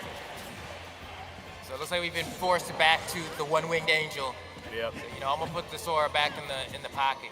I do like that Salsa made the right play for once and not pressing Magic Burst. He looked at Psych Up and he looked at Magic Burst. It's like, this is a funny button. And he said, nah, this is the right one to do. That almost KO'd. Refreshes the bounce. That was scary because bounce would actually send it right back to Sephiroth. I was like, is he gonna like just lose his stock here? He would have. If he like just forward smashed him at the ledge, yeah, that would have been it. What are you doing? Why people need me? Look at dude, he's like, I can't read any of this. I can't order any of this food. I've got no mana. Ooh. Maybe if he jumped and did it. Yeah, but like, just stop pressing Magic. But it would have been a swag confirmed. It He was would frozen. have. It could crackle into Magic Burst with 10 mana. That'd be the most ridiculous thing ever. Ugh. The thing is like, I feel like Salsa could be up 2-0 right now with a stock lead if they just stop pressing Magic Burst. Listen, bro, all I know is if you're gonna play hero and you have the name Salsa, probably a good cook, right? Like, there's a lot of aspects of playing this character where you just gotta take what you got and make something work with it. He's cooking, all right? He's definitely cooking something. I don't know if I want to eat it, but he's cooking. There's another kaboom. I hate this guy. Let him cook. Jesse. The contaminant might seem like a small thing. All right. Here we go. Dash attack, not gonna be able to connect there. Oh! He lands those downers a lot, too. This is starting to get, you know, in the range of anyone can take this game. I mean, you know, roughly even percent. Kaboom! Best move in the game. It is the best move in the game. Hit thrown. Just try to forward tilt around his space and then back up and space it. Thought maybe he might go to ledge, try to drift. Yeah, bounce. All right, there you go. Oh, yep. Close charge it that out. boy up. Yep. Bing. Swing, batter, swing, batter, swing. Shout outs to Pablo Sanchez, circa backyard baseball. These kids don't know Pablo Sanchez. They don't, but the parents do. The parents do. You're like, I got that one. I got that one. There we go. Back throw. Oh! That was almost enough. That was kind of scary. Again, dude, he lands back air more than anybody else. He throws out kabooms more than anybody else. He's like, I just need to get back to center stage. I'll click on the menu again. This hero is literally my worst nightmare. These two frames with down air have been terrifying. Yeah, they have. Daniel G with his ledge trapping right now. Caught the double jump. It's going to be a bad recovery situation. Tries to get to two frame again. And then he spaces the forward tilt and gets this stock. I don't think the DI was the best from Salsa. I do not believe it was great DI, but immaculately played from Daniel G with the ledge trapping in those final sequences. Yeah, that was not good DI. Yeah. I feel like you could have survived, but that was still like kind of a wacky situation. I get it. There's a lot of panic going on. You're very close at losing your stock. It is what it is. It is what it is. But you got your back against the wall. You've been kabooming all over the place and magic bursting, unfortunately. You got one last game to try and turn this around because you got no second chances after this. This is your second chance. He was close. That last game could have gone either way. This could very easily be going to a game 5. Yep. The loser of this gets third place. The winner goes on for another shot at first. All right, well, let's see how it plays out. Going to Kalos here. A Shadow Flare to get things started. Oh, dude, he's just started with a kaboom raw. Like, Well, I mean, the thing is, like, you know, he likes to have big explosive moments so that you can remember him by. Ooh, speaking of. Yeah, that's not going to be able to take the stock. If it were on Kalos, we probably could have got it, but... That might have been it. If he shielded it, that would have been it. If you shielded that 100... Did you see him mash jump and actually jumped on his... He footstooled him through the up air. That was stupid. That's the Gimmer tech right there. That's the other Gimmer tech. Oh. Got your toes. How about control alt the yay? This little piggy went to the market. Respect. Hold on now. This little piggy got whacked. So hold on, I'm trying to play Uber Eats. Let me check the menu. Psych, won't get the chance, gets poked out. Sephiroth, once again, with that amazing range. That was actually a great transition right there, too. The downward angle forward tilt, get him off stage, forward air. Oh, ooh, okay. He's going to get hit by this player. Oh, big that's damage. A lot of damage. Oh, my God, 75? Oh, Daniel G is turning up. Sosa hasn't had a chance to land, hasn't had a chance to read the menu. He doesn't know what he's going to order. Things are falling apart. Oh, dude, yeah, he's definitely on point right now. Things are looking out. Pop goes the weasel. I think he might have pressed a button because I don't feel like that should have hit him. So I feel like he might have pressed something that stuck his foot out. Yeah, I think he might have like tried to do a forward air or something. Maybe throw his shoulder in a little bit, get caught by the extended hurt box. Yeah, he put his shoulder into it. Oh, he's caught on the backside. Wow. Gets caught by the octo slash. It's looking bad for Sosa. Daniel G pushing ever so much closer to potentially getting this one. Can Sosa force the game 5 behind an entire stock? Looking for some Okos right now. Yep. All right, forward tilted. Okay, Sizzle, that's gonna give him some space to look. Turn on the bounce, yeah. That's a stock. All right, look at that menu, see what they got for you. Nothing quite oomph. Yeah, we'll take it. Oh, no, he didn't take it. What are you doing? Oh, that's super rough. I hope that doesn't come around to bite him. Oh, I mean, so far. Dude, look at the damage he's doing right now. That could have been so much Could have been like 60. You're right. Oh, might be regretting this later. Whoa. Yo, he is flying. Oh, he's speaking of flying. Oh, he's got his Delta Sky Miles, bro.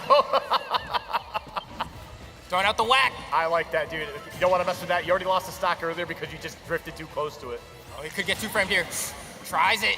Oh, has a chance to regain center. Look at that menu. Woo! I dropped for that one. Don't want to shield that. Gets poked. Another 2-frame opportunity. He goes high. Daniel waits, but doesn't get the punish.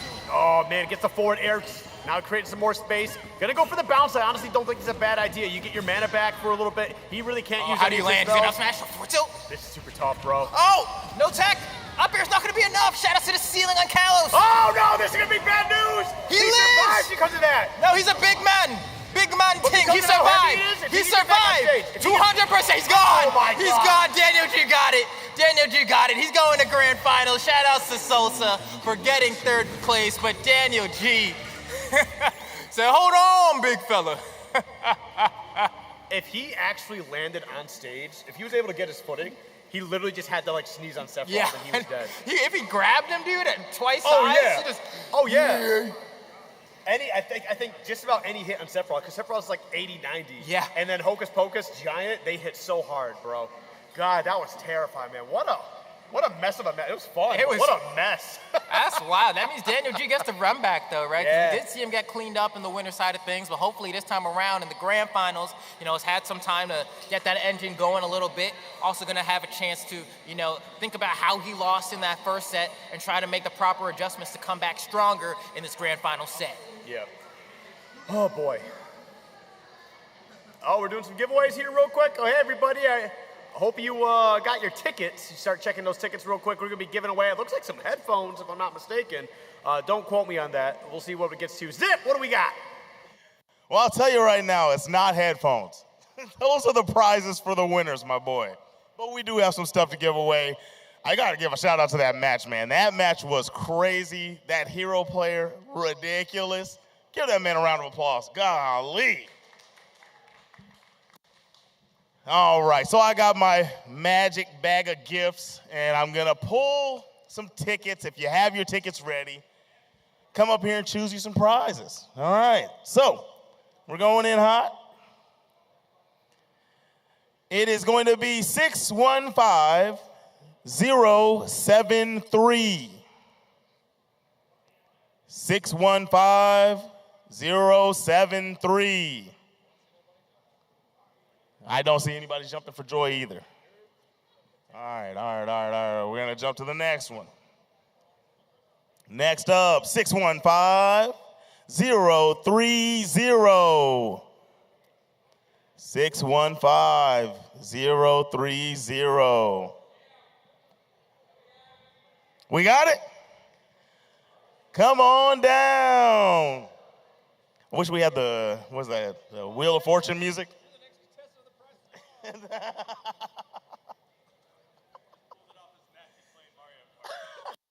That's hilarious.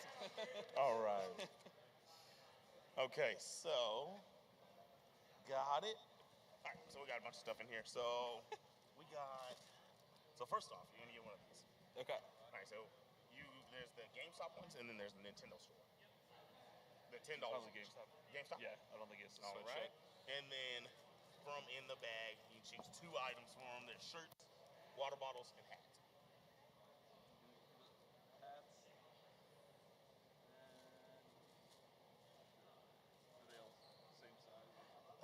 They should have different sizes. Yeah, exactly. Yeah, it can be a souvenir until it gets If it does, maybe I'll check it out. Thank you. right on. All right, first winner down. We're going to do one more, give these casters a break, and give the players a break before they get in there.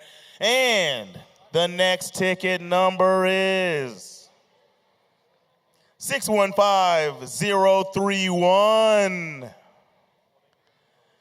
615031. Nobody? Going once, going twice, going to the next ticket. It is 615046. Hey! We saw him lose a second ago, but he's a winner in my heart. Come on up here. No, it's not rude. He wins. All right. So, you can get a Nintendo store or GameStop store, right? Just Google GameStop in general. $10, right? Perfect. All right, and then you get to choose 2 items. We got a hat left, we got some shirts, and we can get a water bottle. Okay. Is it a good water Wait, that's a bag. Yeah, you can get a backpack too. Okay, I'll just take a bag and a shirt. Bag and a shirt. Yep. Perfect. Thank you. All right, no problem, man. Go on, get. All right.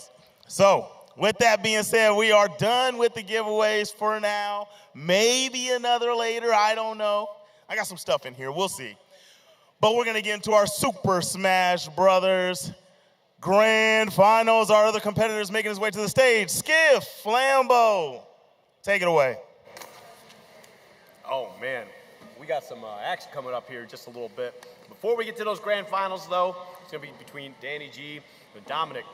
We actually got to talk about some ads here real quick. So, Gannon University in Erie, as you can tell, we've been talking about them all day, is home to several nationally accredited programs in engineering and computing, such as cybersecurity, electrical engineering, biomedical, and industrial engineering, and more.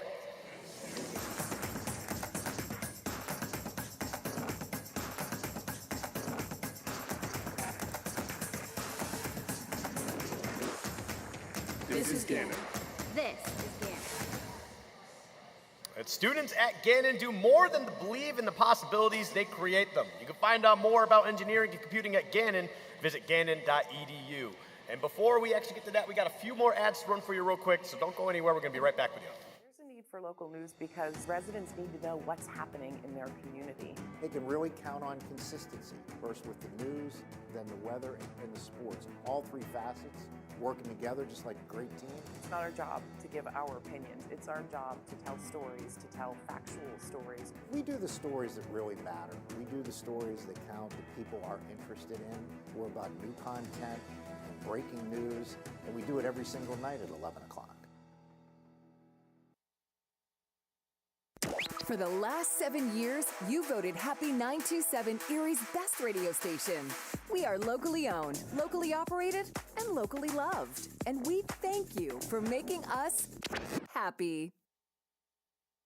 Since 1990, Velocity Network has provided customized IT solutions to organizations large and small throughout the region.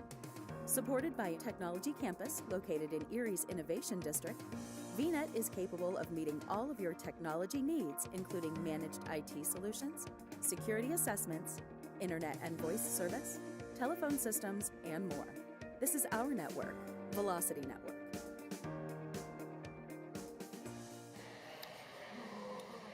We didn't discuss who's going to bring it. What are you talking about, dude? I am big chillin'. We are back with the Battle of Lake Erie. We are about to get started with our grand finals to figure out who's going to be the champion, the first ever king, reigner, I don't know, champion. I said that one already. You What get else? to own the lake for a whole year. You get to own the lake. Yeah, you get to decide who. This is not true, by the way, in case there's true. liabilities attached to Not this. This true. is not factual. I've always been a liar. So you can take that. But either way, we're going to be getting into our grand finals. It is going to be Velocity best. Network has provided Okay. VNet. All right, shout out to VNet. But we're going to be going into our grand finals. It's going to be best of 7, by the way. No bracket reset. Whoever gets the 4 wins first, they are your champion. And granted, we did just get to see a little bit of Daniel G right before in that losers finals. They had such a great set versus Salsa. But on the other side, they have someone who's already defeated them once today, Dominic L. with his Piranha plan. Yep. There we go. Putting him off stage there. Already in some high damage already. Sephiroth, again, tall character too, big body, very light. Oh, another Patui as well. It's like another, oh my God, making a double. Oh baby, a triple, no. Here we go, huge opportunity to get some damage. Tries to ledge trap with the poison cloud. It's not gonna work, and it gives Daniel G a potential chance to get some offense started if he can get back down to this base platform. Does it with a forward air, and it's looking for more, but Dominic L yeets him off the stage. All right, seeing what the play is. Yeah, he definitely wants him to come in there. Okay, tries to get the up air, but the air dodge actually forces him into the dash attack as well. A little bit of a rough spot.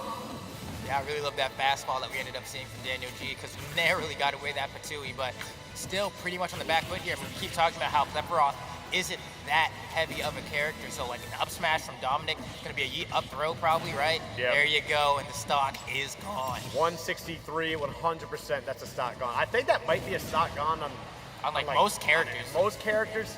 Maybe not K. Rool Or in like game. Bowser, like. Unless they DI'd to help. Yeah.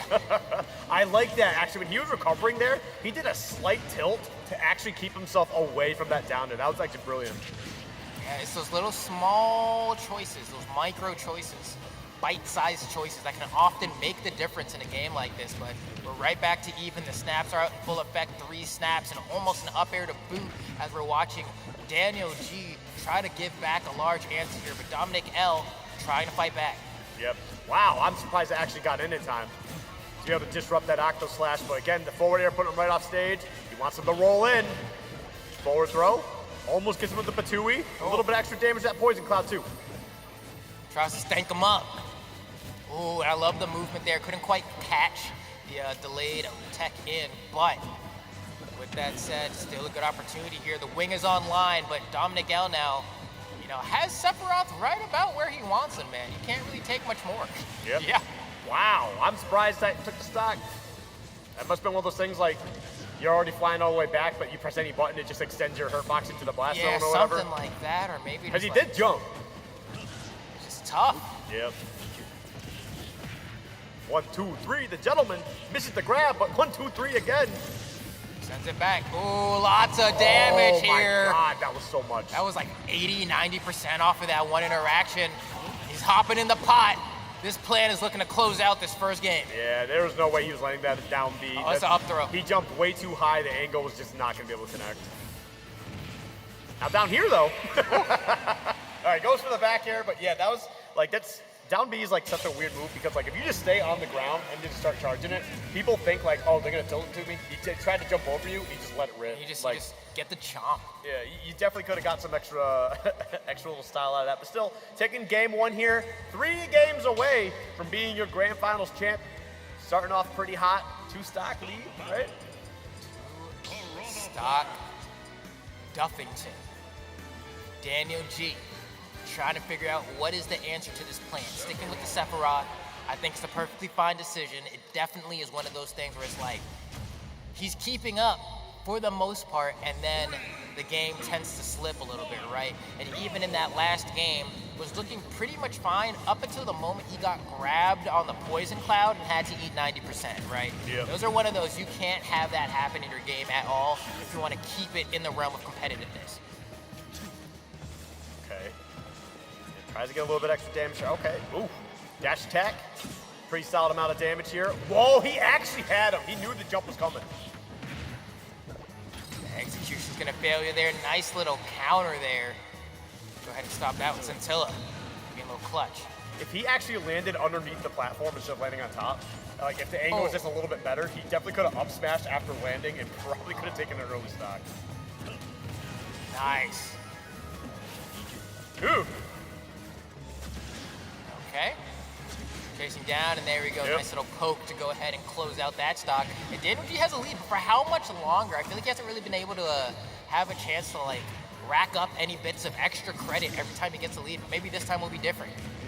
Nice, 30% and counting. This is exactly what I want to see from Daniel G, staying active in this grand finals. Yep. Throws out. Oh, nice. Kick a flare, just a level 1, too. Oh, yeah, Dominic L having a tough time here. Forced to go low. This is good, man. This is exactly what we need to see, because Danny didn't get a single game in winners earlier. Yes. And now he's off to a hot start here, right? You don't have a stock lead anymore, but you got 97% extra credit. That's sitting pretty good. If I'm Dominic L, though, I know that if I get a grab, I get at least, roughly guaranteed 30-ish some odd percent. And on top of that, if I get the Poison Cloud, that's like, I could get the same setup I got last game, then this game would be even in a heartbeat. Yep. Already looking a little bit tough here. Okay, I like the spot dodge. See what you can do. Find a way to turn this around. Oh, nice. Forcing him to come on the stage, throwing these Patuis. Doesn't have time to charge the Poison Cloud, so we're just going to do a nice default ledge trap. Doing a great job. You can see Daniel G having a really tough time getting back to stage. Almost eats that forward smash. What a spot dodge. Yep. I like that too, chasing him down for the grab. But I do like when he's doing the Poison Cloud there, it just obscures what move he's going to be throwing out as well. So it does make it a little bit difficult. That could have been bad news.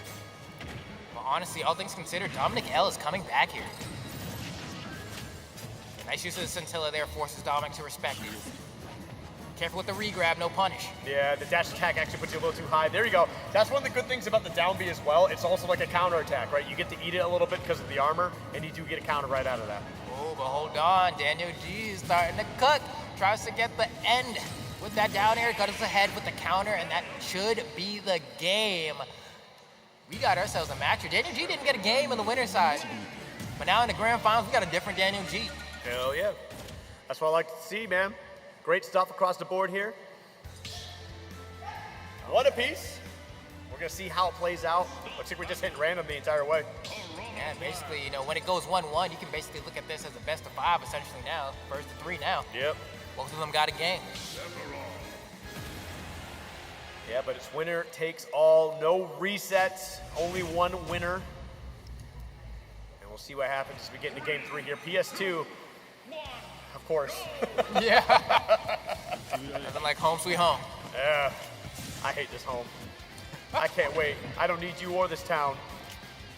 Oh. I like what you were going for, but I feel like a back air, like if you had spaced it out properly or just fell down with an air instead, would have been the better play. Because you would have disrupted them. It's a tough spot because the down air is like not a bad tool to use there, Right. but just Sephiroth is so low that you'd have to fast fall so much to actually be at a point where you can threaten him because there's no way you're going to beat the Octo Slash on the way up. Yeah, and like if you fast fall too low, like you potentially just lose the stock straight up.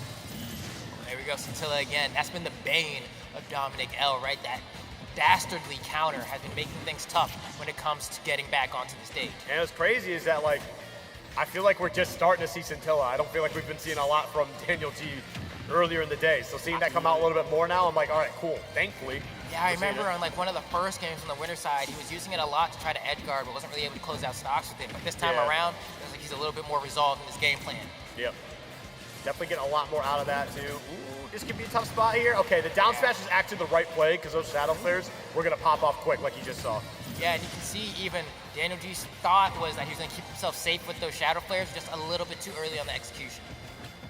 He's looking for a back here. He's trying to see if he can bait him to come in. All right. Ooh, got the drag down, but just wasn't ready to confirm something into it. Okay. Look at this spacing from Daniel G, trying to hang on to the stock for as long as possible. Dominic L looking for something, has to kind of give up the potential edge guard because he has to shield those shadow flares. Up throw. Yep, there goes the stock. Taking 94% in the process. That's a bit of trouble, though. If there's anything that's a saving grace for Dominic L here, it's that, like, as long as he's able to rack up damage, that up throw will be something he can always fall back on if he's struggling to find the stock. Yep. Oh, tries to get the jab reset. You saw it. Got a nice little tech in. Saves him. Yeah, okay. I feel like we're getting a little bit sloppy here. Pressing buttons a little too early. All right, let's see if we can get... Okay, I like that. Baited it out, but just did not get the proper punish. Big damage. Oh, goes for the Octo Slash there. You can see that there was an anticipation of perhaps an air dodge from Dominic L, but Daniel G picking a different delayed option. Yep. Okay, sword dash. Oh, too late on the back air. Would have been huge. A lot of damage. Sending him off stage as well. I like that. Up throw nair. Oh, and double pokes as well. Yeah, you can see Daniel G starting to feel comfortable here. Oh, yeah. Definitely playing much better. Don't want to get too comfortable. That Patui is going to go ahead and make things a little bit closer to being even. You can tell Dominic L's like, all right, if I rack up like, 30-ish more percent, that's an up throw. But I may not even need it. If I get a back air right now, oh, but did you see how much damage I did? I just straight up killed. That was crazy.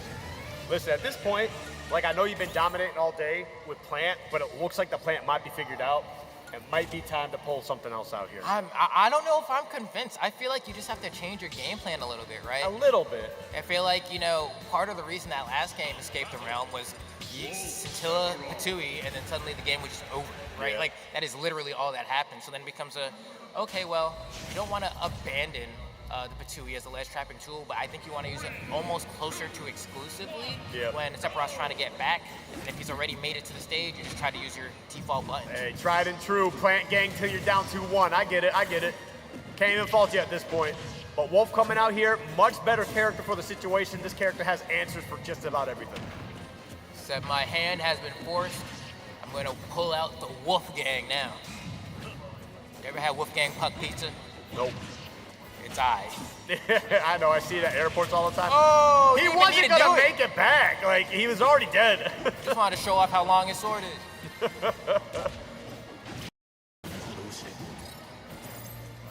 Oh. Oh, he's moving. Hold on. Yeah, he's got some movement right now. It's just he's making a couple small mistakes. Nice. And Daniel's just really taking advantage of it. That could be bad news. Sends him off stage. Side beat. Nope. Wow. That was actually super. Oh my God. Attack that? Let's go. Yo, Daniel's kind of gaming right now. I'm gonna be honest. Yeah, I know. He's locked in, bro. He's locked and loaded. He's ready to go. He heard best of 7, no reset. Bet. Going on. Putting everything on the line now. You can see Dominic's answering back though. This Wolf could be the answer. Oh, so much damage here. Oh, and the Scintilla hits so high. Sheesh. And that's the thing, Wolf Flash, like, the hitbox on it is like actually kind of bad. Yeah, it's tough. Like, if you got the confirms into it, yeah, it's nice, but like, it's tough. In terms of like stuffing it out, it's one of the easier moves to just like challenge. Yeah. Oh, he tried. Oh, what the? I don't know how he slipped past him, but he did. Dominic out trying to find an answer. The Scintilla been the bane. How does he play around this one move? Nice little follow with the neutral air on that, but still has more work to do. That forward air, or forward smash rather, isn't going to be the answer. Tries to down smash again. Octo slash from ledge, getting all that extra damage and stage positioning because of it. All right. Yep, using that forward tilt. It's. Oh. Okay, that means we have potentially the final game of the tournament is going to be the one coming up next year as Daniel G is up 3-1 on Dominic L. This is a best of 7, so that means Daniel only needs one more and he will be the battle for a Lake Erie champion. But Dominic's defeated him before. We saw what happened in Winners Finals. I do not see a reason why Dominic couldn't decide right here and now, you know what? I'm the main character. I'm the Naruto, the Deku, the Yusuke Urameshi, the, I don't know, the Ash Ketchum of the story. Ash Ketchum loses a lot. Maybe not Ash Ketchum. Hey, all those characters came from the loser side. I'm gonna be real. This is true. If you have all those characters were losers at the beginning. You haven't told a lie yet. I usually don't, until I do. I did tell a lie earlier. I said you opened the late. You know, it was a figure of speech. All right, there we go. Back throw off stage. Looking a little bit better now. All right, I like that. I like that movement. He's doing a lot of feints here. Trying to see if he can get, Daniel to bite on something. And Daniel just trying to go ahead and close out this game. I mean, Dominic, hot pursuit. Yeah, okay. See, he's getting, I think, a little too aggressive. So that Octo Slash, he actually turned that around so that if Dominic actually got aggressive, he was getting sucked out and shot out to the blast zone. So that was actually really smart, and it's good on Dominic to just not even want to go over there and challenge that even in the slightest. Yeah, at this point, I think he's been burned a little bit too much. Dominic L, being very patient with the way he finds his openings, right? He understands that Sephiroth has this tremendous range, and he's trying to play outside of it, but it's really hard to bait Sephiroth in a way that makes it easy to get in and find a punish. Ooh, one more dash attack, maybe two more. All right, settle down with the scintillas there, buddy. Dominic's playing a little bit disciplined here, at least. Like, when you're on stage, he's recovering, I get it. Off stage, you're asking for trouble. Like, you're asking for a lot of trouble. You can see Dominic looking for the up tilts now, knowing that it's a pretty safe option to throw out, and it will KO. The forward tilt doesn't get the connecting hit. That would have for sure taken the stock, but that happens often with Wolf's forward tilt. It just sometimes it drops, but the dash attack is going to be more than enough. A punt is good, and he knocks in those points. Yep. Turns around with that forward tilt. His forward tilt placement's actually been really solid, too. Really definitely doing a good job keeping him alive here, putting on some solid damage, getting space. Ooh, okay. I think he actually may have tried to go for a dash attack there. I'm not sure. Got forward smash instead. Dominic L has a lead here in this game. Might be able to push this to another game if he's able to come out successfully. He's trying to fight back here. He's got to do his best. Down throw, dash attack. Yep, that's true until like 60 or 70 or something like that. Oh! That's what we were talking about earlier. Very easy move to challenge. Nice little forward or down tilt there. Yep. Up tilt as well. The ledge trapping looking very strong from Dominic all of a sudden. That could have been game. I know like going for the grab is just the quickest option, and it's like definitely like you're gonna get this, but I feel like you could have gotten a down smash in time. You probably could have closed it out. Yeah, it's deceptively quick smash attack too. Oh yeah, it's actually kind of insane. Ooh, I like it. Him. Forces the dodge away there, makes the up smash safe. Oh, okay, now things are down to even. Daniel G could bring it back right here and win the tournament. Alternatively, Dominic might force the, game 6? Yep. And he's got wing too. Oh my God, the coverage right now, 62%. Those down he's starting to cook. Woo! He forces the dodge. He goes, okay, gets the back air. We're going to game number 6 here. Dominic hanging on by a thread here. You can see Daniel G starting to cook. Dominic was boiling a little bit, but managed to be the one crab to get out the pot. Yep. Oh, that was really scary. Yeah. That was terrifying. Scary is definitely the word. Terrifying. But Dominic's like, hold on. I know where I came from. I remember the dub I got earlier. This ain't the end. I'm pushing on forward. You ain't getting this so free, bro. Honestly, I'm kind of happy he pulled out the Wolf as early as he did, because he just got it warmed up at like the end of that game. Yes, no, I feel you. If he had done it a game later, it would be curtains right now. Yeah, it would be curtains. So I like that. I like the fact he pulled it out and gave himself enough time. I guess in a best of 7, that's like the one benefit, right? I get to pull out characters a little bit later in the terms of like a best of 5, but like I still have more time to figure something out.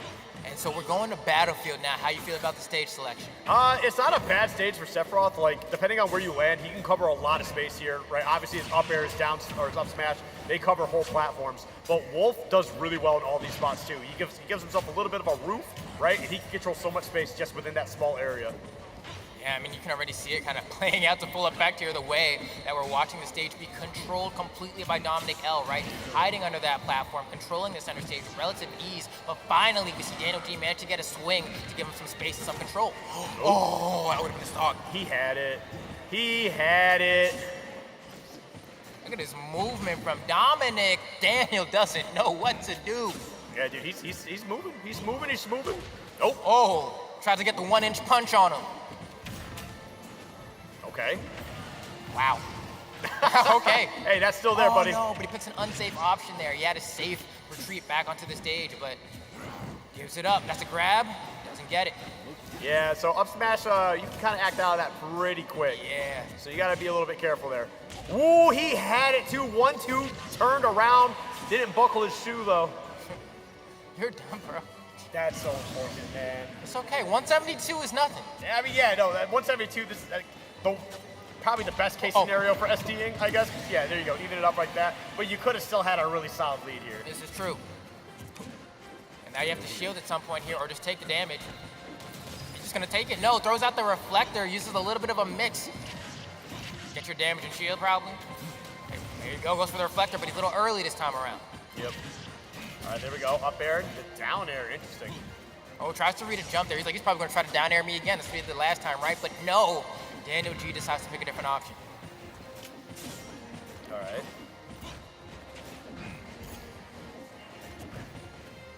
Great spacing on that. Honestly, lots of dancing around here. The neutral's pretty dang good, if I do say so myself. Yeah. Now they're gamers. Yeah, they got their dancing shoes on, but we got the back throw off stage, all right?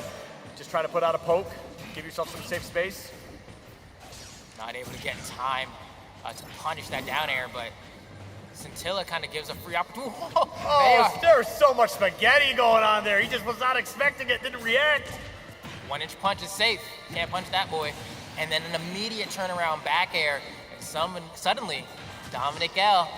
back to life. Wait. Just got skewered though. Hold. Forward throw off stage. Oh, he went onto the stage. Dash attack. He was not ready for that. He was not ready for that at all. I'll keep it a buck. I wasn't either. All right, well, hey, we got a back air, now an even game, 24%. Okay, 35 is the only difference here. Throws out the Scintilla, barely clips. Oh, my God. And we are at tournament point for Daniel G here. Dominic has to win this one and then another one to have a shot at being the Battle for Lake Erie champion. Is that going to be the case? The DI on that back air was not the best, but it wasn't enough to get the KO. Dominic L's trying to force another game. That was, like, incredibly sus DI earlier. Yeah. Like, you almost threw the game away because of that. Well, you do have one more chance here, even though Sephiroth's a heavy character. Light, excuse me. We're looking for it. Daniel G throwing out a lot of these 1-inch punches, knows they're safe on shield, even if they get blocked. Okay, forward throw. You have to be careful. This is anyone's game. Yeah, he's doing a good job using these double jumps. Not wanting to commit to anything too crazy. Goes to the platform, doesn't want to risk getting poked by the Octo Slash. Dude, he basically has to dance around these platforms. Because if he gets too aggressive underneath, that could happen. And a stock could absolutely, oh, wait. Oh, he has to be careful. Gets hit by the jab combo here in a terrible spot. Has to watch out for the smash attack as well. Wants to keep his shield healthy. There's just so much to look out for here, but it's so close to pushing this to game 6, or game 7 rather, and we're going to game number 7. Yep. Dominic L.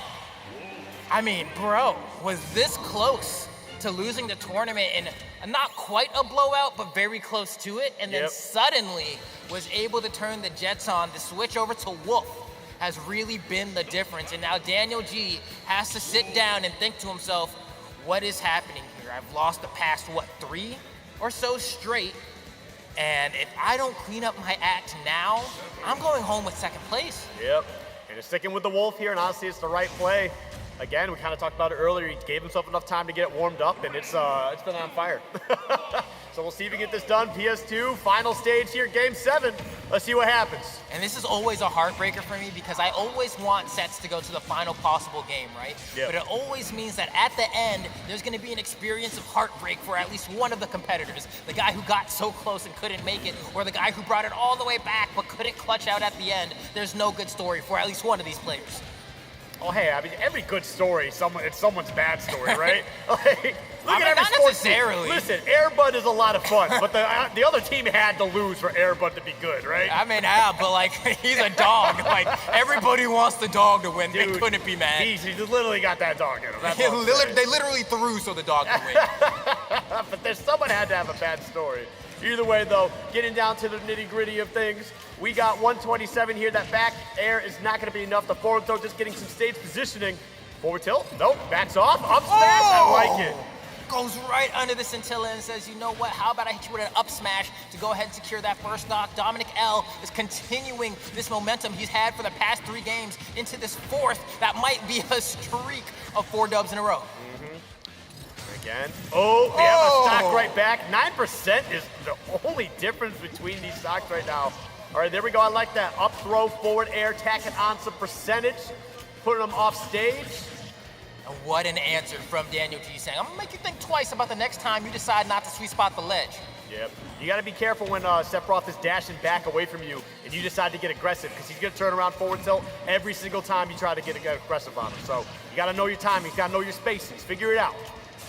go, trying to get to center stage. Does it a little bit too obviously, though, and with some lag, gives a chance for Dominic to get something going, but Daniel G is able to fire back and go ahead and get this offense started. The poke has a great spot, forces a low recovery, and tries to two-frame with the down tilt. It was a great sequence. It's just unfortunate that the timing on the down tilt wasn't enough. Have you ever seen Wolf get jab 5? Because I just saw Wolf jab 5. What can I say? This Wolf knows how to count, baby. He only has 3 jabs. Not today. Not today. All right, well, let's see what happens here. Got it. Okay, there we go. Yep, back air, turn around. That's that goodness, man. That Wolf back air has been a... Oh, no. Yo, game 7. Final stock, 0%. This is as close as it can possibly be. It looks like it's going to be Dominic L starting off with the first wave of momentum, and Daniel G is having a tough time answering back. Yeah, but now, again, 58%. No answers yet. Okay, the up throw, tried to see if you get the double jump into that, but nothing. 90% now. You get, honestly, one good forward smash call out, this gets his game. Straight Dominic up. is still untouched. That could have been the tournament right there. You can feel the nerves settling in for Daniel G as he's looking to just get even a hit, and the perfect final stock is going to take it as we watch Dominic L become our Battle for Lake Erie champion. Hey, give it up. Woo! The best dog to ever do it. Best dog to ever do it. And they fought their hearts out. That was crazy. Yeah, man. That was a wild final. Dude, he SD'd, and I'm like, there's been so many SDs this set. I'm like, his mental's gonna be shot. Yeah. And he just said, he buckled in. He was like, all right, that's the last SD I can give up. It's game time. It's like when the car is just making that noise like it was earlier. It was like, hey, somebody ain't got their seatbelt buckled in, bro. That was, it's like, he was like, all right, I'll put it on. Ding, I'll put it on. Ding the entire time here, man. Them boys was boxing. They were They boxing. were boxing. They were boxing. They were boxing. That's what I like, man. All right. Hey, you're gonna take my spot apparently, so hey, right. I'm on my way out. All right, well, everybody say goodbye to Skiff. That's the GOAT right there. Sat down with me today to deliver some immaculate Smash Brothers action today as well as yesterday. And of course, if you want to go ahead and chat with Skiff, well, now he's not working anymore, so feel free to chat him up and get some good conversation with him. Or you can run away backstage and you'll never see him again. All right. So, the reason I'm taking a seat. Flambo, do you know what we're doing? We hopping to the cart, baby? We're going into Mario Kart. We're hopping into the cart. We're going to do the grand finals of the Mario Kart. Everybody's qualified and ready to rock. Oh, yeah, we already got it set up? They already got it set up. Oh, We're let's going to be go. swapping over there in a second, dog. We're just going to get this Mario Kart juice. And look at him. He's giving the thumbs up over there in production. He's letting them know they can kick it off. You ready for this, dog? I'm born ready for this. Are you kidding me, bro? Yeah. Mario Kart action, bro. I'm so excited. I'm going to be, they better be hitting them shortcuts. Bro. If they got mushrooms and they're not hitting their shortcuts, bro. Are you nice at Mario Kart? Am I nice at Mario Kart? Nice is a relative term. I'm nice to most of the people that I play with. That's facts. I can dig it. You know? In my friend group, I'm an easy third placer. Easy third place. I'm like easy third placer. I am like consistent first unless something goes awry. Because there's a part of Mario Kart, no matter how good you are, bro. If you get hit by a red shell to a red shell to a red shell to a blue, like, you know what I mean? Like this. See, but that's my life. That's why I can't win in Mario Kart. I don't know what it is. Every item is homing on to me. It doesn't matter. I can be in second place. I'm still going to get hit by a blue shell. I mean, sometimes when I'm in first place, I see a blue shell coming. I slow down on purpose. I've done that. I press Y. I check my camera to see if anyone's driving behind me. Then I slow down and I try to turn into them. Alternatively, the other way to do it is if you got a blue shell, something's coming to home in on you, and you got a banana, you throw that banana forward, you drive into your own banana.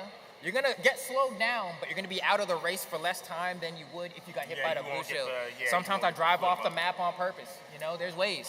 There's ways. See, hold on. Driving off the map on purpose. I don't know. Because Lakita will pick you up and place you down faster than if you got hit by the blue shell, bro. You think so? Yes. I thought that because you only do 2 flips if you get hit by the blue shell, right? 2 flips? You flip up. I mean, it's not like Mario Kart Double Dash bad, because, you know, the balancing of the blue shell has been ridiculous. In Mario Kart Double Dash, your car would go through a whole flip, come down, bang, jump again, and then you get it. It took you out of the match for at least, like, it felt like 30 seconds. It did feel like it. I understand. Man, they need to bring that back. Where's the 2v2s, bro? Bro. Like, I don't understand. That was such a cool concept. So I get to drive the cart, you throw all the items, and we dub it up. All right. Oh, we're ready to got go. it ready. Let's take a look at this, man. We're hopping into Mario Kart. And everybody looks like they're all rocking the same whip. Like I said, we got to keep things nice and simple here. Yo, if you take a look up there in the left, you see the little player box? That young man, the little dude, he is an absolute beast. Yes, sir? Oh, yeah. I was over watching a little bit while they were doing qualifications. He smoked his bracket. Yeah? Smoked his bracket and got in here. All right, well, let's see. I mean, currently we got, 7th place on the left, 2nd place on the right, and you got Princess Daisy. And I can already see hitting some of these power slides, saying, gets that boost immediately. Oh, no, hold on. I'm going to tell you this right now, bro. All right, what you got? Daisy plays Mario Kart. I'm going to tell you that right now. Oh, the one that's playing Daisy? The one that's playing Daisy plays Mario Kart. They know about the competitive strats. I can say that right now because as someone who's also been on YouTube and the internet, in Mario Kart 8, right, when you hit a power slide, if you hit the drift button again a little bit afterward and you tap and then you drift left to right, you get a little bit of an extra boost. So the very easiest way to identify if someone's been playing Mario Kart competitively is the way they move after they power slide. All right, let me take a look at this. Yeah, wait for it. Boom, there's the power slide. Well, that was a little bit of standard. Right Yeah. Wow. See it right hey, if he does again, I'll point it out, bro, because that stuff is fuego. But yeah, convincing first place. And it's going to be hard to stop. Has the loudspeaker as well, so if somebody come by, you can go ahead and blow up the blue shell. But no, it's actually going to... Oh, we swapped over. I got confused for a second. See, you're in 6th, right? You want to burn that and see if you can get a better weapon, right? And you get a star out of it. I think that was perfect. Yeah, I got confused. I started to swap over because I was like, I didn't realize we had switch views for a second. But there we go. Now we got... what do you call it? Mario trying to. So when you're in 6th place, I always say when you're playing Mario Kart, the toughest spot to be in is actually 4th through 6th place. That's my personal opinion. Yeah, because you don't get good enough items in those spots. It's like you're far enough away from first that the items you're gonna get aren't really gonna save you. You gotta hope that the 8th and 7th guy can get something good enough to slow down the people in front of you. Yes, and that's the thing, right? Like the percentage of the likelihood for you to get a certain item changes with the place that you're in, right? And when you're in that 4th through 6th spot, it can become very difficult because that's usually when they're getting a bunch of red shells. And so then you get hit, you try to gain a little bit, then somebody gets a red shell and hits you, and then you just end up cycling between 4th and 6th. Yeah. But it looks like just like that, man, they were going quick, right? And Peach actually ends up being the one getting first place. Daisy looked like a gamer, but Peach, I mean, also a gamer as well, it seems. I did see a blue shell get sent toward the end there. I didn't see if it hit or not. I didn't see if it hit. Definitely what the problem was, because the Daisy was going to win, for sure. But we saw at the end, got a shout out to Mario. Mario was in 6th while we were talking about it the whole time. Ends up clutching up and getting 3rd. That was nice. Joined right up to 3rd, bro. No, it's wild. And I mean, 100, because what, are they playing 200cc? I didn't even check. There's no way. I don't think they're moving fast enough. That feels like 150.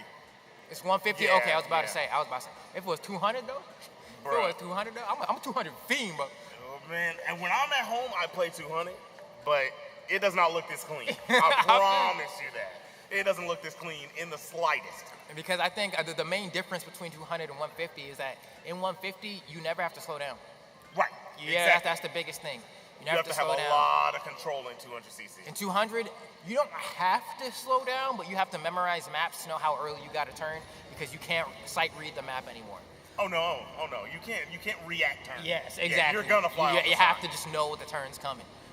But with that said, we're gonna go ahead and pull up into the 2nd race in the Grand Prix. Oh no! The little one doesn't get the boost to kick it off. I know, right? You gotta press it at 2 in this game. It's always a little bit different in every game, but in this game, if you do it at 2, you're always guaranteed gonna get the little boost. That fried me when I first started playing this, man. I didn't understand. I just couldn't understand how I wasn't ever getting the boost. Oh yeah, nah, man. It's one of those things. In the long run, does it really matter? You're not gonna lose the match if you don't get that start boost. Sometimes, there are strategies where people try to tail behind on purpose so they can get better items and then use them a little bit later. But it's always dangerous in an item set where the lightning bolt is available because you could lose any item you have at a moment's notice. That's for sure. Or a boob, right? Yes. Comes through, he robs you. There we go. I saw that little shortcut we saw from Rosalina in 5th place, using that mushroom to go ahead and drive over that dry turf there. That was clean. Utilizing the items right. All right, we're going to go ahead and take a look at 1st and 2nd. And look, none other than Peach and Daisy. No surprises here. Both of these people, the top two in the last race, and both also clearly gamers. We got a green shell on Peach holding behind. If anyone wants to throw that red shell, she will be able to block it. But in second, you can see from second place the way that she's cutting in and across the tail to get those mini boosts over and over. She's trying to make the difference. But you can look at the mini map. Look how much further ahead Peach is than Daisy. It's going to be pretty impossible for Daisy to catch up unless either a blue shell or like 5 red shells come for Peach right now. Oh yeah, that's like huge lead. And it's weird because like you're talking about how we see Daisy driving. Daisy is doing everything correct. I wonder what happened early on that created this deficit. Yeah, you know what I mean? That's the tough part about 150cc. Same thing with 200 as well. You drive so fast that if you get like slowed down at any moment, unless like first place is being barraged by offensive items, they can get to a point where even if they get hit by a red shell or another red shell or even a blue shell, they're just so far ahead of the race that they still can't lose that spot. Uncatchable. Man, it's looking at this point, I don't know how you catch Daisy. Like, I feel like even a blue shell, if that comes through hot, like, I don't think Daisy catches up with that either. And boom, just and like there that. it is, boom, yeah.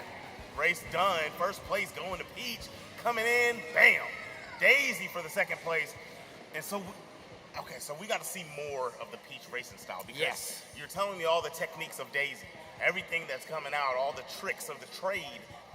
But it just looks like just clean driving from Peach. It's clean driving, but one thing that you also have to consider is that if you're trying to catch up to someone that's playing manual in Mario Kart, you're just gonna have a tough time because when you don't play manual, and I don't know who's playing manual, who's not, maybe all of them are playing manual, I don't know. But when you're not playing manual, right, you only have access to 3 levels of boost. If you play manual, you have access to purple drift, which means you also get the highest level of possible boost after a drift. And I could already see from the Peach player that they're playing manual. And so that means that whenever they're cutting around these corners, getting those drifts, they're moving that much faster, which means they're that much harder to keep up with. You know, so I have a question. Does it depend on the race or the map that'll depend on if you're even able to charge long enough to get a purple boost? Because I feel like a lot of races that's not even going to make a difference. A lot of the time, I'll keep it honest with you. I just tried, if I know where turn's coming, I start power sliding as quickly as possible. Just so that like a turn like this, I'm gonna get a purple off this every single time, right? That's and like, granted, this Yoshi didn't, but like you could've. And it's like you try to start your drift early if you know a long turn's coming so that you can try to get a purple off every single drift that you do. That's the way I try to do it. Now, granted, there are times like I feel like you could have got purple right you there can also. get purple there as well, but also like sometimes you just want to chain the fact that you have just the mini boost into itself. So you don't even need necessarily purple, but if you go from like, let's say you go from a purple boost and then you immediately go into another drift and then get like a red after that and then you let go, you're still boosting the entire time. So really just trying to keep that momentum up. Okay, so we have different front runners this time. Well, okay, never mind. We do have Daisy in first, battling out up here with Mario. Mario we saw with the 3rd place in the first race. I don't know where Mario fell in the 2nd race. Mario was doing all right. I think he got close to roughly 3rd place here. But we have a blue shell coming up, and that's going to stop Daisy for just a little bit here as we go ahead and take a little look. All right, sounds good. All right, here we go. We're going to be right back with some Mario Kart, but in a second, we're going to do a little swap over, his little mix-up.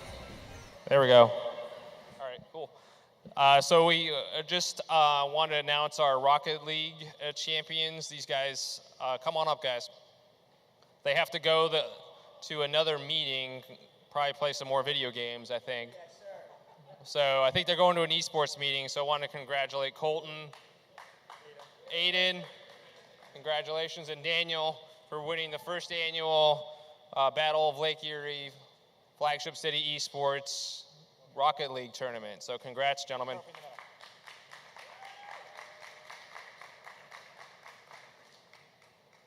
And in addition to the amazing trophy here produced by the Gannon Makerspace team, they also won a $50 gift card each and some headsets provided by Logitech. So thank you guys for taking the time and showing us how to smoke everybody in Rocket League. I definitely don't even want to touch a Rocket League game after watching you guys play. So hope to have you back here at a future event and have a great rest of your evening. So congrats again. Thanks for having Thank you guys. Yeah, appreciate it. Have a good day, guys. Have a good one. Thanks. Now back to Mario Kart. Here we go. Just a little blip there, because, people got places to be and things to see.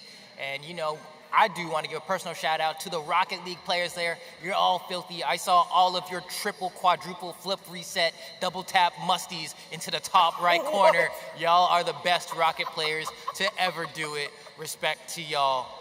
Amazing. What did you say? Triple tap musty? I said...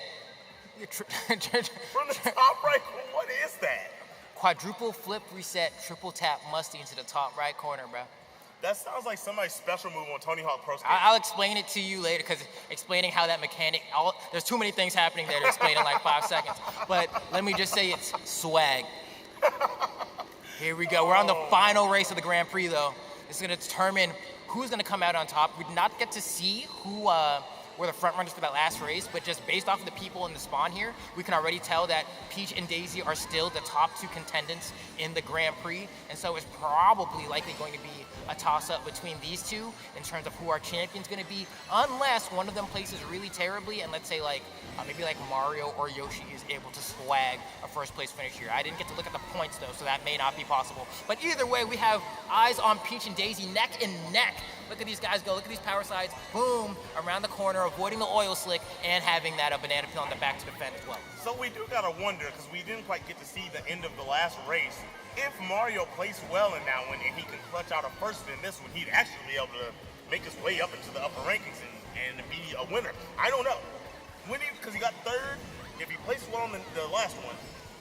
Yeah, I think, I said, cool, awesome.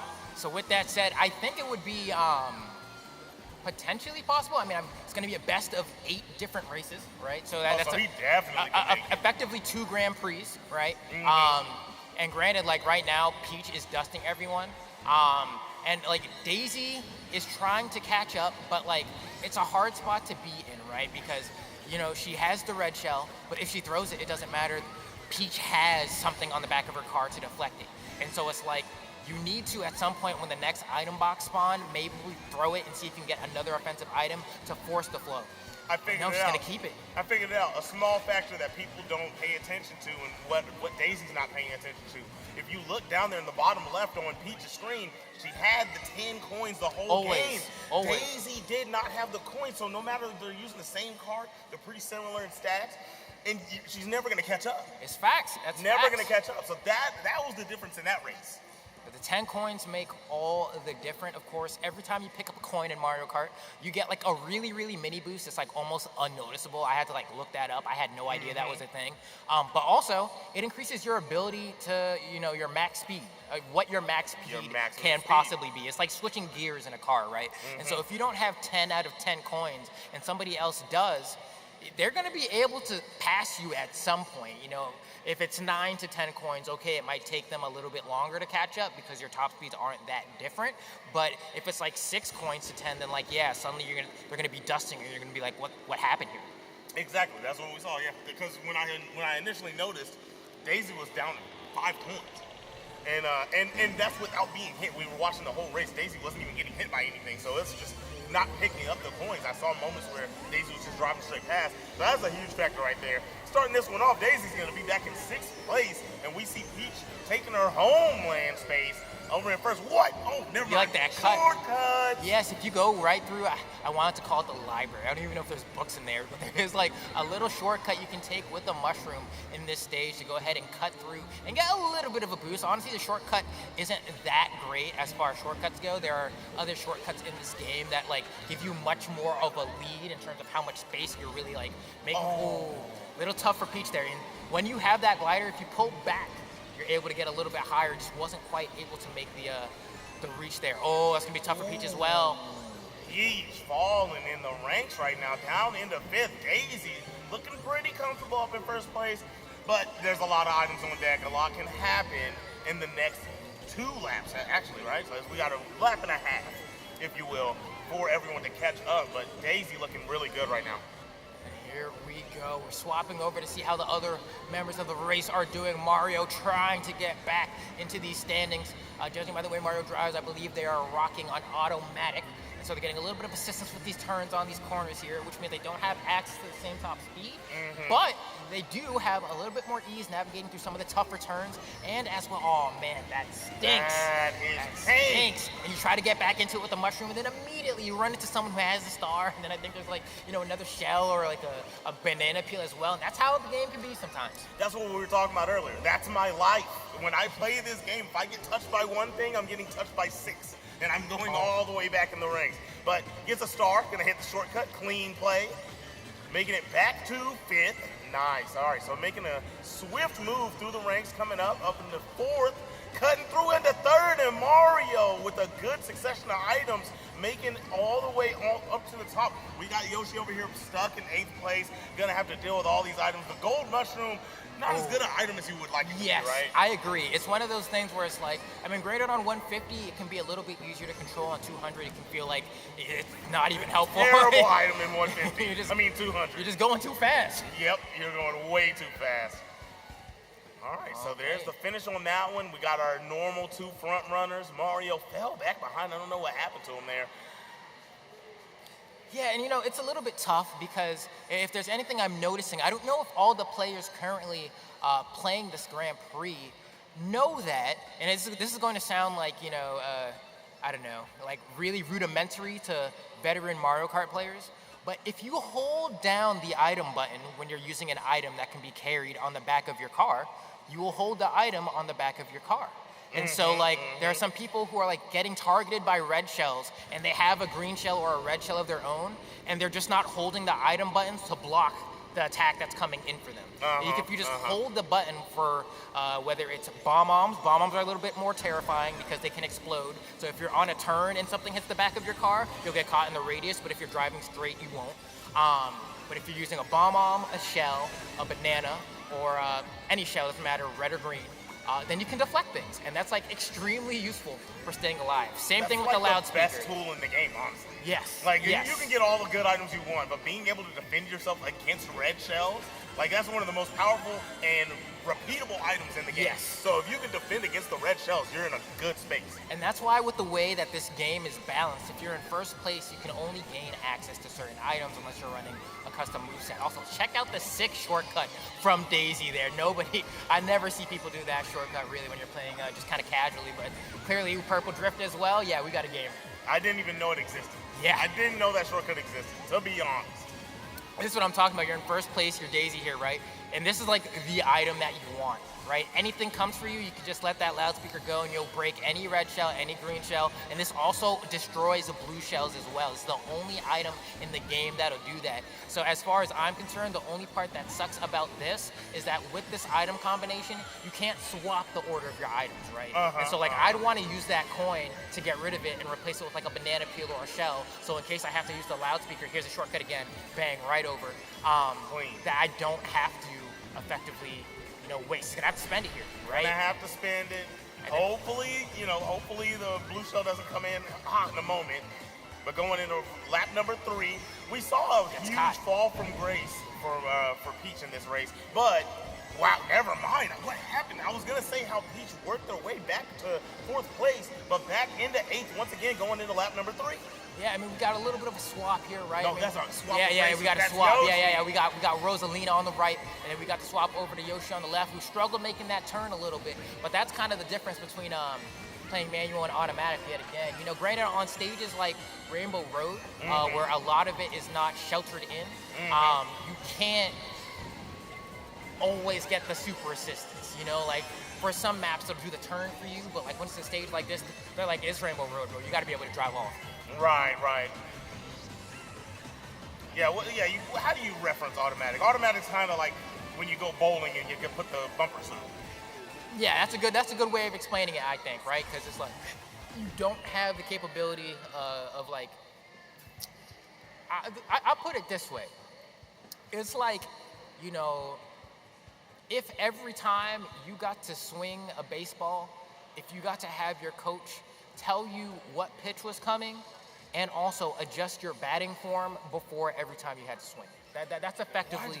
Why'd you put it so complicated? I don't think it's that complicated. It's just saying you get a homie to help you every time you play the game. That's all that means. No, you're spitting. You're spitting, but you took it to college level. I guess we are at Gannon University. So you know what? You did it right. They're saving the environment over here, bro. I can't keep it simple. Shout outs to Gannon U. Oh, man. So we looked at the scores a moment ago. We got a huge lead from Peach and Daisy up there at the top. And then we have 3 players tied with 29. At this point, it's impossible for them to catch back up, but it is going to be a fight for 3rd place. Yes, and are we on Baby Park? Bruh. Okay, so this stage, just a giant circle, you guys can tell by the map icon in the map, right, representing the players on the track. But it does have 7 laps because it is so short, right? Mm-hmm. And so it's really hard to, I mean, you can get a lead on this map, but because the laps are so short, like, you can be going past 12th place because you lap them so fast, yeah. But also catch a stray from them just because you're going to be in front of them at some point. But with that said, like, yeah, you named it best. At this point, it's pretty much becoming a toss-up between Peach and Daisy, right? Like, who's going to be the one amongst those two to come out on top? It's because they've placed so consistently across all the other races that, you know, it's hard for anyone else in the competition to get the points. They could have 2 really disastrous games, but I don't really see that happening. I don't see it happening. I do see 2nd place for Yoshi, and Yoshi was one in the bunch of 3rd place, right? So if you get this race, that's a beautiful look for you. And in a race where you kind of have to play perfect, right? Like, if you mess up on this map, it's oh no. This one actually might be a Snyder W. We got Rosalina in 1st, I believe. That's what I'm seeing here. We need perfect turns. Daisy's in hot pursuit, though. And then we got 3rd place for Yoshi. And we had 5th. 2nd place for Rosalina, or for Daisy, and 1st place for Rosalina. Rosalina, more of the same, right? Snyder, whoever's playing Rosalina, is in 3rd place. I think we have one more race, if I'm not mistaken. Yeah, we got the final race, and at this point, I believe the point deficit, if I remember correctly, was roughly 61, I think, for Peach or something like that, and 57 for Daisy, or one of them two had them point value. So the game is within 3-ish points, 3 to 4 points, I believe. One of them's getting blocked. Yeah, I was getting blocked. Right, it's 57, 61. 57 or something like that. Right, and so basically it means whoever gets first, realistically, I think. If Peach whoever has 61, if they get first, they win, obviously. Guaranteed. If the person who has 57 gets first, I believe the other one would have to get 3rd. They might tie, yeah. I think. No, I think you get 15 and 12. Is that what it is? 15 for 1st and 12 for 2nd, if I'm not mistaken. Okay, so yeah. You would they'd have to get 3rd. The other racer would have to get 3rd for them to win. They can't tie with them, and they can't win with the first and 2nd. They have to have them get 3rd, and they have to get 1st. All right. Well, so it's very comfortable. That's a comfortable lead if you win, right? And we do see Peach up here in 1st place, and we got Daisy in 3rd, battling it out. I want to know who that 2nd place spot is to see if it's one of the few that could come through and clutch up 3rd place. Yeah, because I didn't realize that there were 2 Daisies playing in this game.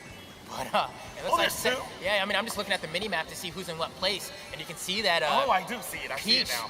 In 1st place. It looks like Daisy in 2nd and 3rd, question mark? But it's kind of hard because the icons are overlapping each other, but it looks like Peach might be able to get the clean dub here if they're not able to stop her. I mean, this is already the 2nd lap. We're on the Dragon Raceway, and, you know, these turns are pretty, I'll say easy. Honestly, on 150 and 200, you have to turn into them a little bit quicker, but on 150, as long as you can actually sight read this on 150, and so we're going to see if Daisy's able to catch up. Look at that lead. Oh, you need some blue shells. Yeah. Speaking of the blue shell, there's one pulling up right now. I don't know if Peach has something to deflect it, like a mushroom to get by. We're going to see right here. Boom. Icon. Yeah, she slowed down. That means there's a chance for Davey to pull up, but there's still so much of a lead gathered. And this is the 3rd lap. We're pulling in to the final stretch here. Will Daisy be able to be clutch, or will Peach get the sweep here? Peach is in 2nd. Yeah, Daisy is now in 1st. Peach is in 2nd. Here comes the red shell. It's going to screw. No, she had the banana peel to slow things down. We're coming into the final moments. There's effectively one more turn here, and that's the straightaway. Throws the bomb. It's not good. You're going to hit yourself with it. No, not quite. But then the cut over. What is this? Is this a me?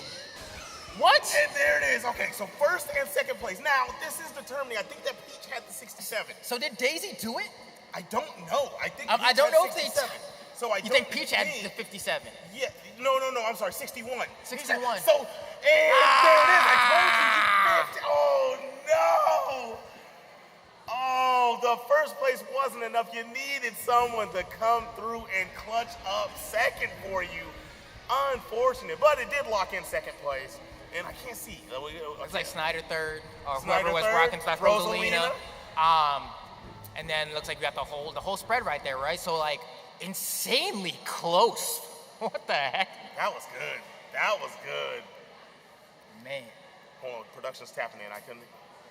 All right. So that essentially was the end of the competition. Yes. So we're gonna hand out the rest of the rewards. We saw the Rocket League team get their award a moment ago, and now we are gonna crown the Super Smash Bros. Champion and the Mario Kart champions, and everybody's gonna walk away with a few dollars. Oh, a few dollars, maybe some swag as well. A little bit of swag, a little bit of swag also.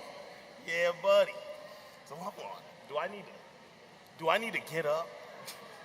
In a second. I feel like, is that me or is that somebody else? You know, it's like, I feel you on that. That's good. That was great. That was awesome. Yeah, I love Mario Kart, dude. Yeah, Mario Kart's fire. Those races were good. There's more Mario Kart after the awards. There you go. So there's more Mario Kart after the awards. Definitely stick around for that if you like seeing some Mario Kart action. Oh yeah. Are you staying with me for that Mario Kart? I mean, sure. Because I'm coming back over. Yeah. I mean, I ain't got nothing else to do. But I like you. This is my dude. This is my guy. There we go. Flambeezy, Fo Sheezy. Fo Sheezy. Fo Shizzle. Oh yeah. Shout out to Gannon University for hosting and having us in this facility. And shout out to VNet. This is the rec center. Welcome to. Yeah, we're in the rec center. Yeah, if you can actually see, which way would I point? Right there, right? Yeah, to the hoops. If you look up there, you see the basketball goal up there lifted? We're in the rec center. There's the locker rooms and all that good jazz over on the sides. They let us use this facility, and it was actually pretty nice in here. It was great. Well AC, you know what I mean? A lot of space for everybody to function. I've been to a lot of events over the past decade for esports. And when I tell you that one of the major issues that venues tend to run into, it's temperature control. It's always too cold or it's too hot, and you got nerds sweating. And let me tell you, sweaty nerds is not a great smell, is it? It's not a great smell. It's not a great smell. That is not the one. But here, not a problem. Not a problem at all. Gannon, you does it right. Gannon, you. That's the way they do it, bro. I know what you did right there. Yes, sir. I know what you did. That was good. Yes, sir. That was good. They do it. We hold it down here. Now, listen, great. We're going to go ahead and hop into the award ceremony, of course, in just a little bit here. But thank you for rocking with us. And thank you to Gannon, you, as well as VNet and everybody else. I mean, you guys can read the bottom. We got Gannon, you. We got VNet Fiber. We got MSI, Logitech, Calyx, for helping us here at the Battle of Lake Erie. That boy spit. That boy spit. All right. So, I think they're gathering the guys. I think they're trying to... They're gathering everybody. Here we go. And so... How's your weekend been, bro? Ooh, yeah, that's a good one. What was your favorite Smash match? No. Oh, so Grand Finals was cool. Finals was cool. I liked it, but I think it was probably losers finals. Yeah, Hero versus Sephiroth. Salsa versus Fire. I was heat. But all right, there we go. This is cool.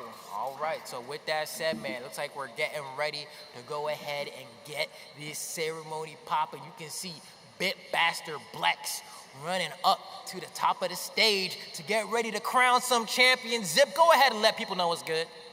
What's up, everybody? Are y'all ready to crown our victors? Woo! There we go. That's what I'm talking about. They got a little bit of noise for us, right? Thank you. So we're gonna change something up, I think, for the Mario Kart because the competition was amazing. It was amazing. So there's the winner-take-all prize for the first place, but we also got some parting gifts for second and third place. So if the winners of the Mario Kart could come on up stage, first through third place for Mario Kart, we'll get those. First, prizes. second, and third for Mario Kart. Make your way to the stage. First, second, and third. Oh, we got names. The handoff, it's good. Cortex, Spiral Foul, and Cadence JH. So who's third? Third place is Cadence JH. Cadence, come on over and get your prize. Congratulations. Nice. Thanks for coming out. That was awesome. That was awesome. All right, second place. Second place, Spiral Foul. Logitech headset for second place. Thank you for coming out, guys. Congratulations.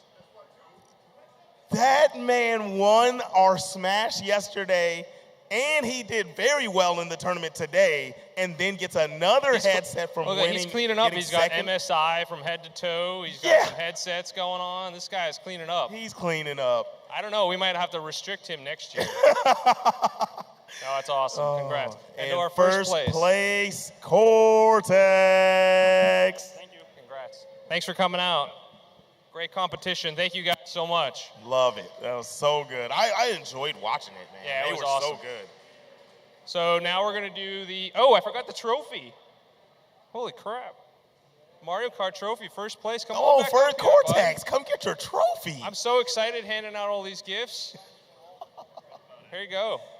Congrats. Thank you. Awesome. All right, now we'll get it. All now right. We got Smash Brothers.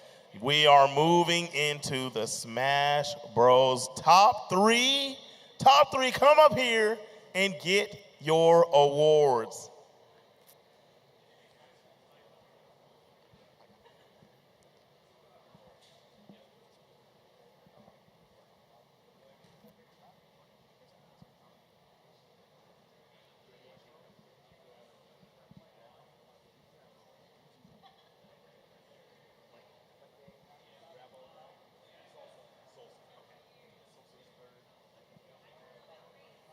All right. We have our top three for Super Smash Brothers. Third place, Salsa. Come on over and get your prize. Congratulations. Thank you. Thanks for coming out. Second place for Super Smash Brothers, D Grabo. Thanks, guys. First place. First place. He had another name on the screen, but he told me to refer to him as Plant Gang. This is Plant Gang. Come over here and get your first place trophy.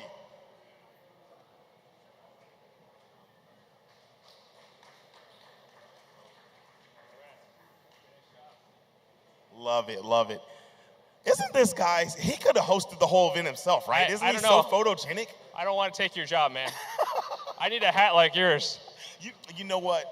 If you had this hat, it'd be over with. I'd be toast. I don't know. I don't know if you look dope in that hat. Not me, man. I do all right with it. Yeah. But you did a great job. Oh, thank you. But man, I had a wonderful time. Did you enjoy the event? It's been amazing. Thank you to our hosts, Gannon University. Thank you to all of our amazing sponsors. Thank you to you guys for traveling from lands far and wide to come into Erie, Pennsylvania, and partaking and celebrate Erie and all amazing things we have going on in this beautiful city. So appreciate you guys for that. And with that, I think we're ready to do some Provost Challenge. Yeah, buddy. We're going to get into some more Mario Kart, so everybody gather around, hang out, and watch some more Mario Kart before we close this bad boy out. Thank you guys so much. Appreciate you all coming out. Have a great rest of Celebrate Erie.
what's going on? We're back in the building for some more Mario Kart. This is going to be Gannon University faculty versus, you guessed it, Gannon University faculty. So it's just going to be some team members going head-to-head. So fun fact, though, Matt was telling me, well, actually, that was Matt. He was telling me that him and his team at VNet, they used to, on their lunch break, have DSs, link them all together, and race Mario Kart on that. So we already know that one team does so. So let's see what the Gannon University squad has. I don't even know if they play. All right, so, I mean, at this point, we're in, 2023? Yes. And so it's like, you'll be hard-pressed to find somebody that ain't at least picked up the sticks in Mario Kart one time. You know what That's I mean? for sure. So it's like, here we go, we're hopping right into the first race. Now, granted, you said they were playing on Mario Kart DS. So my personal opinion is that Mario Kart DS is the second best Mario Kart game out there, next to Double Dash. But, I rock with that. It had crazy variety of characters, a million stages, and also, like, I mean, the DS, bro, the DS was a revolutionary system. Oh, for sure. For sure. The games ran so good on that system. Hold on. So I'm looking at this, and somebody passed their kid the controller because this Yoshi is cooking. What are you talking about? This Yoshi, knows what's going on, bro. This Yoshi this is not a faculty member. This is somebody's kid. Oh, you saying faculty can't be nice? Yeah, I'm saying that. All right, well, sure. You know what? Never mind. I'm looking at the camera over there. There's some young faculty members. Never mind. There we go. They gotta be young to play. You know when the original Mario Kart came out, bro? Well, no. The original, was it like 96 or something? Probably. I don't know. It came out on what? It was on Super Nintendo. Super Nintendo, right? Yeah, I think it was like 96, right? I think. Around there, no, because that's like PlayStation. What, SNES days? No, 96, 96, didn't it? yeah. Because N64 didn't drop until, what? Let me think. Man, my brain is melting now. You go ahead and look that up. I'm Googling it. I'm watching this Yoshi go. All right, here we go. First place for Yoshi on the final lap. Looking comfortable. On the other side, we can see Lemmy trying to catch up in third place. Getting caught by Red Shell, though. Ooh. And then rudely sent to sixth place. Hopefully he gets a good item. We'll see. I knew it. 96 is around PlayStation's release date. The 92 is when Mario Kart came out. So Mario Kart SNES came out in 92. Yes. And then what? 64 came out in like, I'm trying to figure it out. So I'm like, if Melee was 2001, right? Did Melee come out before Double Dash? Yes, it did, because Melee was on the GameCube on release. Okay, so then that tells me that, N64 would have to be like 99? 96? 96. Oh, I see what we did now. 96? I see what we did now. Yeah. All right, there we go. Gannon, as you called it, we saw it. Yoshi cooked everybody. Fried. Yeah, Double Dash didn't drop until 2003. I believe that. 2 years to cook on the GameCube after it dropped. Yeah. Not a bad look. Anyway, the only reason I asked is you said it dropped in 92. We're in 23. So that means there's been at least almost 3 decades of Mario Kart for people to have played the game and, learn the sticks a little bit. So I think they had, a little bit of familiarity. That's insane that I'm only 5 years older than Mario Kart. Barely. Are you kidding me right now? You say, I'm only 5 years old. I was like, bro, Mario Kart is older than me. Man. I'm born in 93. Bruh. Uh-huh. You lose. Perfect. Perfect. That's it. All right. So we're getting into the next race. Who is the Yoshi, man? I really want to know who the Yoshi is. I don't know. We got Queen LC. Queen LC. There we go. All right. Dragon Driftway yet again. So we saw a lot of people miss that initial boost in the first game, probably like 5 racers. Let's see what happens this time. All right, here we're going to take a look. Unfortunate. Switching over, we got Rosalina and Yoshi over here. Yoshi in second place, Rosalina starting off in third. All right. There we go. Yeah, Rosalina's got a little bit of a tough time cutting around some of these corners, but I'm going to go ahead and grab the double item box. Smart play here. Going to be able to use this to potentially gain a lead. Struggling a little bit to turn around this corner. To a little bit more unfamiliar with the power slide mechanic, but is trying to hang on, throwing out some of these items, but unfortunately couldn't make it around that corner. The scales of the dragon is a little bit too precarious to turn around. Yeah, you were saying earlier how this map is like a little easier, but if you don't understand the maps and if you're not a gamer at heart, any map on Mario Kart that has no sides, no railing, is gonna get you. 100%. Because I say it's an easy stage to sight read. If you're somebody who knows how to power slide consistently and you'll get those purple drifts and whatnot, then yeah, it's gonna be an easier stage. But like in terms of like, you know, people who don't play Mario Kart all the time or only play Mario Kart with their, you know, their friends and family and kids and stuff like that, bro, this is one of the hardest stages in there because everything's a left turn into a right turn, into a left turn into a right turn. Everything. They're all S curves. Yep, that's so once you turn right here, there's a left turn fine. after this. You see, she's gonna boost around the corner, and there's gonna be a left turn. She's gonna be crap. It's exactly how it happens.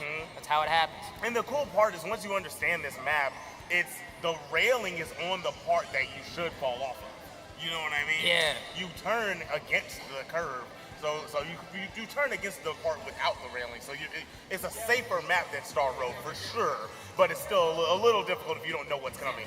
Gotta pop that. Now the cool thing is when you are driving on a... Wait. We'll be right back for casting in a moment. Group picture time. Oh, snap.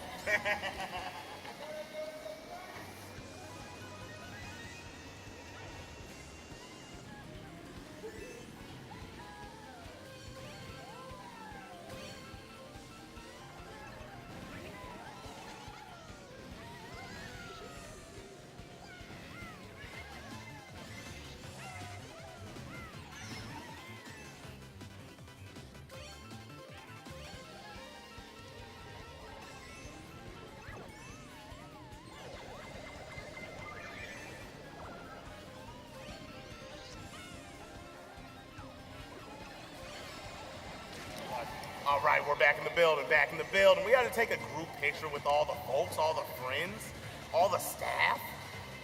And now we're back in this thing. We see Rosalina with the 3rd place right now. Looking nice. For the Yoshi. Yoshi with the 4th, okay. But also the 1st, because we got a couple Yoshis. So that's the cool thing about Mario Kart 8 is that certain characters, well, one, I think when you're doing multiplayer, you can just have multiple of the same character. We saw that earlier today with the Daisy. Also, even when we were playing at round 1 yesterday, everyone was playing Bowser Jr. Oh, right? yeah. But in this game in particular, you can change the colors for Shy Guy, Birdo, and Yoshi. So there's like, that's hidden sauce for those characters?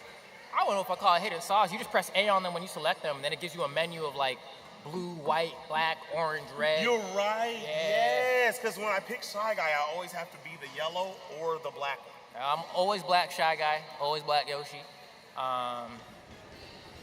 Black Birdo as well. Black who? Birdo. Birdo? Yeah. Who picks Birdo? Honestly, I mean, these days I pick Wiggler. We don't have the DLC installed on these Switch setups though. And so that means we don't have access to some of the DLC characters like PD Piranha or Kamek or, you know, some of those guys as well.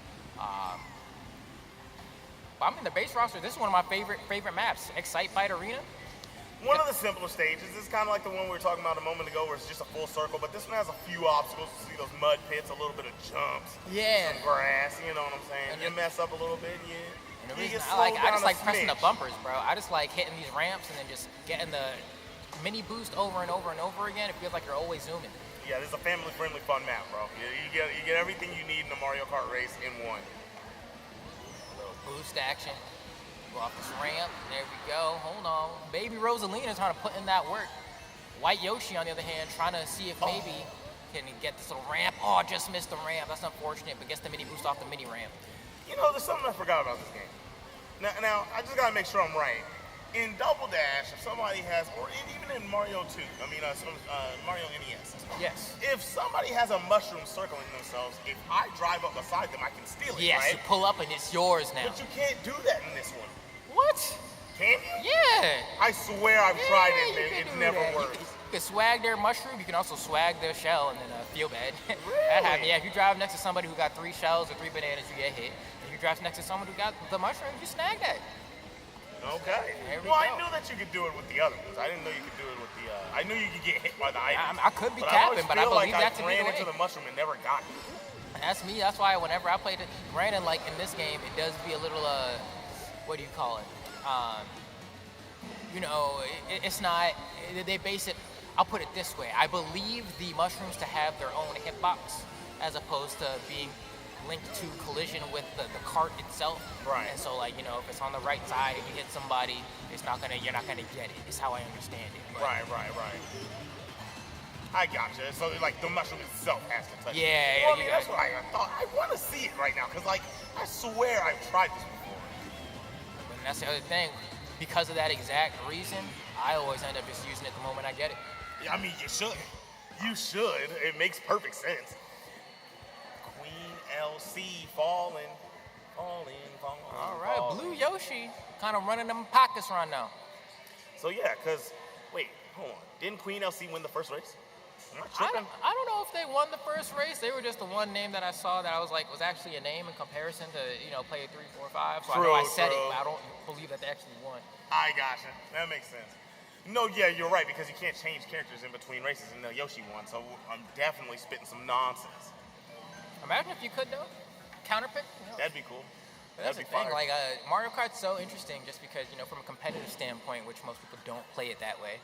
But, just, like, certain characters are just, like, quote-unquote better in terms of, like, they used to be a lot more transparent about this, I think, in, like, older games. Like, in Double Dash, if you picked a character, they would relay their weight class to you, right? Yes, And so if you picked, like, Luigi or Petey Piranha or Waluigi or Donkey Kong or something, which tells you that's a heavy character. And then you would know that they have a higher top speed, but their acceleration is going to be low.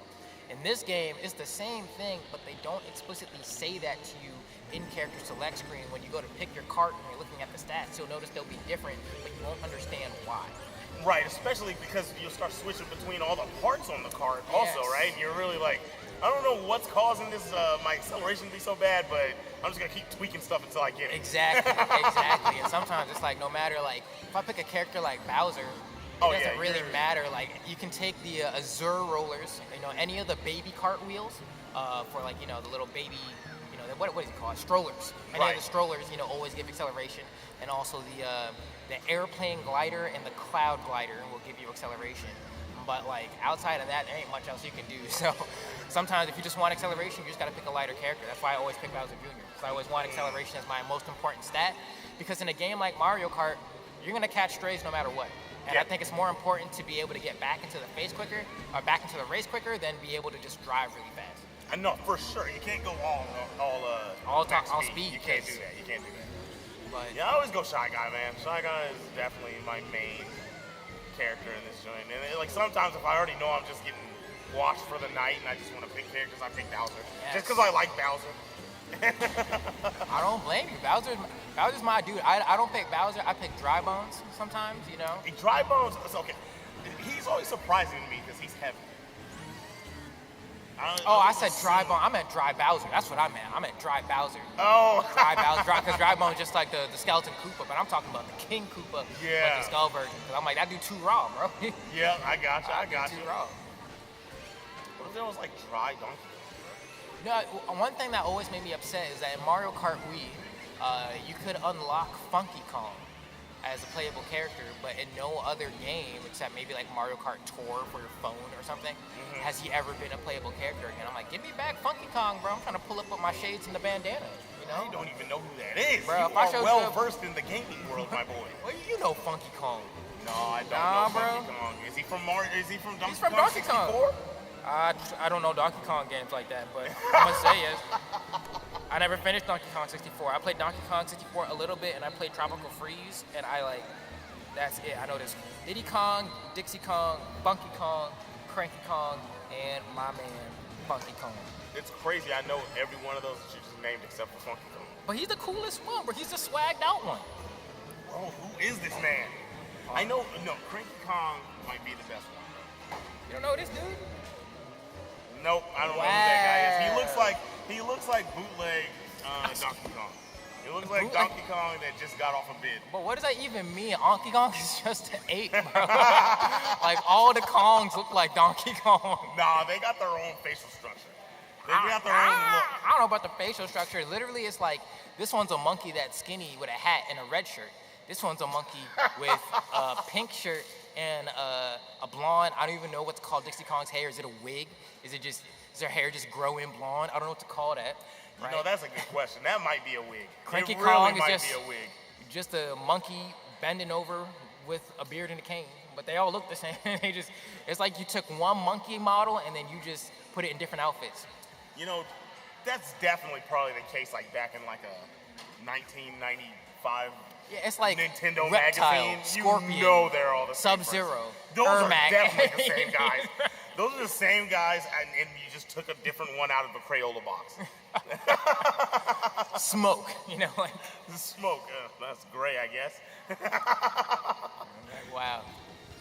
Here we go. We're on the 5th race between the Gannon University faculty members, trying to see who's going to go home with all the props and who has the chops as we pull up onto, I believe this to be Rainbow Road. I forget which version of it. There's like, in Mario Kart 8, I want to say there's at least 4 or like 5 different versions of Rainbow Road. They got like the NES version. I don't think they have the GameCube version though. I think they have Wii. I think this might be SNES. I don't know which one it is, but I'll tell you right now, it does have a lot of them, and they're all super difficult. Which one is this? No, this ain't SNES. This is like, dang, which one is this? I feel like it's a newer one. You see, the tough part is that, you know, in Mario Kart, when they adapt old stages, they always put their own little twist on it, right? So it's like, oh, this is the Mario Kart 8 version of whatever old stage is supposed to be, but now they got spinny things, they got like conveyor belts, and then it becomes hard to look at and be like, which one is this again? You know? Nah, that's for sure. You're spinning. You're spinning. Oh, that's my favorite Spitting out part some right here. red shells over here, trying to get out of 5th place. Oh no, driving straight off the ledge, straight off the lot with it. You know, these guys are making me wish that I went over there and played, man. Try to see if I can get me some dubs. Try to run some pockets. And you were talking about that golden mushroom before, and this is exactly why it can be a blessing and a curse. You see Yoshi on the right side here just trying to use this golden mushroom, immediately falling off the side in Rainbow Road. But now they got the, I don't even know what you call this item. I just call it the Mario Kart 8. What is that thing?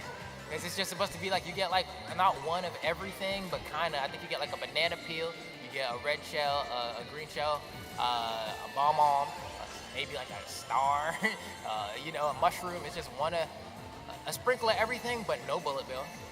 So I'm like, is this, because you only get this. It's Eightfinity. I mean, yeah, I guess so. Yeah, I can't argue with that. Like, objectively, yeah. Objectively. This is the Mario Kart 8 logo, right? Like, I just called it like the deluxe item. I don't know. I mean, it was the original though. I don't know. Either way, it's like pretty hard to use. I've never like been in a position where I was like behind in a race and gotten this item and had it be the reason I got back into the race. I just kind of throw everything away immediately. Do you only get that if you're in 8th place? I mean, that would make sense. Probably. The education station. Welcome, guys. I'm learning with you. Probably, now that I think about it. Yeah, I never thought about that. That's interesting.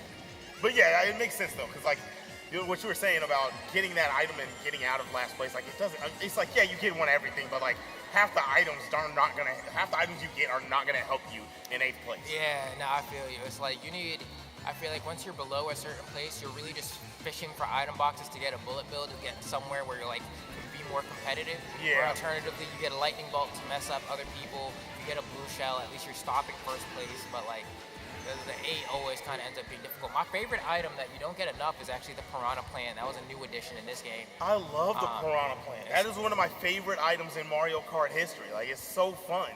It's just a little chomp thing. You kind of control it. And you just run through and terrorize everybody. It's like if you pull up near somebody, they're going to catch the smoke.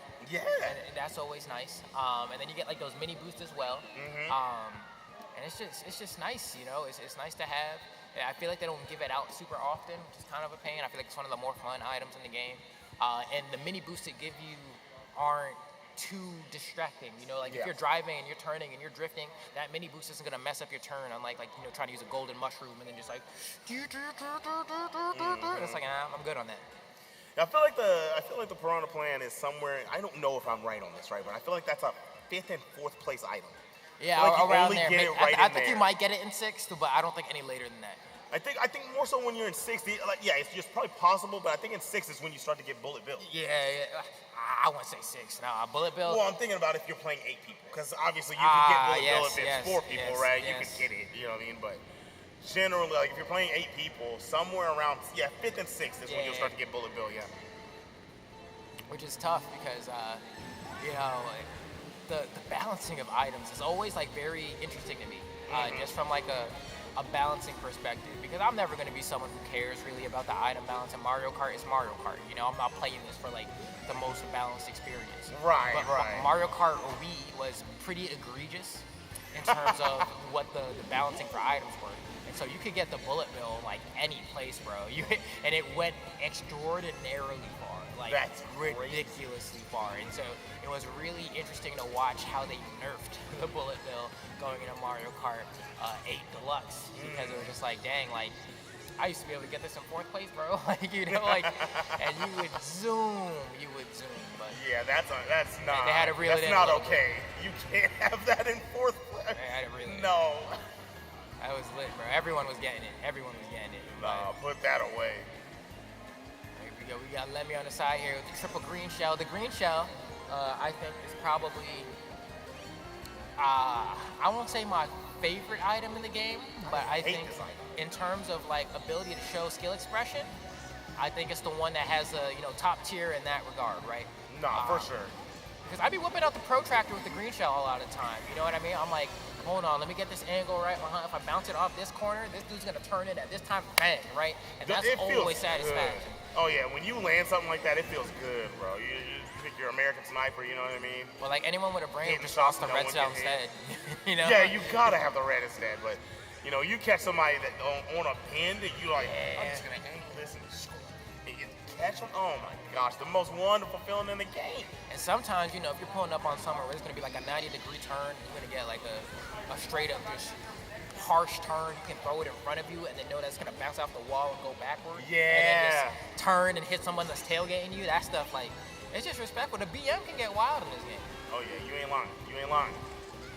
We're watching Lemmy. Okay. Lemmy might be able to do it here. First place, not too far off. Making his way There's first. downtown, Needs to drift around this corner. Doesn't go for it. Oh, it's like one more bend too, right? Yeah, it's like they go up over here. They're gonna take the little transform into the, I don't even know what you call these, the airships, I guess, right? And then they're gonna go off the ramp, and then there's gonna be, that's it. That was pretty much it. There's one shortcut you can take off the corner. Oh, he got swag. No way! Falling into 4th. I don't think it's even possible to catch these two unless they drastically mess shortcut right here. 5th place? Are you kidding me? He didn't take the shortcut. If he took that shortcut, I actually think he could have gotten 3rd, maybe 2nd. True. Right? You cut through those boxes, you get the little boost off the mini jump, and then you cut right through, and then you probably, he got 3rd somehow. I still don't know how that happened. How did that happen? I swear to God that was not the case. I feel like I watched him cross at 5th. Yeah. I feel like I watched it. Millisecond different, I guess, but with that shortcut, for sure then. All right, for sure with that shortcut.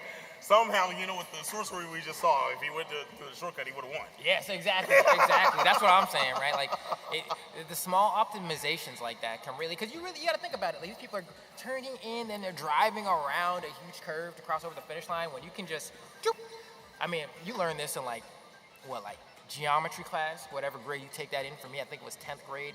I learned geometry. That's about 10th. And it was like, they teach you your proofs and your SAS postulates to talk about triangles and trigonometry and all that. But they also teach you the shortest distance from point A to point B is a straight line. Straight line. If you can hop on that straight line right to the goal, bro, that's the way to do it. That's the way to do it. That is the way to do it. That's how all the shortcuts work in this game. It's like there's a way for you to go straight when there's a giant bend. If you take some shortcuts don't matter as much as others, right? But like you said, it's all relative to how large the bend is. And similarly enough, like every racing game follows the same formula, right? Because ultimately, if we're living in a world where everyone has like the same level of skill and they're all driving the same car, right? Like, ideally, no one would be able to pass each other. Now, just by the nature of the fact that like models take up space, right? Like they're going to be interacting with each other. But let's say everyone has a perfect race where they never bump into anyone, right? It's going to be the person who's closest to the corner is going to get first. And the person who's furthest is going to get last, right? And so the racing games always end up being about who can cut the corners as closest as possible to the turn without touching the turf. And it can be simple in some games and harder in others, you know? Right. You got to burn that golden mushroom, get off that turf. There we go. Definitely rip that. Speed. Rip that turf again.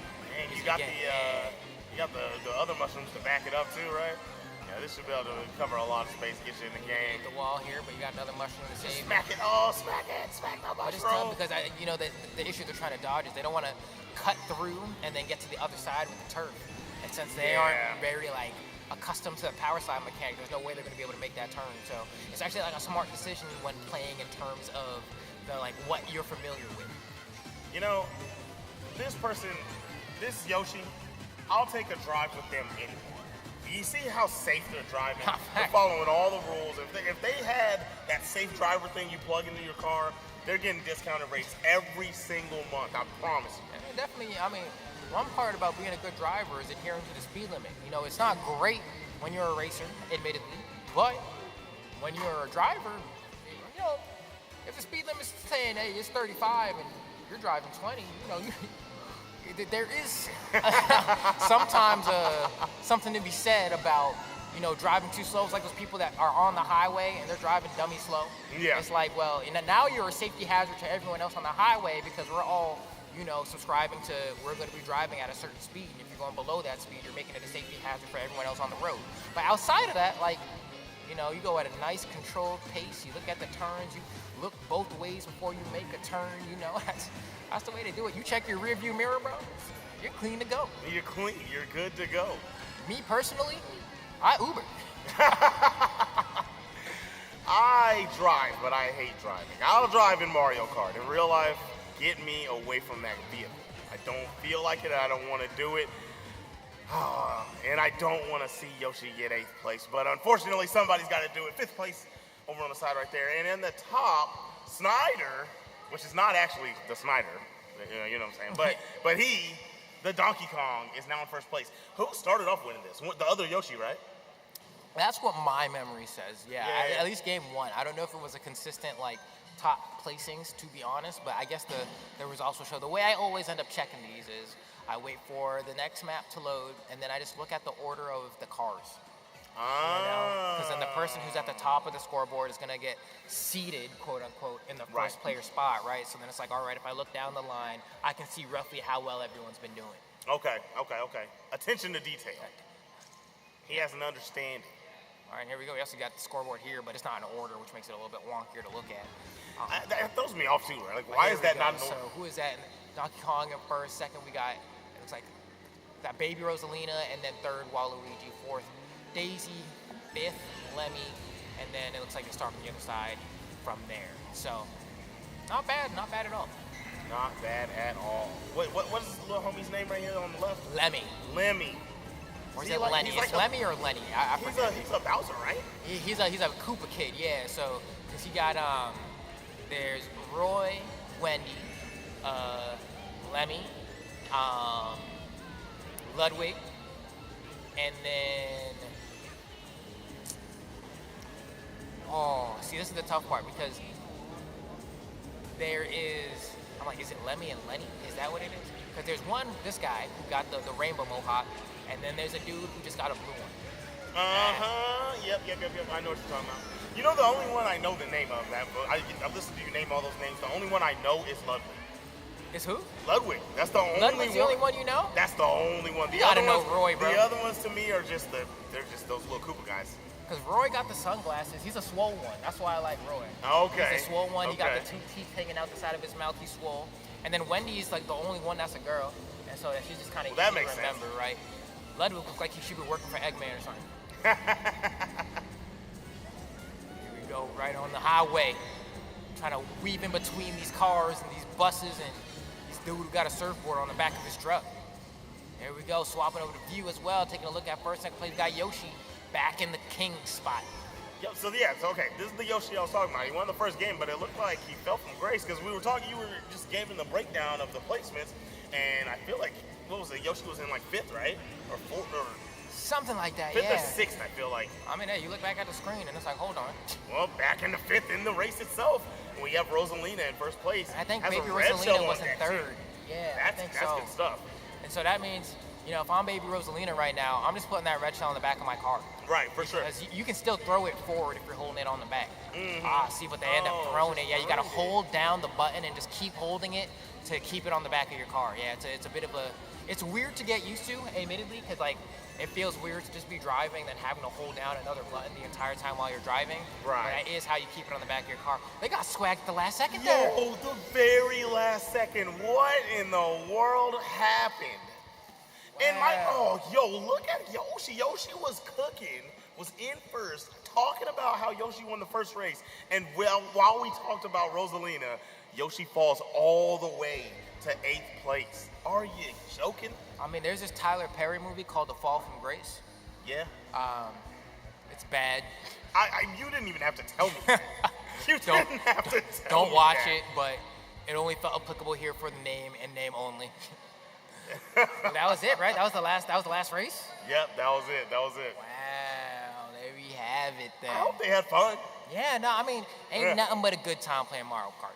It's gotta be, right? God dang. You know somebody's over there salty though. I mean, always. Even in a party game, you can still get salty. Always, yeah. And they're gonna be Oh talking. yeah. They're gonna say, when we doing it again, bro? Pull up on a lunch break. Oh, you got a grade? No, I don't care if you got a grade, bro. Pull up. What? There you go. Syllabus. All right, but Shout out to VNet Fiber, Gannon University, Calix, MSI, and Logitech, and many more actually, for helping us put this thing together. And I know everyone here had a great time. I know you had a great time. Facts. I did. You know what I'm saying? FACTS. You know what I'm saying? Or FAX, facts. Facts. You know what I'm saying? No machine, just facts. We'll be back next Let's year. go. I hope y'all are ready to tune in and come kick it. Come through to Erie and come chill with us next time. How about that? Celebrate Erie. You know what? I hope we do it at the same time during the festival again. Yes, same. That was super fire. Nah, it gotta But that's be, what bro. we're I gonna think go do. we gotta this. It's like peanut butter and jelly, bro. With this, the introduction of this event and how well it went this time around for the first time, bro. For the first it gotta time. be like peanut butter and jelly, bro. Oh yeah, I got to go to an event and win Logitech headsets and play Smash Brothers against people my age at my skill level. On top of that, And play Rocket League, League. Mario Kart, and after that, I got to see Flo Rida and Parma Lee. Like, You know what I'm saying? So next year, you gotta pull up. Follow all the socials. Follow the Fiber Gaming social. Follow Gannon University. All these sponsors down here, and just make sure you know when the next one's happening. You can pull up and kick it. We want to see it again, guys. I want to see it again. We want to see it again. I want to see it again. It's going to happen again. We're going to make it happen again. Y'all better pull up, because let me tell you, ain't nothing but heat. Ain't nothing but a chicken wing. But that's going to be it, y'all. We'll see y'all next year. Thank y'all for watching.